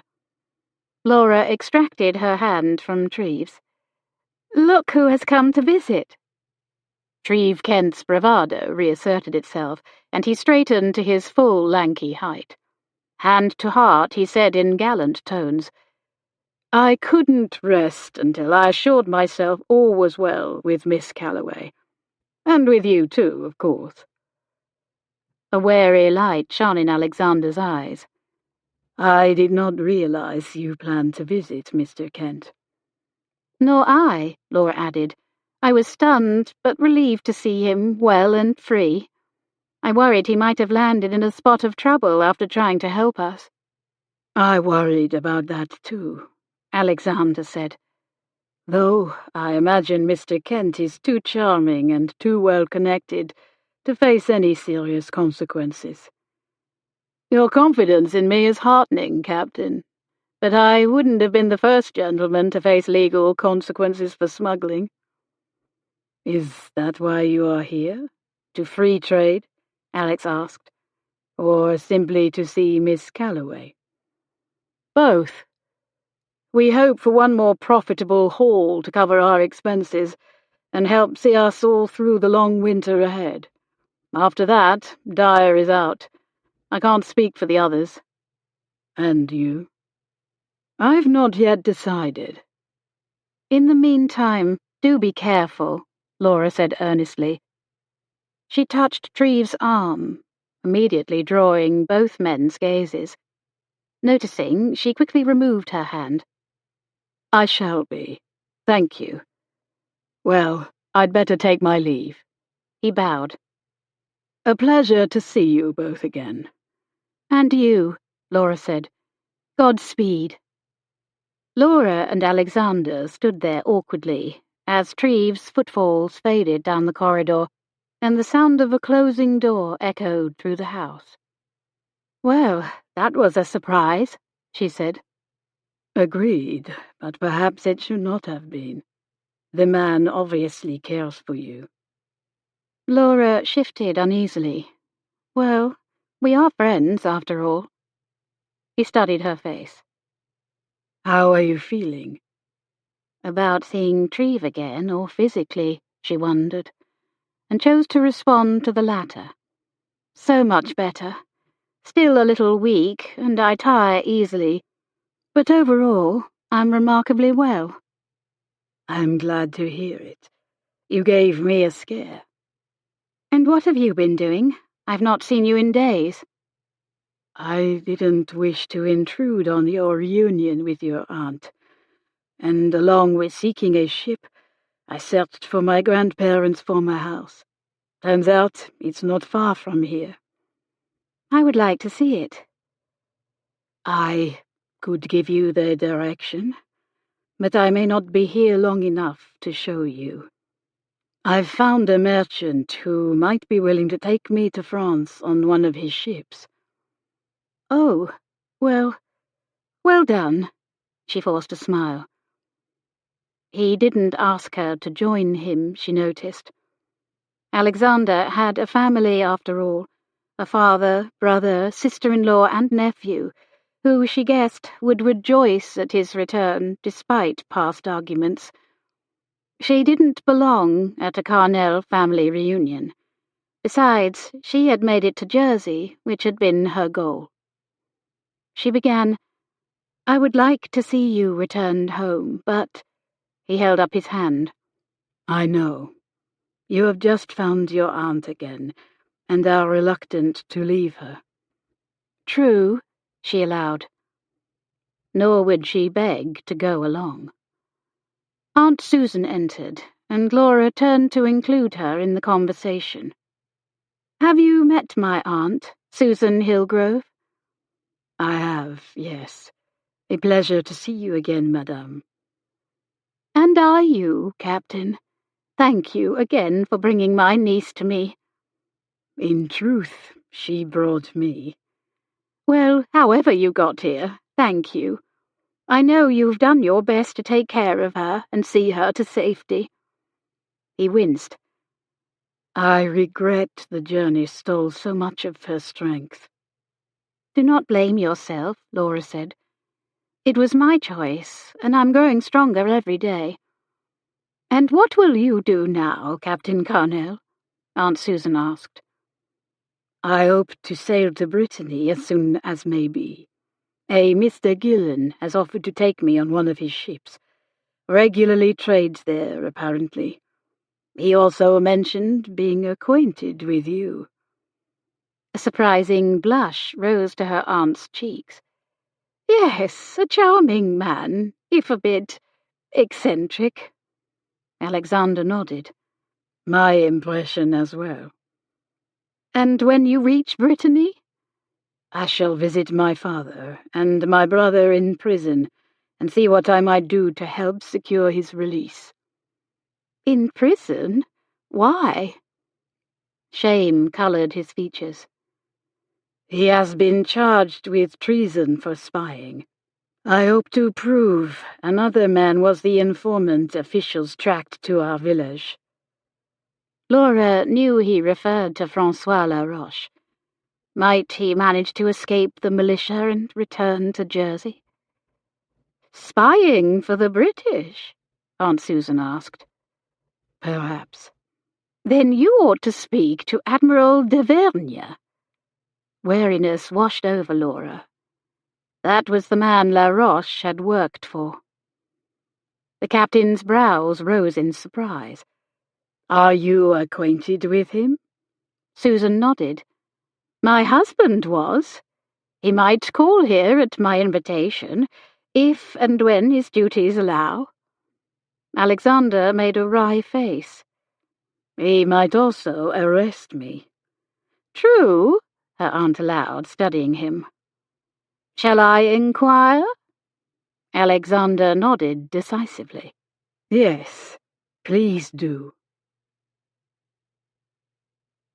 The women invited Mr. Gillen and Alexander for dinner the next night. They all helped prepare the meal, as Aunt Susan and Mrs. Tobin had no official cook, only the assistance of a young maid-of-all-work, who was not clever in the kitchen.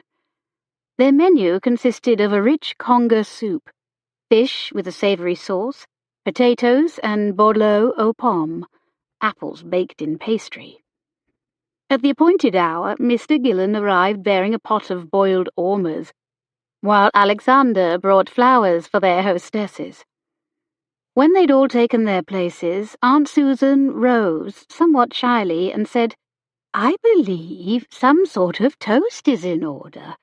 I feel rather like the woman in Scripture who lost one precious coin, and when she found it again, called her friends and neighbours together, saying, 'Rejoice with me, for I have found the treasure I had lost.'"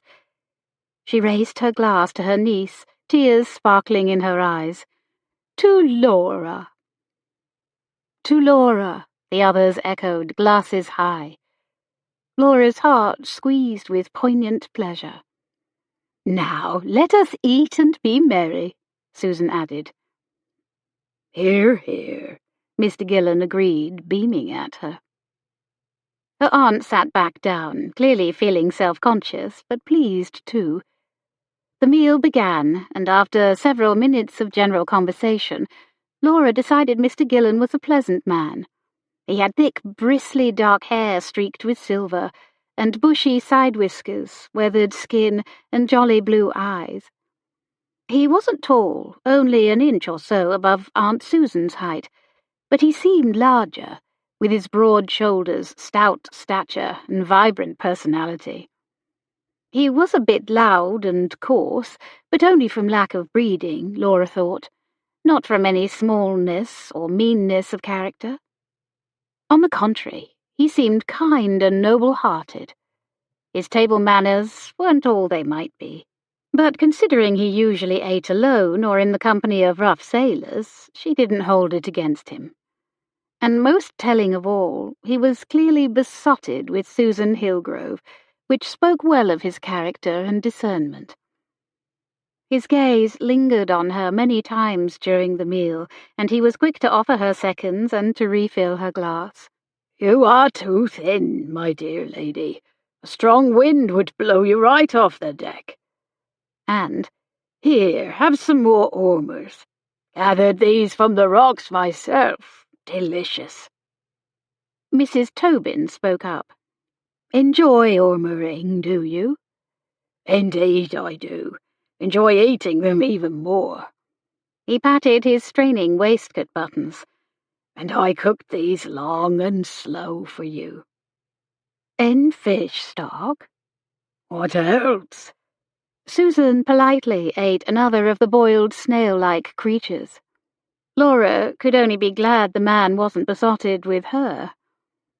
As if guessing her thoughts, Alexander turned to her, a teasing light in his eyes. "Another for you as well, Miss Callaway?" "No, thank you. I couldn't eat another bite." Laura had come to enjoy many Jersey specialities, bean crock, sweet cakes, lobster, crab, and more, but was still not fond of mollusks. As they ate, the men talked companionably of their seafaring experiences, and it pleased Laura to see them getting along so well. After dessert, Aunt Susan rose again.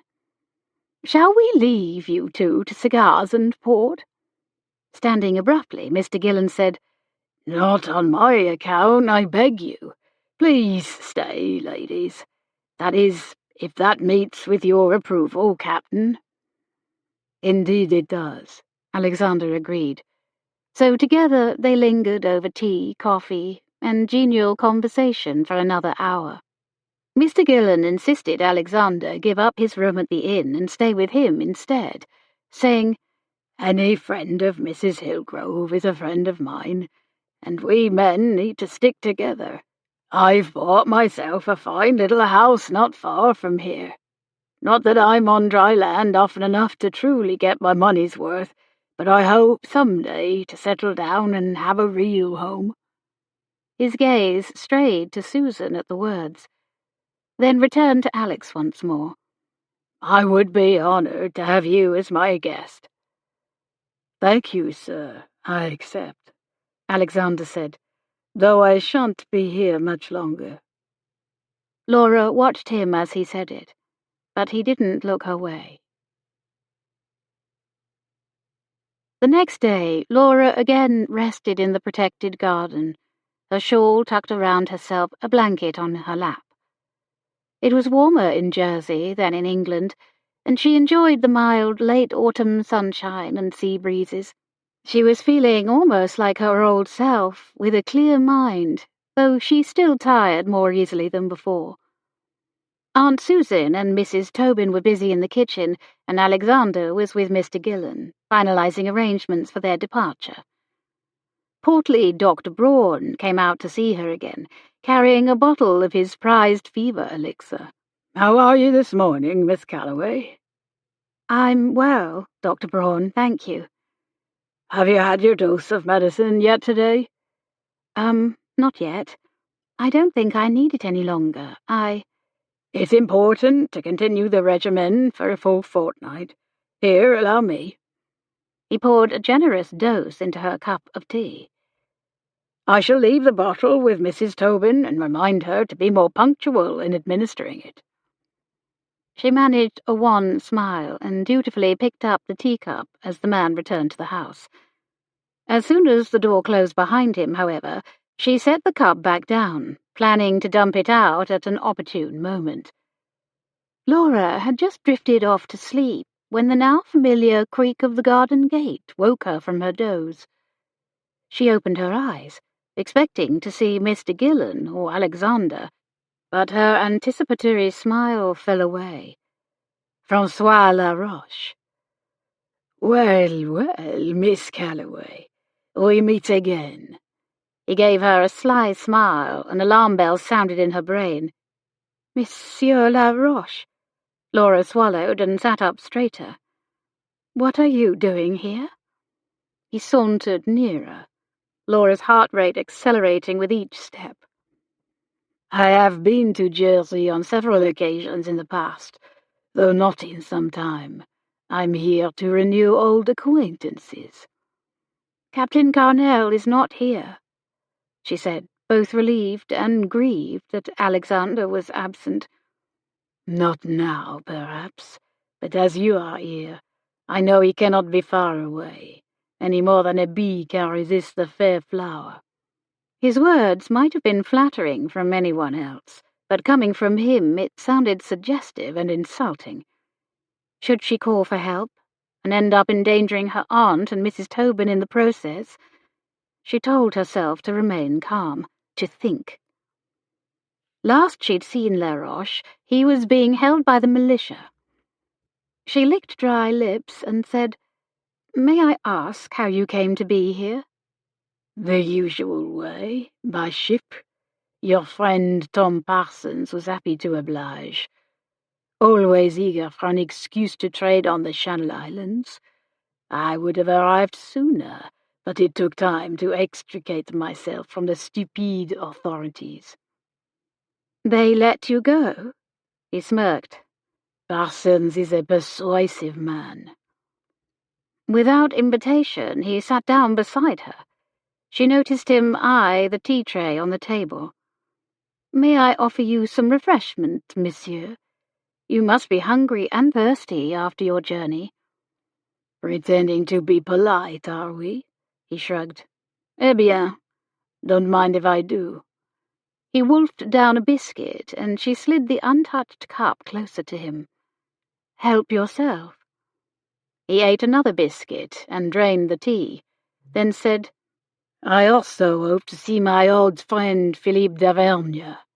With his connections, he could arrange a new passport for me and enough money to start a new life. I am owed some reward for the hardships I've suffered while his informant. Inconvenience, imprisonment, shipwreck." Mrs. Tobin, likely spotting a strange man with her young guest, flew outside like a protective mother hen, apron stained and meat mallet in hand. Aunt Susan stepped out behind her. "Who is this, Laura?" the nurse asked. "Monsieur Laroche. He was shipwrecked with Alexander." Would they remember what Laura had told them about the man? The women stilled. "And what brings you to Jersey, monsieur?" Aunt Susan asked. Came to see my old friends, including Philippe d'Auvergne. You know him? Everyone on Jersey knows him. He's recently been promoted again, Vice Admiral of the White. He divides his time between here, London, and the sea. How nice for him, Laroche said dryly. Perhaps that explains why I was told he was busy when I went to see him. Too important now for those who risk their lives for him. At least his aide told me where I might find Miss Callaway. Her aunt must have mentioned her when she wrote to invite d'Auvergne to call. If only she had not. At that moment, Alexander strolled through the gate. He drew up short and his face stiffened. Francois. Laura's stomach dropped. Dear God, help us. Francois remained slouched in the chair near Laura. Bonjour, old friend. Alexander's nostrils flared. We are friends no longer. Is that any way to greet me? The man with a pistol pointed at the woman you love? Laura sucked in a breath and glanced over. Laroche held a gun at his waist. Alex stopped where he was. Leave her alone. She has done nothing. You call rescuing you nothing? Hiding you, helping you escape nothing? Nothing to you. There you are wrong, for I want to see you destroyed. Why? You know why, and her name was Enora. Alexander spoke in a surprisingly calm voice. I truly believed you were not coming back. You believed what you wished to believe. First you break Leonie's heart, then mine. Leonie? What has she to do with this? She expected you to marry her. We all did. But instead you stole my Enora. He gave a dismissive wave with his free hand. No matter. I stole her back. A muscle in Alexander's jaw pulsed, yet he held himself in check. Then you have had your revenge. And that is not all I did to you, Francois went on. Shall I tell you more before I shoot you? Heart beating hard, Laura noticed Alexander's eyes dart from side to side, searching for a way to evade Laroche's gun, she guessed. Yes, tell me, Alex urged, drawing him out, stalling. I know you felt betrayed when we married, but it was you Enora loved. You who fathered her child. Why do you still wish to destroy me? Francois pointed an accusing finger. Because you grew up with everything I wanted and deserved. Simply because of the family you are born into. Wealth, education, influence. He leaned forward. Do you know, I even reported your father as a royalist sympathizer. But because you were serving Napoleon, he was spared. So I set out to destroy you another way. He sat back rather heavily against the chair. Alexander's nostrils flared. Are you talking about Alain? Alain. Francois stressed the second syllable in the French pronunciation. So earnest, so idealistic, so easy to persuade.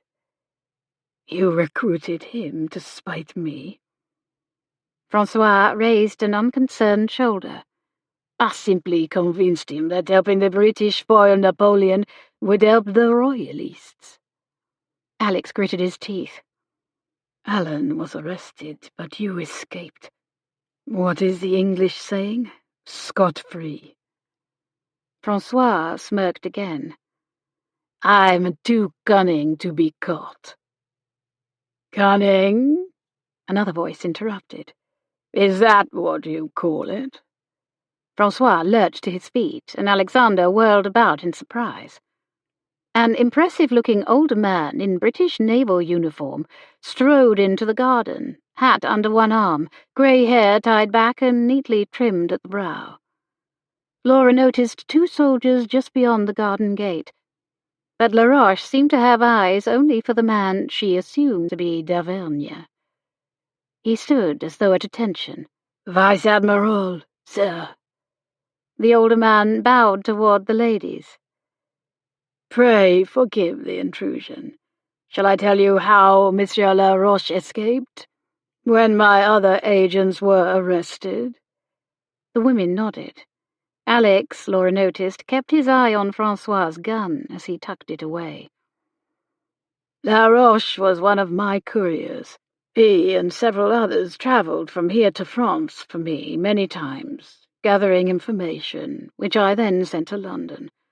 On that fateful last journey, however, the men found all the usual safe havens closed to them. They spent a number of weeks travelling around Brittany and living rough, but after several failed attempts to sneak back to Jersey, Laroche turned himself in to the French. He then led the secret police to his companions. He gave up every detail he knew about our correspondence, including landing places, hiding places, and codes. In return, they let him go, while the others were imprisoned." "That is not true, sir," Francois said, his smirk fading.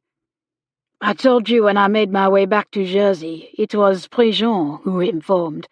I managed to hide in a ditch and later escape." "I believed you at the time. But since then I've had reason to revise my opinion. I talked to one of the others, who told me the truth." "Then he lied." "No, Laroche, you lied. Worse, you were not only spying for us, but you were also sharing British intelligence with the French, playing both sides. I call that treasonous."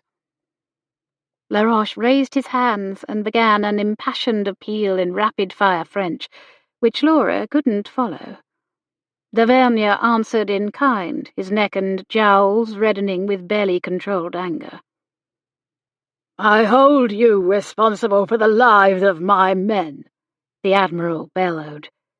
Alexander spoke up. "Are the others dead?" The Admiral looked at him. "I don't know. Since my sources of information have been cut off, I can't say for sure. If they haven't yet been executed, I fear it's only a matter of time." Alex said something in French under his breath, and the Admiral nodded his grim agreement. "I am going to find out," Alexander declared.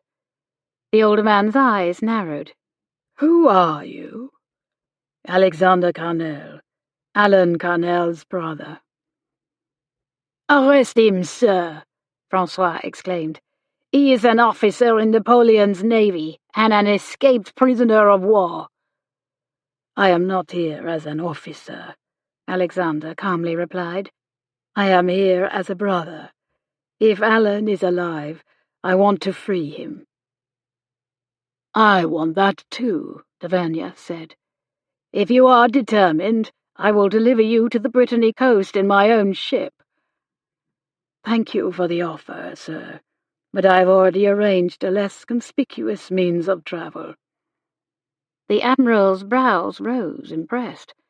Then he turned to the waiting officers. "Officers, arrest this man." Francois grinned slyly at Alex, but the expression soon faded, for the uniformed men marched right past Alexander and advanced on him instead. "Careful," Alex warned. "He is armed." Francois pulled out the pistol he'd briefly tucked away. "Arrêtez! Stop where you are!" He stumbled slightly, as though dizzy, and aimed the gun at Laura. Standing to one side of him, Mrs. Tobin struck him with her meat mallet. The blow glanced off his head, not enough to kill him, but certainly enough to infuriate him. He whirled on the older woman and raised his gun. From the corner of her eye, Laura saw Alex lunge. He threw himself at Francois, tackling him to the veranda. The gun went off with a loud pop, and Laura screamed. The soldiers sprang into action, pulling Alexander from Francois and yanking away the gun. Blood stained both men's chests bright red. Alex groaned and rolled to his feet, winded but otherwise unhurt. Francois leapt up and, evading the soldiers, bolted through the house and out the front door. Alex ran after him. Emerging out the front of the house, he saw Francois trip over a plank, hand clutched to his chest. He splashed through one of the small streams crossing the road and turned up Hill Street and out of view. Alexander followed, lungs burning. He rounded a corner, and there saw Francois, half sitting, half lying, head propped against a wooden fence, legs sprawled, bloody hand pressed over his heart. Alexander's own heart beat painfully at the sight. He advanced cautiously, as though approaching an injured but beloved animal who might bite out of fear or pain. When he didn't lash out, Alexander knelt beside him, and suddenly Francois was no longer man or enemy, but boy, friend, and neighbour. Francois looked up at him, and for the first time in years, his scowl fell away and the customary hatred in his blue eyes faded. It was just the two of them, as it had been all those years ago in Britannia, sharing hopes, dreams, and the losses of loved ones. Alexandre, Francois murmured, I have missed you. And I you, Foish. Rapid footfalls drew nearer. Francois winced. Go, leave me to my fate. No. Struggling to speak over the burning lump in his throat, Alexander said hoarsely, Friends share everything, remember? Francois reached out a trembling hand and laid it on Alex's arm. In the language of their childhood, he said, Ma digare breur cause. No, I am sorry, my brother. I forgive you, Francois whispered. May God forgive me. He will, mon ami, par la grâce de Jésus. Francois nodded, then glanced heavenward. Enora is waiting? Oui, there is nothing to be afraid of. I am not... And he was gone, blue eyes wide to the sky.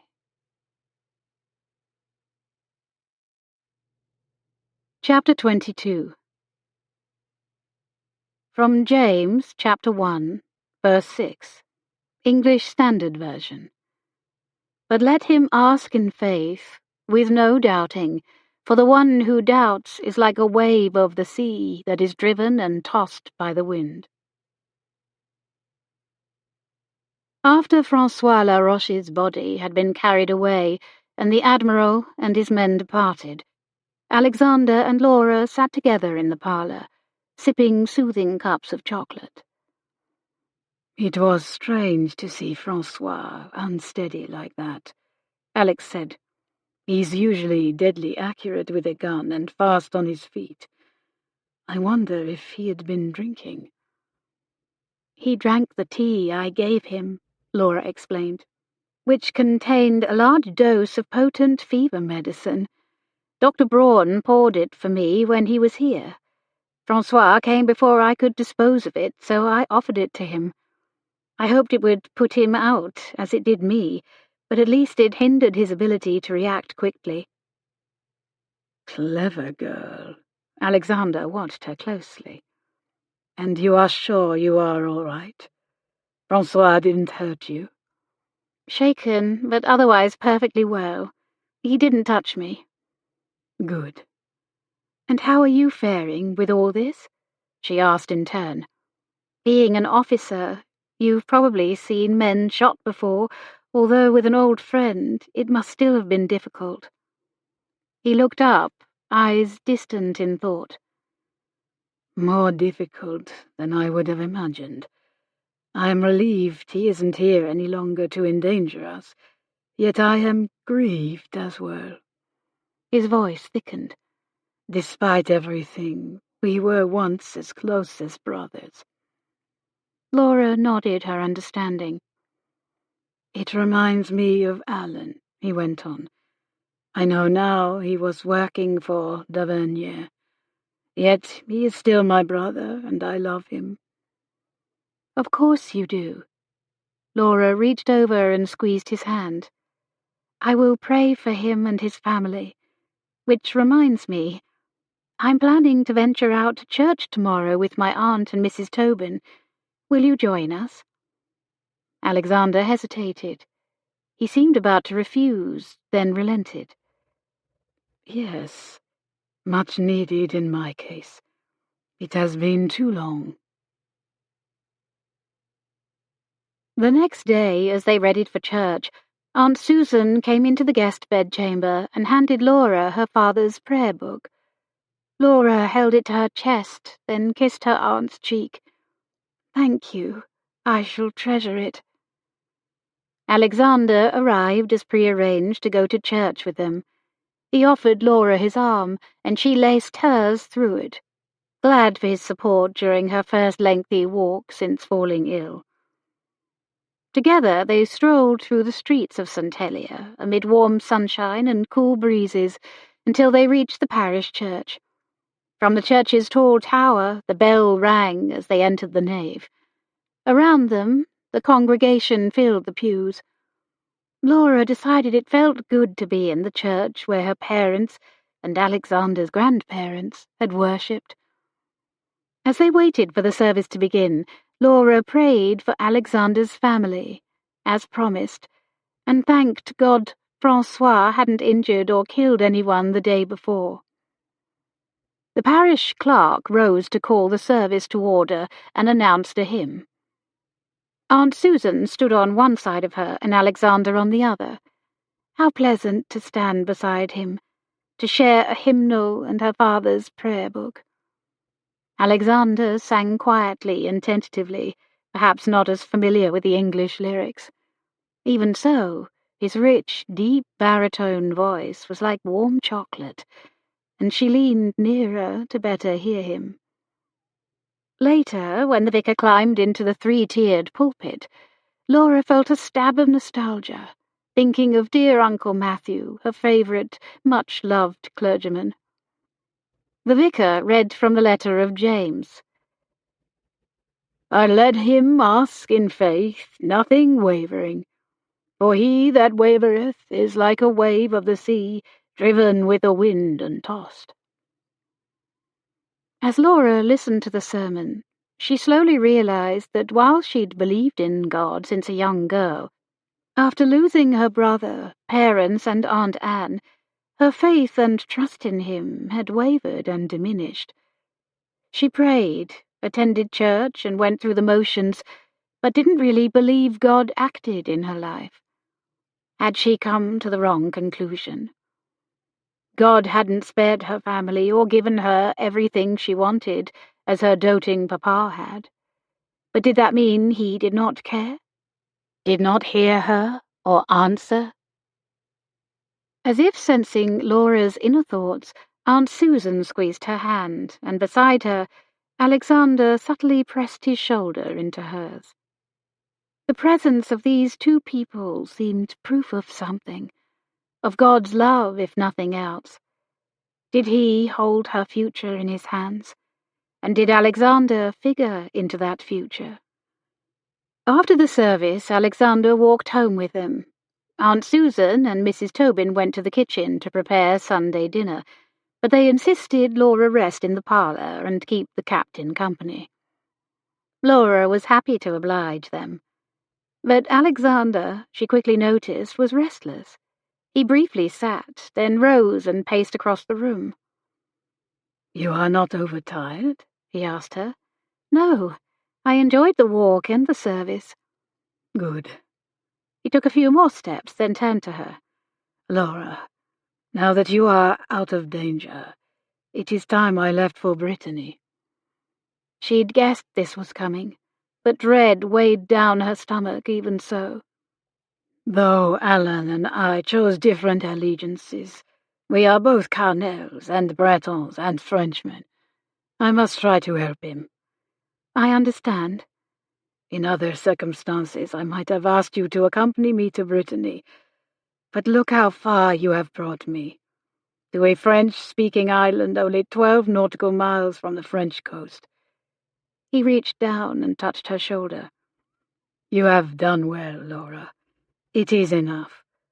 Please remember, France is a dangerous place, especially for a British subject.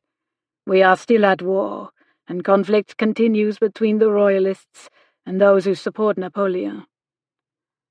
"Including you?" Alexander pressed his eyes closed. "It seems so clear to me as an idealistic younger man. Change was needed. But neighbors turning against neighbors, and executions of anyone who dared question the new regime?" He shook his head. "I did not agree with that. When Napoleon crowned himself emperor, I was already gone to sea and was soon responsible for a ship full of men who deserved a strong leader. I did my best in a bad situation, but it has become an ugly war, both within and without, and I'm no longer certain I'm on the right side. I spoke privately with the Admiral before he left the house, and he intimated the end of the war is in sight. I hope he is right.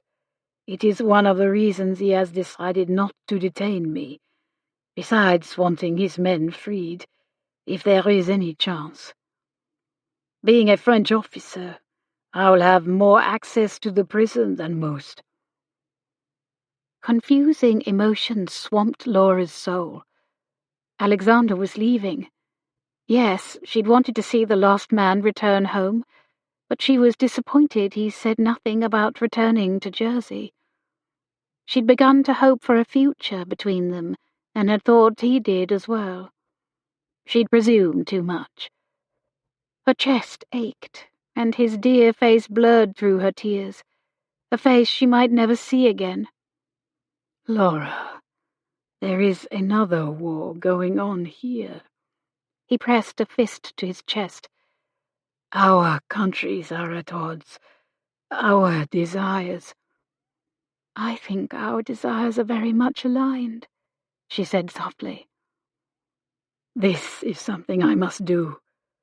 Alone." Pain lanced her heart, but she took a deep breath and stood. "Then I have something to give you." She walked to her room on leaden legs and returned a few moments later with the blue uniform coat with red cuffs. The coat she'd purchased from Martin. She held it out to him. "You'll need this." He looked up at her in wonder. "Where did you get this?" "Remember the ferryman's son who took us to Padstow? He found it after the shipwreck." He nodded. "I had it in my satchel during our escape. It must have been washed overboard." "Well, here it is. I sewed the epaulette back on. I thought you might like to return home in it." She held it up like a valet might, and he turned and allowed her to help him slip into it. "I should indeed. Thank you." "My pleasure." He turned again to face her. Her dear Castaway transformed into a French officer. She reached out to smooth a few wrinkles, then let her hand drop to her side. "It looks good on you. It looks right." She smiled, but felt her lips tremble and turned away to hide her grief. The following day, Laura stood on the esplanade, watching the ship that would carry Alexander away on the final leg of his journey home. She was dressed in her warmest clothing, along with shawl, muffler, and gloves, but still felt cold to the bone. Hot tears escaped her eyes and streaked down her chilled cheeks, as salty as the sea air, their warmth fleeting. "Godspeed," she whispered. Beside her, Aunt Susan gripped her hand. The sails were hoisted, and the ship moved out of the harbour and into open water. Captain Carnell was sailing away from Jersey, away from her, perhaps forever. She stood there, eyes fastened on the vessel as it grew smaller and smaller on the horizon. With each passing mile, a part of her heart and her home departed with him. Chapter 23. From Gillian Thornton. It's no coincidence that Cornwall sounds rather like Cornwall. It looks like it too. When 6th century Celts crossed the Channel from England to escape religious persecution, they found a rugged landscape strikingly similar to the Cornish countryside of their homeland. Alexander returned to the Cornaway region in the southwest corner of Brittany. He was struck by how much the rugged coastline reminded him of Cornwall. After leaving Mr. Gillen's ship and the sea behind, Alex rode with a farmer inland for a time, then walked the rest of the way on foot. As he neared his family's estate on the outskirts of a country village, memories and nostalgia swept over him. A cool breeze caressed his face and brought the faint smell of apples. Old Jacques was likely busy in the cidrerie, making the last of the year's cider. Alex continued to the house. He'd been gone for years. Did he let himself in or knock? He tried the door and found it locked. Little wonder in such uncertain times. Taking a deep breath, he rapped on the solid oak, then rapped again. After another moment, slow footsteps approached. He heard the jingle of keys, then the door to his childhood home opened. An older woman stood there, narrow-eyed in suspicion. Bonjour. Qu'est-ce que vous voulez? It was Betty, his mother's English maid, who'd stayed on with them after her death. Even after all these years living there, she still spoke French with a British accent. Her gaze swept over his coat and face, then recognition bolted across her features. Master Alexandre! Saints be praised! Good to see you too, Betty. Is my father at home? She shook her head, eyes filling with tears. Oh, Master Alexandre! His chest tightened, fearing he was too late. Is he gone? Again she shook her head. Not yet, but he is bad. Très mal, indeed. She led the way to the snug morning room. Your father uses this as his bedchamber now to avoid the stairs. The shutters were closed, although it was afternoon. Faint light shone through the transoms above, and a low fire burned in the grate. In the shadows, Alexander made out a slumbering form, propped up by pillows on a bed set up near the hearth. Alexander approached slowly. Papa, c'est moi. His father's eyelids fluttered. Alain? Shafts of hurt and hope stabbed him. Hurt that his father hadn't recognized his voice, and perhaps wished to see Alan more than him, but also hope that it meant his brother was still alive. No, Papa. Alexander. Alexandre? The man's weary eyes opened and fixed on him. Mamma had named him Alexander, with the English spelling, but his father still pronounced it as the French Alexandre. He held his breath. What would his reaction be? Would his father welcome him back or remain aloof, because of the harsh words spoken in parting? My boy, my dear boy. Pierre Carnel addressed him in French and held out shaky hands. Forgive me. My mind wanders. I was dreaming of Alain, and when I heard your voice I thought it was him. Foolish old man that I am. Is Alan still alive? His father pressed his eyes closed and shook his head. No. Alexander's stomach twisted. When? If Alex had missed his opportunity to save his brother, or at least to reconcile with him, by a few days or weeks, while he was lingering in Cornwall and Jersey, he would never forgive himself. "About 10 months ago, though I didn't hear the news until several weeks afterward." Alexander sat heavily in the nearest chair, winded. His brother had been dead for nearly a year. His heart beat dully within him at the news. He felt empty, hopeless, stupid. All his efforts to return, the escape, Daniel's death, lies and deception, all in vain. "God forgive me. I am sorry, Papa.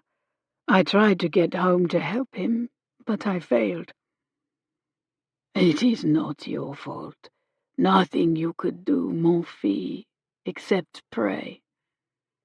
Last I heard news of you, you were being held in a prisoner of war camp." He nodded. "I escaped. I should have done so sooner."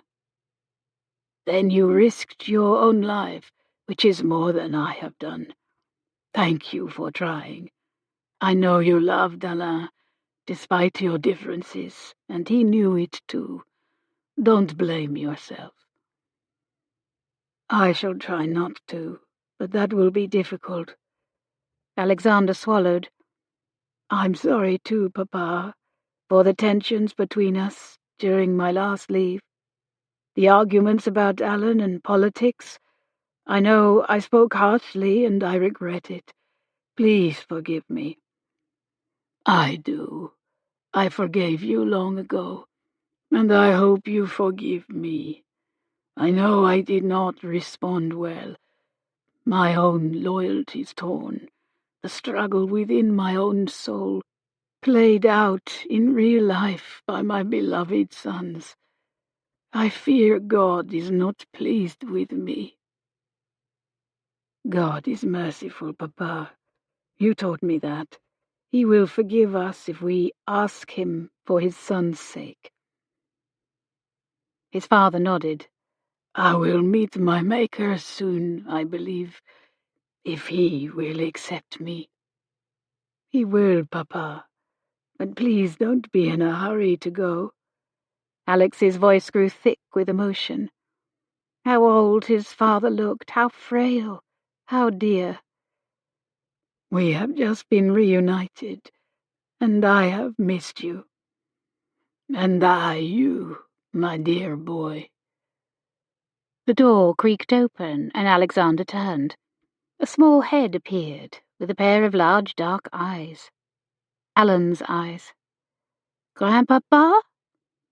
A 5-year-old boy hurried into the room, then stopped short at seeing another man there, a stranger for all intents and purposes, as Alex hadn't seen his nephew in years. His father held out his hand to the little boy. "Don't be afraid. This is your uncle." "Mon oncle?" His father nodded. "Oui, Oncle Alexandre." Alexander managed a tremulous smile. "Bonjour, Jean-Philippe. You have grown big since I saw you last." The door opened wider, and an elegant dark-haired woman appeared, framed in the threshold. His brother's wife was even more beautiful than he remembered. "I hope Jean-Philippe does not disturb you." Her eyes widened. "Oh!" "Bonjour, Léonie." Alexander rose and bowed. "Alexander," she curtsied. "I am stunned to see you here. What a—" Her voice cracked. "happy surprise." Her pretty face crumbled, and her dark eyes filled with tears, belying her words. He saw then that she was dressed in black, and his heart squeezed with empathy. "I am sorry, ma sœur."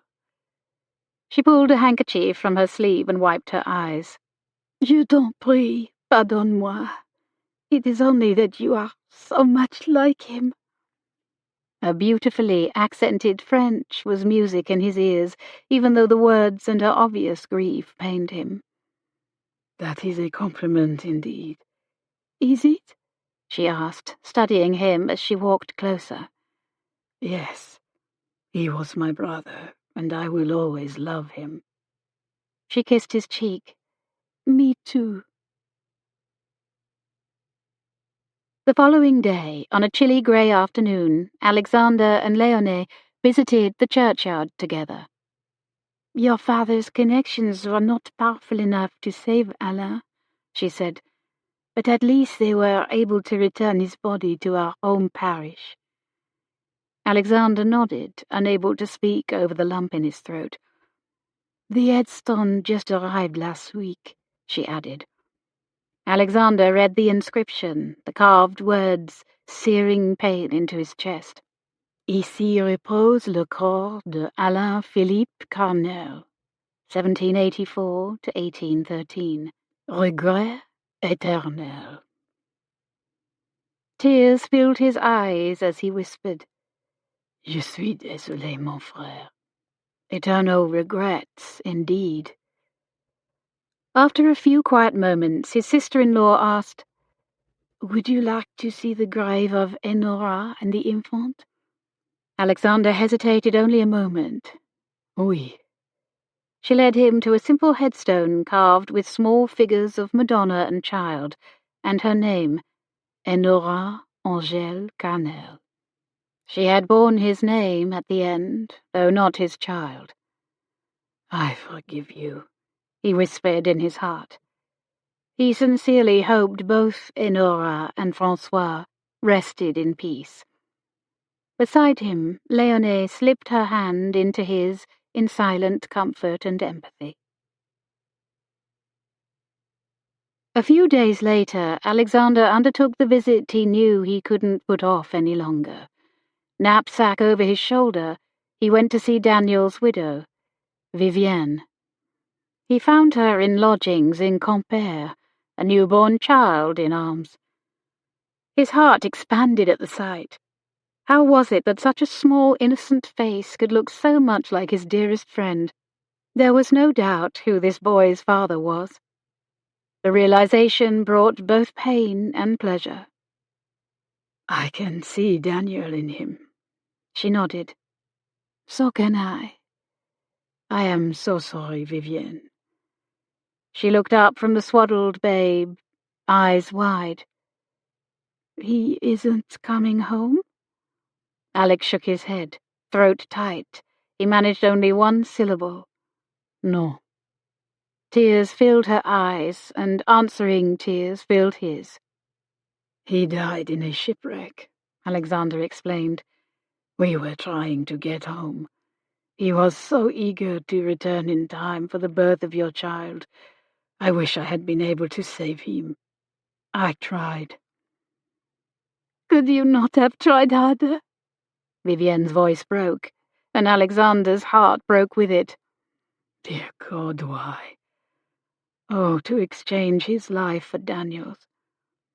"Forgive me," she said, swiping a hand across wet cheeks. "I know you love Daniel too. I am only shocked and hurt." "I understand completely." She laid the child in a nearby cradle, gazing down at the little face. "What are we going to do, my love? How shall we go on without your papa?" Alex squeezed his eyes shut, but the hot tears escaped anyway. When she straightened, Alexander took a deep breath and pulled the gift from his bag. He had repaired the intricate Noah's Ark as best he could, and completed the missing pairs of animals himself. Seeing it, her tears increased, and she whispered hoarsely, "He made these?" "Yes, for his child." She held it to her chest. "We will both treasure it, always."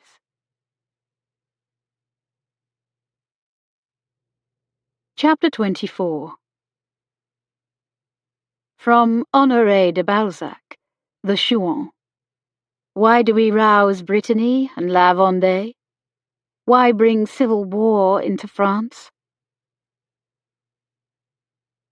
After Alexander's departure, Laura wrote letters to Eselde and Uncle Matthew, letting them know she planned to stay on Jersey with Aunt Susan for the foreseeable future. She also sought out the former house of Alexander's grandparents and spent time helping her aunt and Mrs. Tobin with their charity work. When Mr. Gillen returned from his voyage, he came by the house to tell Laura that he'd delivered Captain Carnell safely home to Brittany.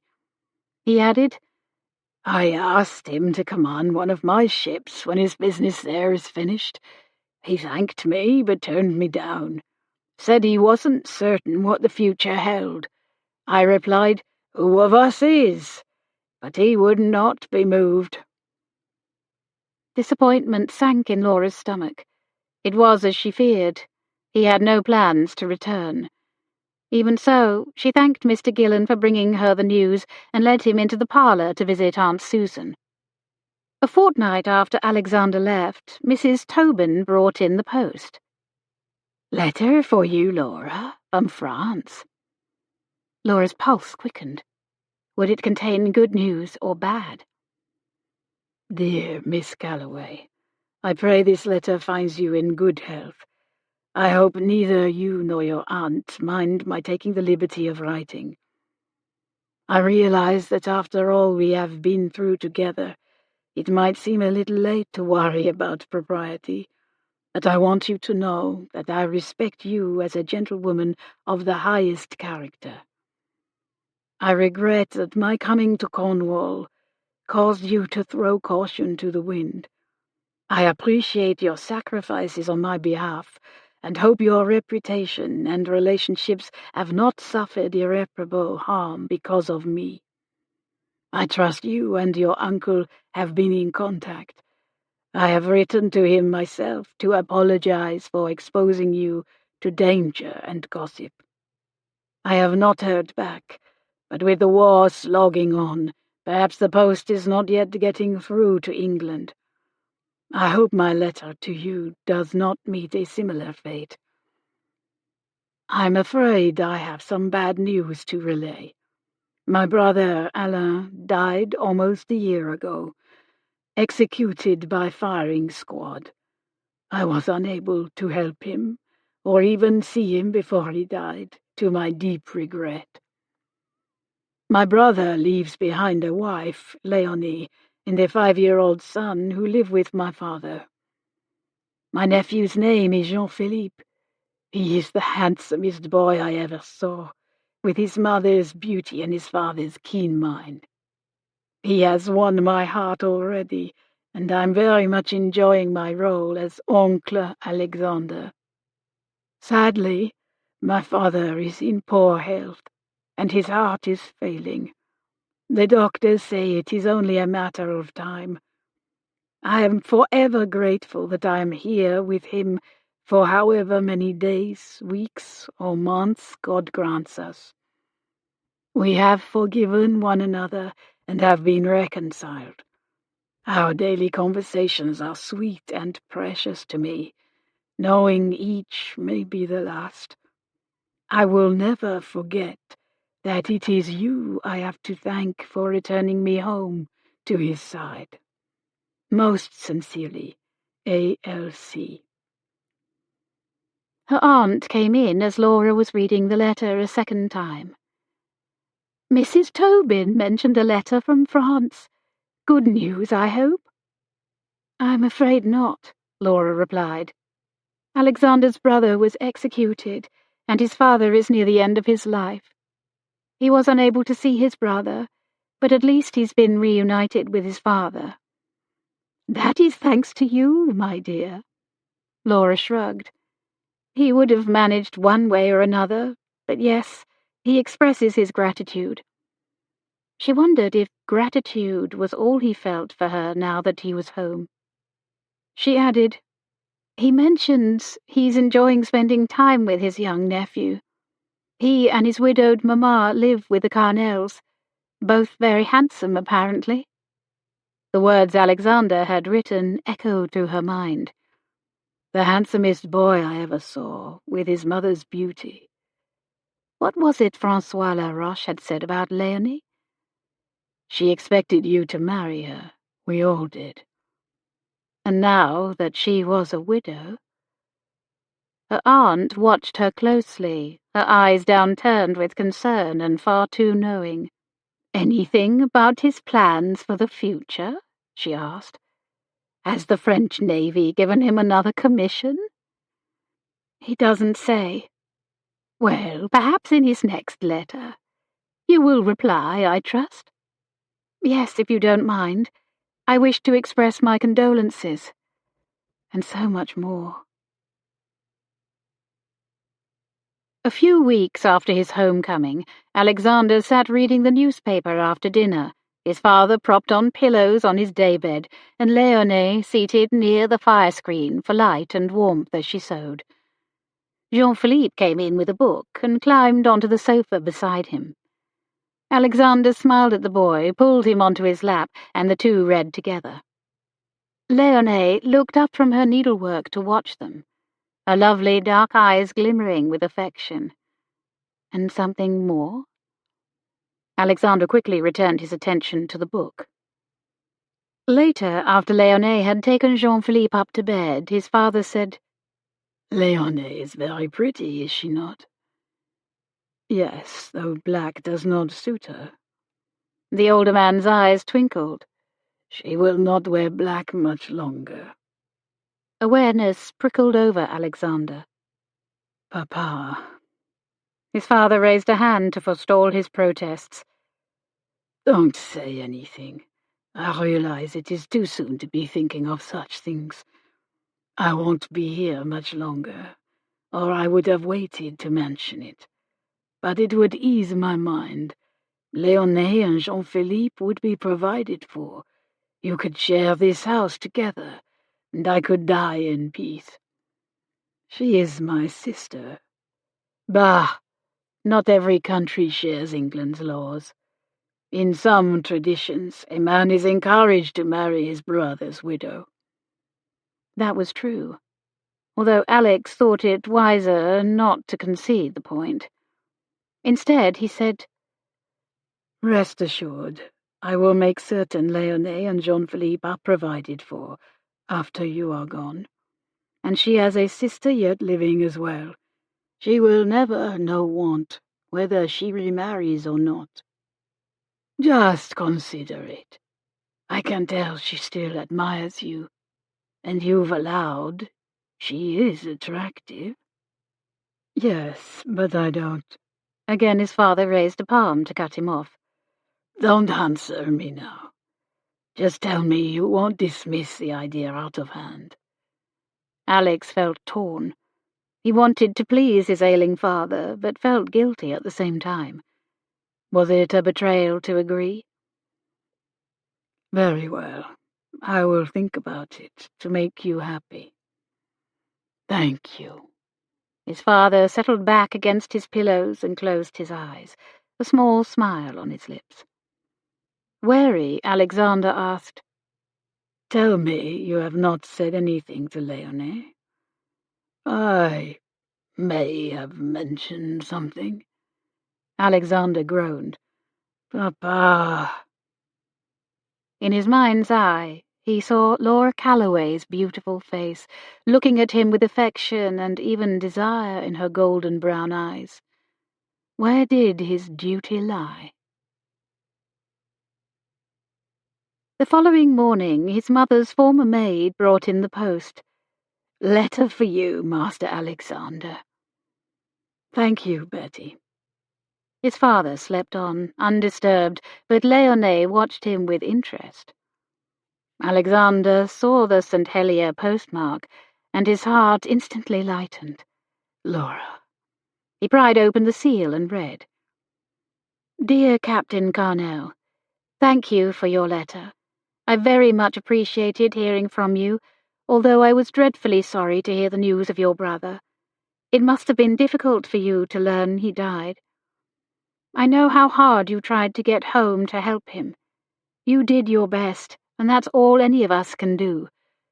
I hope you are not being too severe with yourself for not being able to rescue him. Alan chose his own path in life, though I imagined leaving behind a beautiful wife and young son must have been his greatest regret.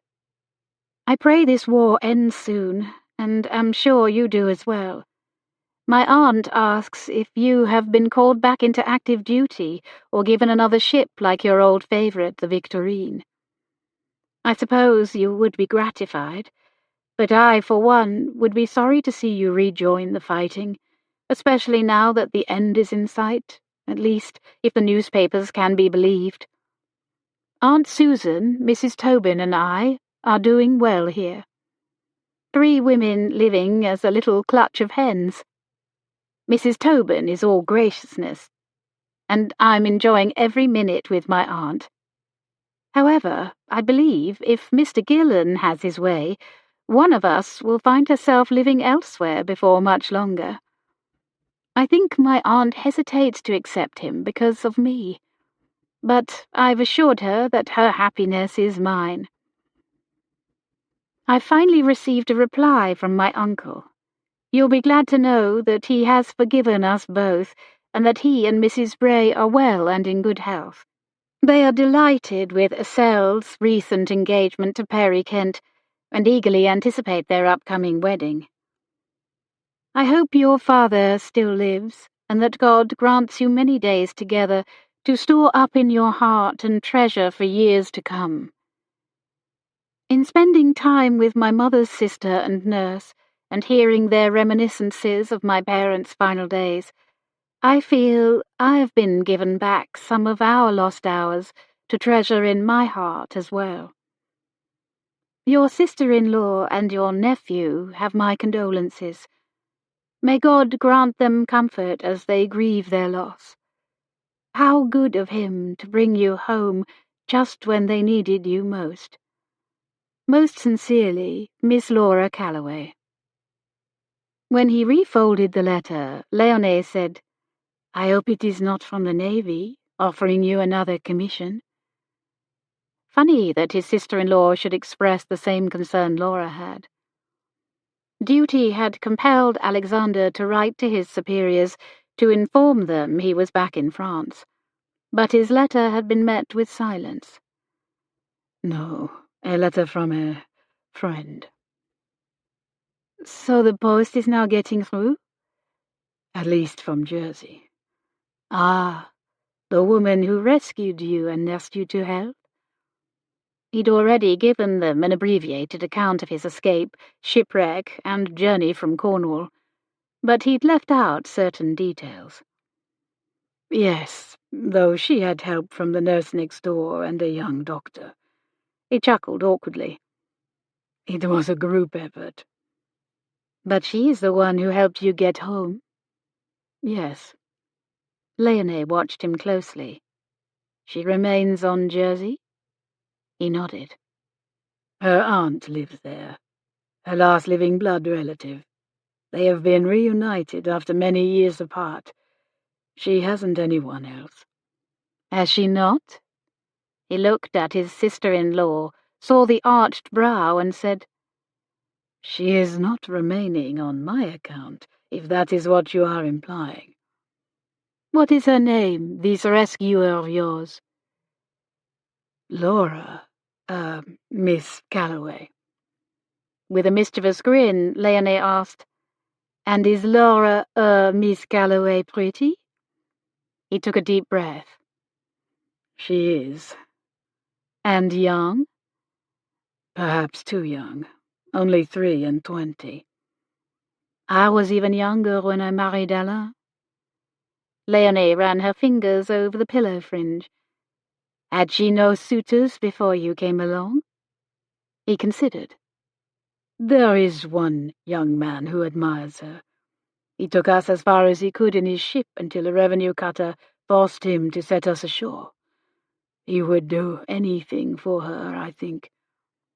He recalled coming upon the two of them in Mrs. Tobin's parlour, hand in hand. Laura had said they were only friends, but Treve, he guessed, wanted more. She did not return his admiration? Leonie asked. Not then, no. Though perhaps in time. Why did you not bring her here? Why would I? There is a war on. I'm a French officer and she is British.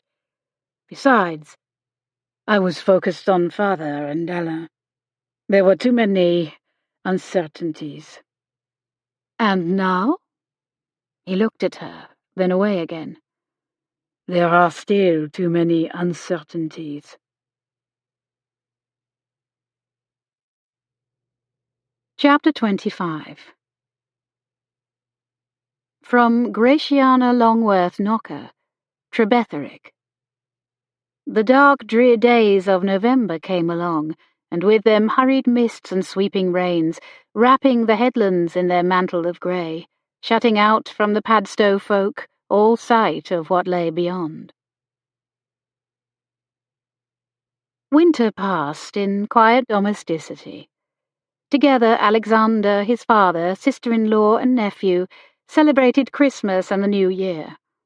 His father seemed to rally since his return, and even joined them at the table for a delicious Christmas dinner, and indulged in a few sips of Manoir de Carnel cider, made from apples grown in their own orchard. Alex had still not received another commission.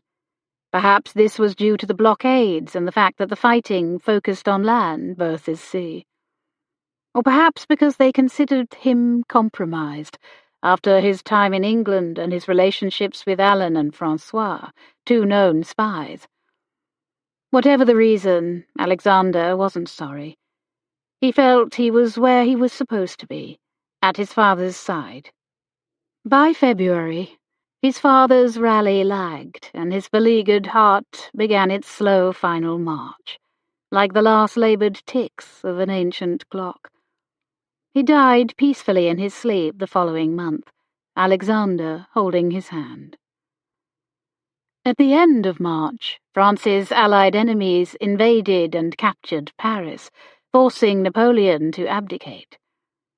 Due to this and Pierre Carnel's death, the family's Easter celebration was rather reserved, yet Alexander relished every word of the divine service, taking solace in the solemn yet joyous reminder that Christ had triumphed over death.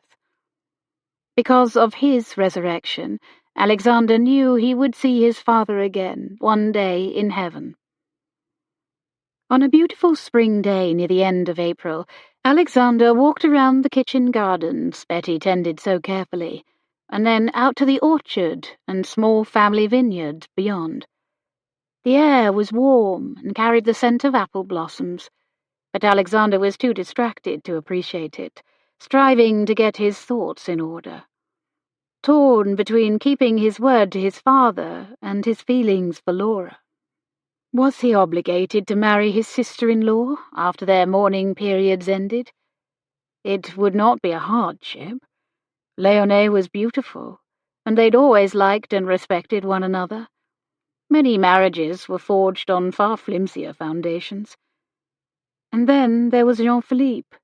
The little boy pulled on his heartstrings whenever he saw him, so young to be without a father, so innocent, so much like Alan. He saw Léonie on a bench beneath a grape arbour, reminding him of the similar trellis-covered bench at Fernhaven. Was she too considering the future? Alexander looked around the Verger de Pommier, but saw no sign of its tender. "Where is old Jacques?" he asked. "Laid low with the rheumatism, poor dear," Léonie replied. A younger man appeared among the blossoming trees. He walked with a decided limp, yet looked to be no more than 30. His hat, pulled low against the sun, shadowed his face. Alexander lifted his chin toward him. "And who is that?" "His son, Jacques Marek. Do you not remember him?" "Ah, of course. I thought he had enlisted in the infantry." "He had, but he came home to recover from his injuries and stayed to help his ailing papa. Your father offered him the place, and he accepted. He is very capable." "So the estate is in good hands, then?" "I believe so." She looked up at him. "That is not to say you are not welcome or needed. You are the new master now that your father has passed on." Alexander sat beside her, chewing his lip, considering. He wondered if he ought to visit the family lawyer in Quimper, or ask the man to come here. Alexander, Leonie laid a hand on his sleeve. I want to ask you something. He looked into her lovely face, her beseeching eyes. This was his old friend, his brother's widow, and his beloved nephew's mother. He knew whatever she asked of him, he could not, would not refuse. He steeled himself. Yes. What is it you want? She held his gaze intensely, warmly, intimately. I want you to be happy. I know your marriage to Enora was not a happy one. I hope you will choose more wisely the next time. When he hesitated, she added, I trust your Laura is a superior woman. In every way, but... Come, I know you love her. I saw your face when you read her letter. And whenever you speak of her, your features soften and your eyes glow like sunlit honey. He looked away, self-conscious under her words, her scrutiny, her vérité. What holds you back? How can it work? He grimaced. I am French, she is English. Our countries are enemies. So, your mother was English? Those were different times. Human nature changes little, I find. And besides, the war is over. For now. Come, mon frère. What is the real reason you hesitate? Should he tell her? He looked away. If he was going to ask her to marry him, divulging that his father had urged him to do so was not a romantic way to begin. She faced him on the bench, taking her hands in his. I can guess why. Your father, he was not very subtle. He hinted to me as well. But he only wanted reassurance that Jean-Philippe and I would always be provided for. You will be, I promise. She squeezed his hands. I believe you, and I beg you not to let feelings of obligation impede you. From the orchard came the sound of laughter. They both looked over, and there was Jean-Philippe on Jacques Marec's broad shoulders. Léonie's gaze rested on the distant pair. Her features softened, and her eyes glowed just like the sunlit honey she had described. We will be all right, she said softly, decisively. Léonie looked from the orchard to the house and gave a little sigh. I often miss your mother. She glanced over at him and grinned. Another Anglaise would be good for the Carnell family, I think. Alexander relaxed and smiled back. I think you are right. Laura and her aunt stood in the churchyard on a lovely late April day. The winter had passed and spring had arrived on the island. Laura saw signs of new life everywhere she looked. The new leaves on trees, the spring blossoms, the new bloom in her aunt's cheeks every time Mr. Gillen called, and in her own heart as well. She, Aunt Susan, and Mrs. Tobin had spent a quiet Christmas together, followed by reserved celebrations of the new year, and the news that the war was ending. They observed Eastertide by attending church, making hot cross buns, fliote and simnel cake, and inviting several neighbours, including Mr. Gillen, to dine with them. They also had Jersey wonders from Alexander's favourite bakery. Laura had quickly grown to love her aunt, to know her as true family, her family. Laura was an orphan no longer. She and Aunt Susan had visited the churchyard several times before, but returned today, on her mother's birthday, with a bouquet of lilies, Mamma's favourite, and laid them on her parents' grave. Stanley and Sarah Callaway, beloved brother and father, sister and mother, gone to their Redeemer, 1803, gone but never forgotten. Never forgotten. How true. Arm in arm, the women returned to the house overlooking the harbour. The rocky shoreline and rhythmic waves reminded Laura, as always, of Cornwall, and she was surprised to find she missed it. The beaches and hidden coves, Uncle Matthew, the Seld, Miss Chegwin and Newlyn. Even Perry and Treve. She and her uncle had exchanged several more letters over recent months, and he assured her all was well, and she was welcome to return any time she wished. Would she ever return to Fernhaven? She didn't know.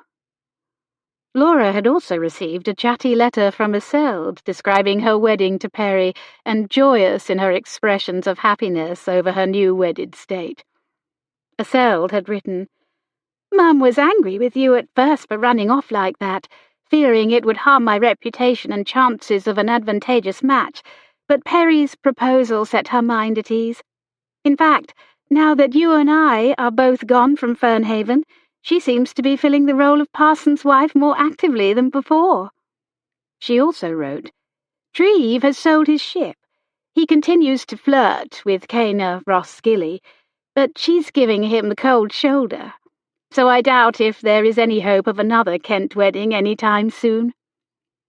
Laura smiled, thinking, why is Miss Roskilly? Seld also mentioned that Dr. Dorr decided to remain with his sister, so Perry faced no opposition or even competition in establishing a practice in the parish of St. Minver. Even though some were wary of being treated by one so young, most were quick to accept Dr. Kent. After all, he'd been born there and was one of them. Seld ended the letter with a postscript. "Perry insists I add these lines. He thinks you will be pleased to know that he has officially engaged our neighbour, Miss Chegwin, as his chamber nurse. Between them, he says, their ages average to a very respectable 50 years. Laura chuckled. "Always knew you were an excellent man, Perry Kent." She was pleased indeed. Chapter 26. From John Betjeman's Greenaway. I know so well this turfy mile, these clumps of sea-pink withered brown, the breezy cliff, the awkward stile, the sandy path that takes me down. Glorious spring weather continued on Jersey. Flowers bloomed even earlier there than they did in the southwest of England. Laura took to walking the beaches of St. Helier as she had at Trevetherick, her eyes keen for treasure. She rarely found anything worth salvaging, besides a seashell or tide-smoothed rock, but the fresh air revived her, and the sand and surf reminded her of Cornwall, reminded her of home. How was it that only by leaving a place could one sometimes learn to appreciate it, to miss it and those who lived there? But she did. One beautiful morning, Laura strolled along her favourite beach, amazed anew that she had at last made it to Jersey, the place where her parents had died and her aunt, thankfully, still lived. She heard a voice and turned to look behind her. In the distance, she saw a man striding toward her. There was no one else around, and she felt a pang of unease at being on this lonely stretch of sand with a stranger. She noticed a greatcoat, tall boots, and beaver hat, the attire of a gentleman. As the man neared, her unease melted away. The face was familiar, in fact, often recalled and dearly missed. Alexander. Her heart tripped and anticipation needled her stomach. He quickened his pace to catch up with her. "I hope you don't mind. Your aunt told me you walk here. Every morning?" His English sounded a little rusty after half a year in Brittany, or perhaps there was another reason he spoke somewhat haltingly. "I don't mind at all," she replied. He watched her reaction closely, expression tinged with uncertainty. "I hope I find you well." "Yes, and you?"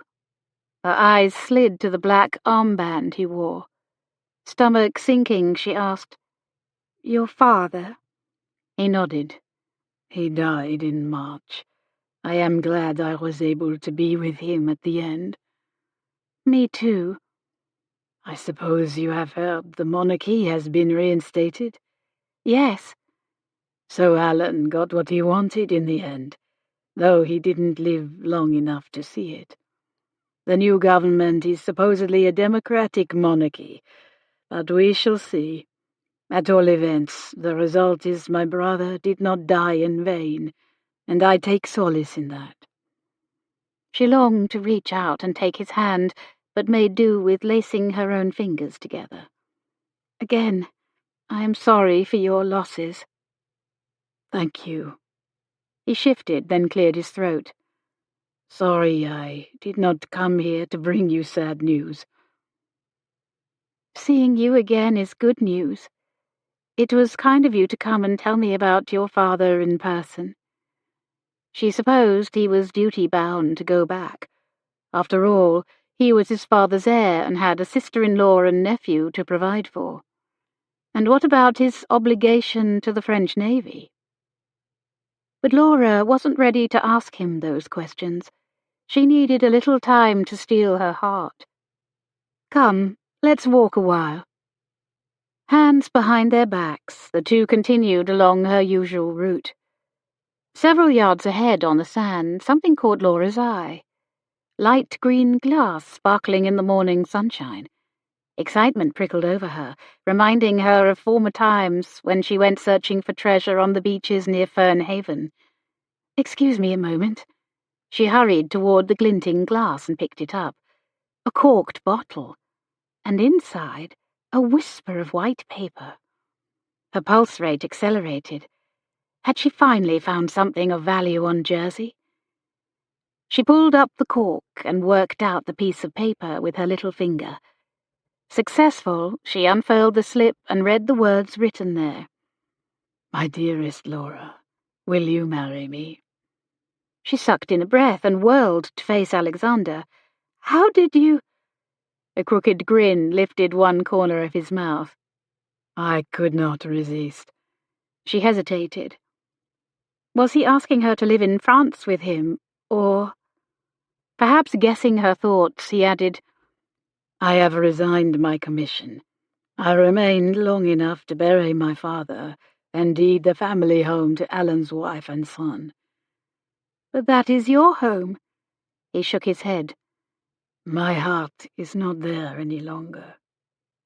"But are you sure?" He nodded and walked nearer. "One thing I've learned while being apart from you, wherever you are, Laura Callaway, is my home." He reached out and caressed her cheek. "If you will have me." Her heart beat hard. Her stomach seemed to be filled with 100 fledgling skylarks longing to fly.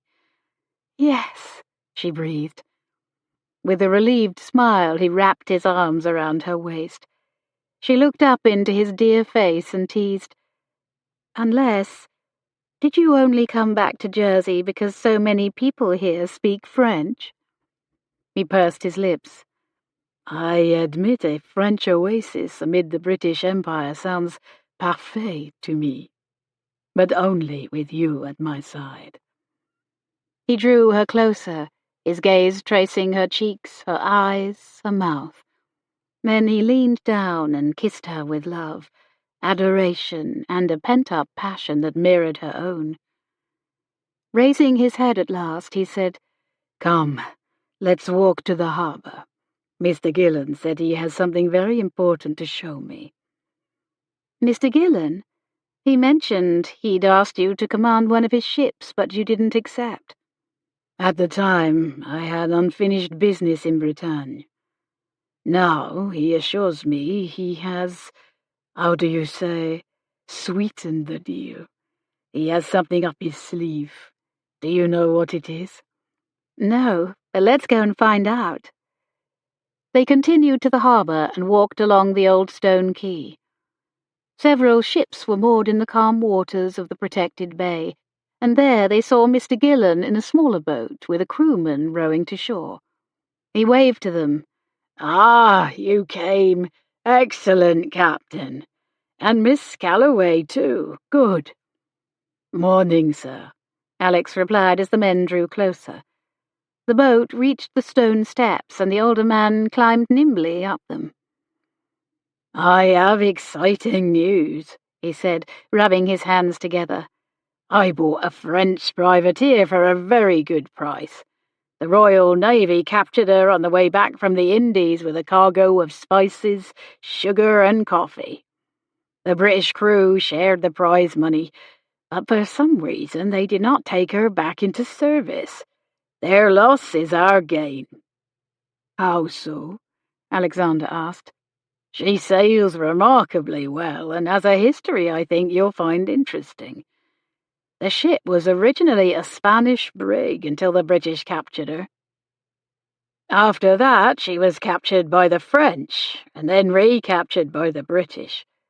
She's seen more changes of home port, names, and loyalties than most can boast." Alexander smiled sheepishly. "I can relate." Mr. Gillen swept his arm toward a stately ship moored in the harbour. "Would you like to guess her original name?" "How would I?" Alexander stared at the vessel. "Wait. Are you saying this ship was the Victorine?" "That's right." "It can't be. I never thought I'd see her again." "You can do better than see her again. You can command her if you're willing, Captain Cornwall." Alex turned to Laura. "I am willing, but it is up to my wife." Mr. Gillen's brows lifted. "Wife, eh?" Laura laughed. "Give us time. First there is a wedding to take care of, and the honeymoon to enjoy." "Hear, hear." Alexander slipped his arm around her waist and pulled her close to his side. Then he said, "You know, my love, with such a ship at my command, we might visit your family and friends in Cornwall, as well as my sister-in-law and nephew in Brittany." "Good point." "So you agree?" he asked. "Absolument." His eyes gleamed. "Your French has improved, I see." "Merci, mon amour." She rose on tiptoes and kissed him again, right there on the quay, in front of God, and for the whole world to see.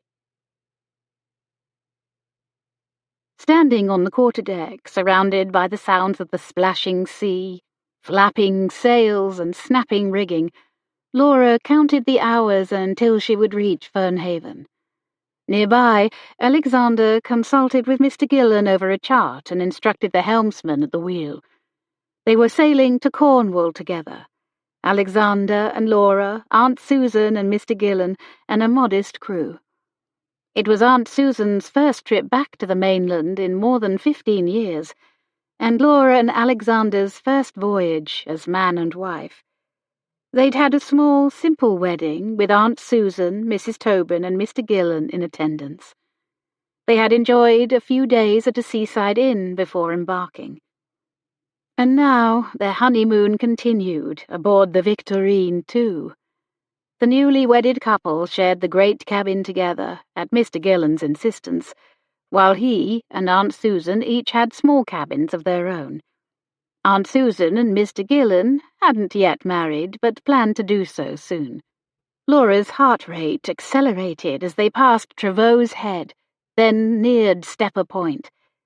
As the ship approached Padstow Bay in the estuary, Laura searched each familiar headland and cove with growing excitement.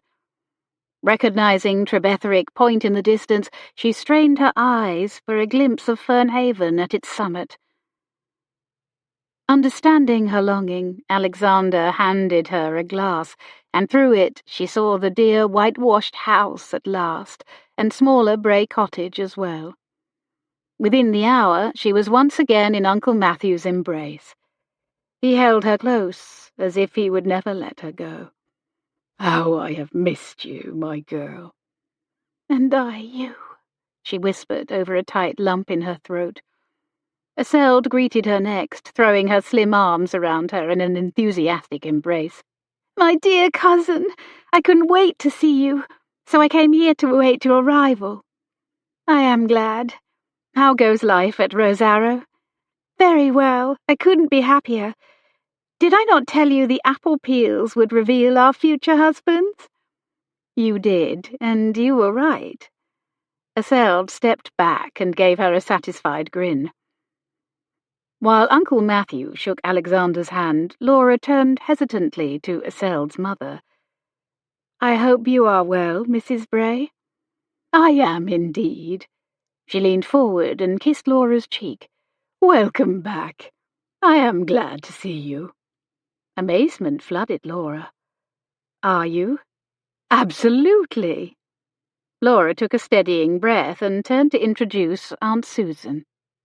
In his last letter, Uncle Matthew had invited Susan to stay with them at Fernhaven as well. Mr. Gillan, however, preferred to stay at an inn near the harbour with most of the crew. Greetings over, Isolde announced in a sing-song voice, We have a surprise for you. We are hosting a party in your honour. Really? Yes, to celebrate your homecoming and your marriage. My goodness, how kind. Laura breathed. Thank you. It is planned for tomorrow.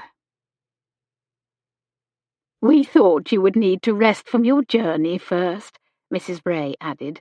Your old room is ready for you and your husband.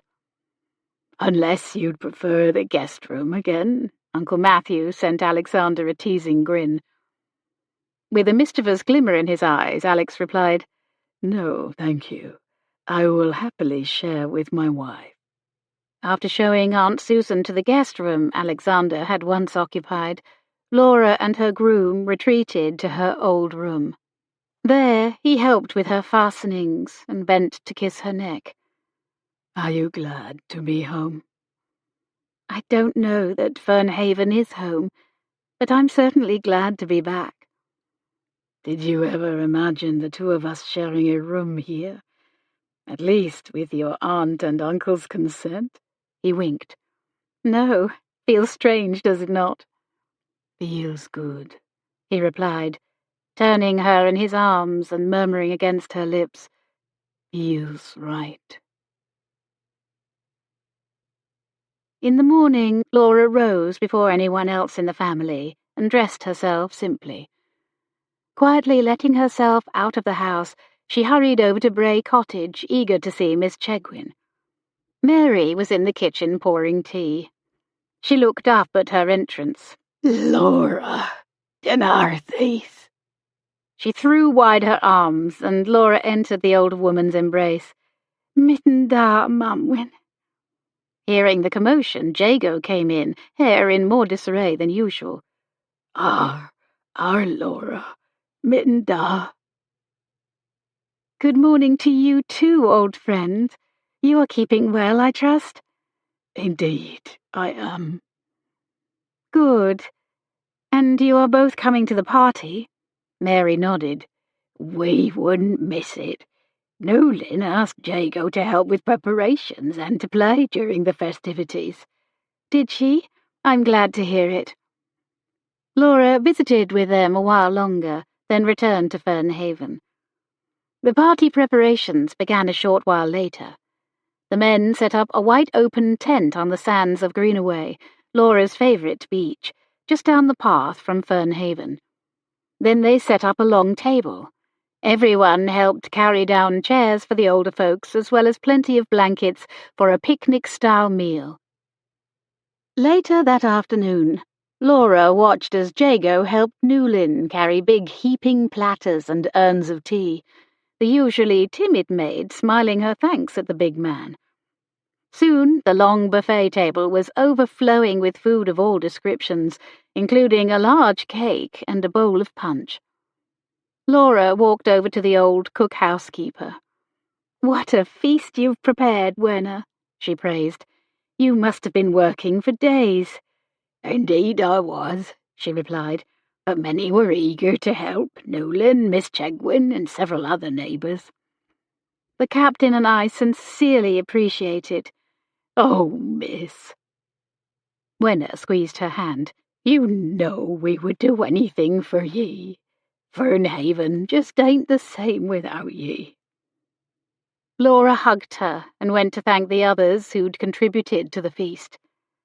The Trinine family came bearing their instruments and began playing joyful music. When Jago finished his work, he went to join them, playing his hurdy-gurdy with skill. Newlyn watched him, admiration shining in her eyes, and Laura was delighted to see it. Delighted for them both. Alexander brought her a plate of food, and Laura ate every morsel, savouring the delicious, familiar tastes of home and the beauty of the day. Estelle stepped near her and asked, "Are you enjoying yourself?" "Oh, yes. Everything is perfect.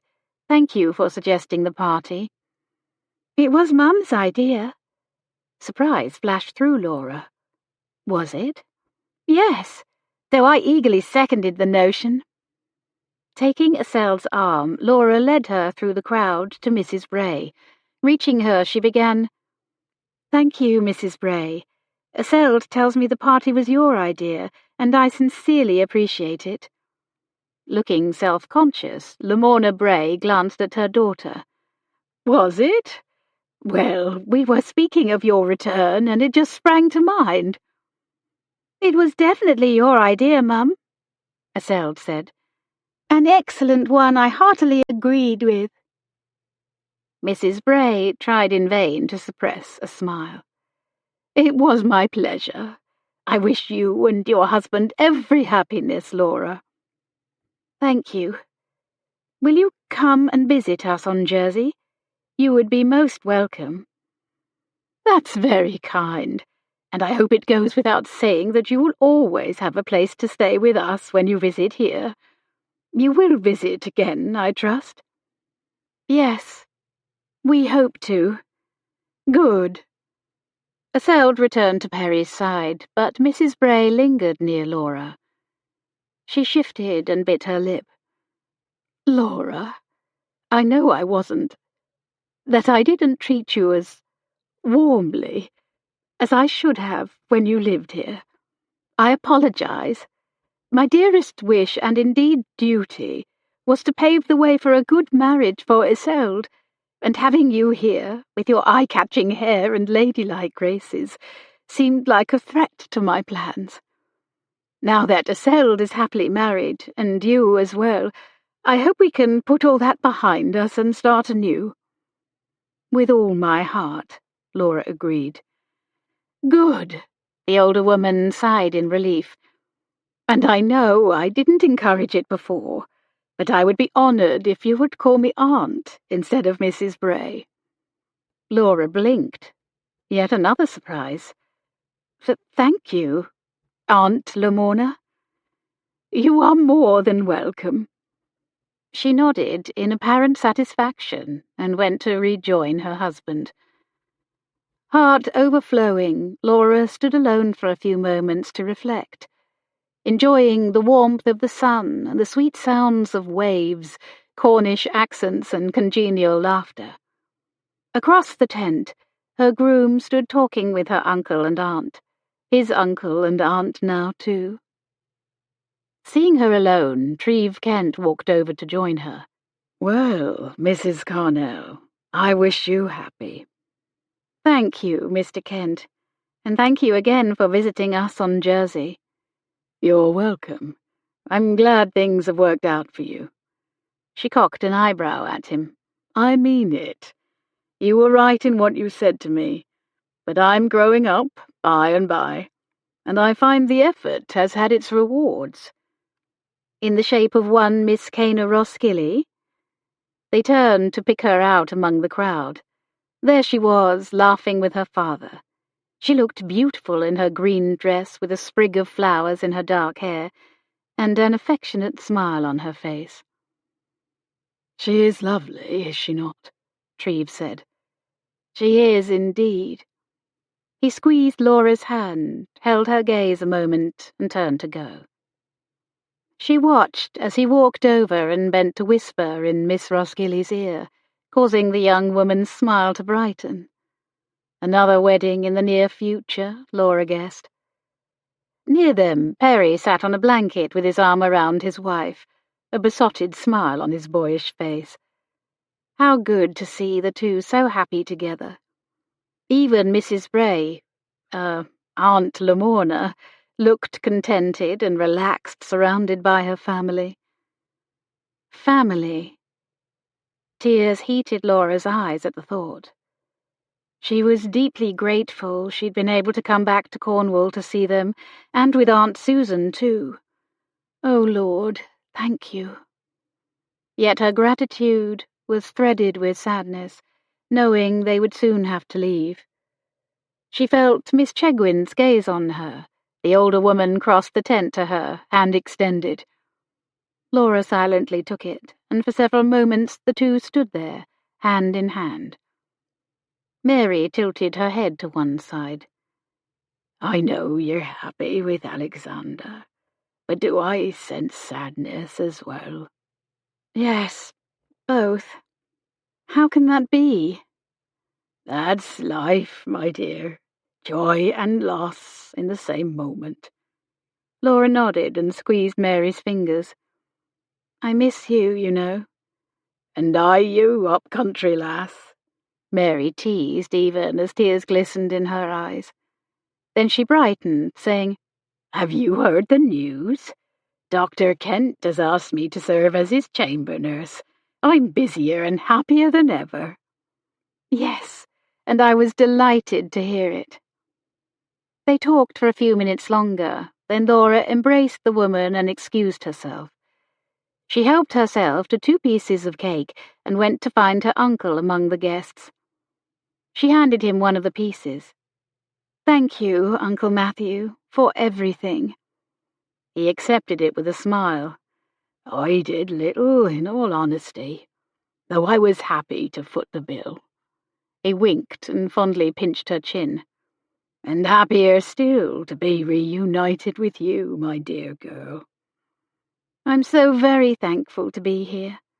Laura looked over to where her former neighbours and, yes, friends gathered. Her uncle followed the direction of her gaze. Then she felt his pensive look return to her profile. Have you decided where you will live? Laura took a deep breath. Alexander has agreed to captain a ship for Mr. Gillen, so for the foreseeable future, when I'm not sailing with him, I will live on Jersey. His expression turned wistful. Sounds perfect, though I shall miss you. I hope you are not too disappointed. We will visit as often as we can. His eyes misted over. I'm glad to hear it. The party continued for several hours, guests enjoying the good company, good music and good food, and reluctant to see the occasion end. Alexander and Laura walked from person to person, thanking everyone for coming and accepting well wishes and fond embraces in return. How touching to be welcomed back so warmly. The musicians continued to play, their notes harmonizing beautifully with the sound of the sea. For an instant, Laura closed her eyes to relish the moment and commit it to memory. Beside her, Alexander whispered, Everything all right? She took a deep breath and smiled up at him. More than all right, my love. Laura gazed around at the delightful scene, and her heart expanded with aching joy. Her whole family was together. Alexander, Aunt Susan, Uncle Matthew, Aunt Lamorna, and Isolde, along with dear Miss Chegwin, Jago, Perry, Cana, and Treve. Laura couldn't recall ever being happier. She leaned near Alexander. Remember when you asked me to describe my favourite memory? He nodded. This moment is my new favourite. He smiled deeply into her eyes. Mine, too.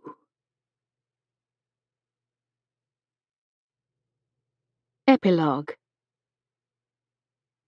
July 1815, North Cornwall, England. A year has passed, and with it the unexpected return of Napoleon Bonaparte, the bloody Battle of Waterloo and Bonaparte's second and hopefully final abdication and exile. Now that peace has returned, Alexander and I have sailed back to Trebetherick to visit our friends and family as promised. I rise early in the mornings, as is my habit, leaving Alexander still asleep in my old bed. I quietly dress and slip out of Fernhaven alone. As in former days, I walk along Greenaway Beach, the golden crescent lapped by foaming blue-green water. Up, down, and over I go, stepping from beach to beach grass and from rock to rock pool. The call of a seagull draws my gaze skyward, and I look up to admire the beautiful heavens. I have so much to thank heaven for. Balmy summer weather reigns in Cornwall, and vibrant life is everywhere. Gorse in yellow bloom lines the paths, and sea pinks dot the grassy cliff tops. Other dainty plants and flowers grow even on the hard rocks and sandy shore. Beauty amid harsh conditions, life where nothing should thrive. Like these hardy plants, I'm no longer simply surviving, but am instead thriving. At the thought, I touch my slightly rounded middle. A new life is on the way, thank God. My family is soon to gain a precious little member. If it is a girl, we shall name her after our mothers. If a boy, after our fathers, or maybe our brothers. Standing on a rock, wind tugging at my bonnet, I realize I no longer feel like a castaway. Whether here in Cornwall or on Jersey or at sea, I'm where I was always meant to be, close to my extended and growing family, and at Alexander Carnell's side. I used to wonder if there was a plan in all the loss I experienced. Now I know the answer. Yes. Once, I feared I would never belong anywhere again. But I no longer ask myself if I am flotsam or jetsam, cast off and unwanted. I finally understand that in God's hands, and now in Alexander's arms, I am truly home. Author's Note. Thank you for travelling with me to North Cornwall within the pages of this book, and the real places of Padstow, Trebetherick, and Rock, formerly known as Black Rock. For this novel's setting, I chose an area known for shipwrecks, some say second only to the Lizard Peninsula in the south of Cornwall. In fact, this stretch of coastline is sometimes referred to as the Lizard of the North. I enjoyed learning about the history and traditions of this region, which is now far more developed than it was during the novel's time frame over 200 years ago, and is today a popular holiday destination. My husband and I had planned to travel there, but when the COVID-19 pandemic cancelled those plans, Peter Long, of the Elite Duchy Touring Company, stepped in to help with setting research. I'm grateful for his assistance and his knowledge of the area. I'm also grateful for the helpful volunteers at the Padstow Museum for answering my questions by email. If you were surprised to read that more people on shore didn't try to help those trapped on foundering ships, or that so many died in shipwrecks, remember that few people knew how to swim in previous centuries, and this period is before the creation of the Coast Guard, or the proliferation of the rocket life-saving device, and Rich's buoy, etc. The first Padstow lifeboat wasn't established until 1827. Before that, shipyard gig crews, fishermen, and others did what they could to save those in distress, though many perished. Most of the characters in this novel are fictional. However, when I read that a legendary wrecker named Tom Parsons lived near Padstow, I decided to incorporate him into the novel. Tom Parsons' hut sits right on the coast path at Booby's Bay and is owned by the National Trust. Little is known of Parsons, so beyond his name, the character is a figment of my imagination. Philip de Vernier was an actual British official who led a spy ring from Jersey. I took the liberty of incorporating the arrest of his couriers into the novel, although in real life it happened earlier, 1807. The names of most of his informants have also been changed.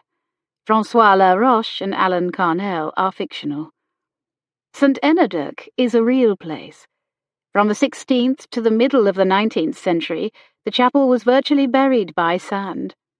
To maintain tithing rites and consecration required by the church, the vicar had to host services there at least once a year, so he and his parishioners descended into the sanctuary through a hole in the roof.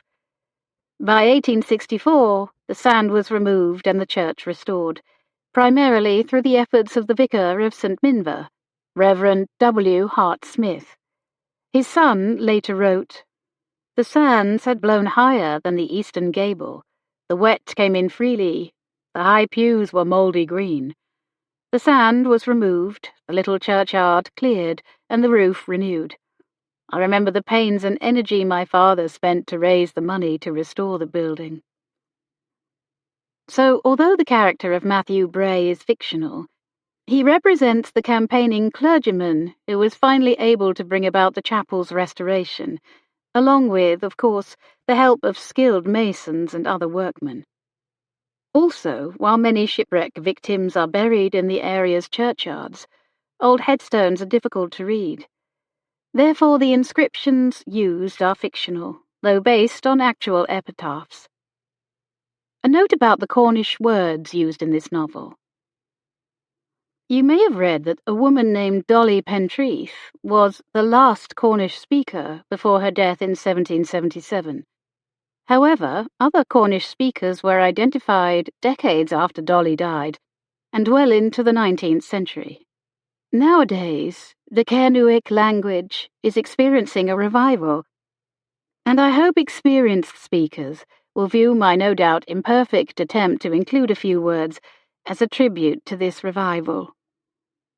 When I read about the ancient Celtic ties between Cornwall and Brittany, France, especially the Cornouailles region, and their similar languages, I was intrigued and decided to incorporate that fact into the novel. The region has a long, colourful, and, may I say, complicated history that I don't pretend to thoroughly understand, even after research. Warmest thanks to Alexandra Corcat and Yves Marique, Brittany residents, who kindly helped me with the French and Breton sections. Thanks also to author Louisa Treborac. Any unintentional errors are mine. The list of treasures my heroine collected was inspired by the artifacts I saw at the Shipwreck Treasure Museum in the historic port of Charlestown, Cornwall, a must-visit for Poldark fans. To learn about England's first purpose-built prisoner of war camp and those who worked and resided there, my husband and I visited the Peterborough Museum north of Cambridge, with its excellent exhibits about the Norman Cross depot, and its impressive collection of crafts created by former, and primarily French, inmates. Also very helpful was the book The Napoleonic Prison of Norman Cross by Paul Chamberlain. Keen readers may notice a nod to Elizabeth Gaskell's Wives and Daughters in the description of how a young Laura helped her physician father with a patient, and Alexander's prayer in chapter 19 was inspired by the beautiful prayers of Jane Austen. For sailing descriptions and terms, I owe a debt of gratitude to experienced sailors Heidi and Mark Green, and to Richard Woodman and his book A King's Cutter.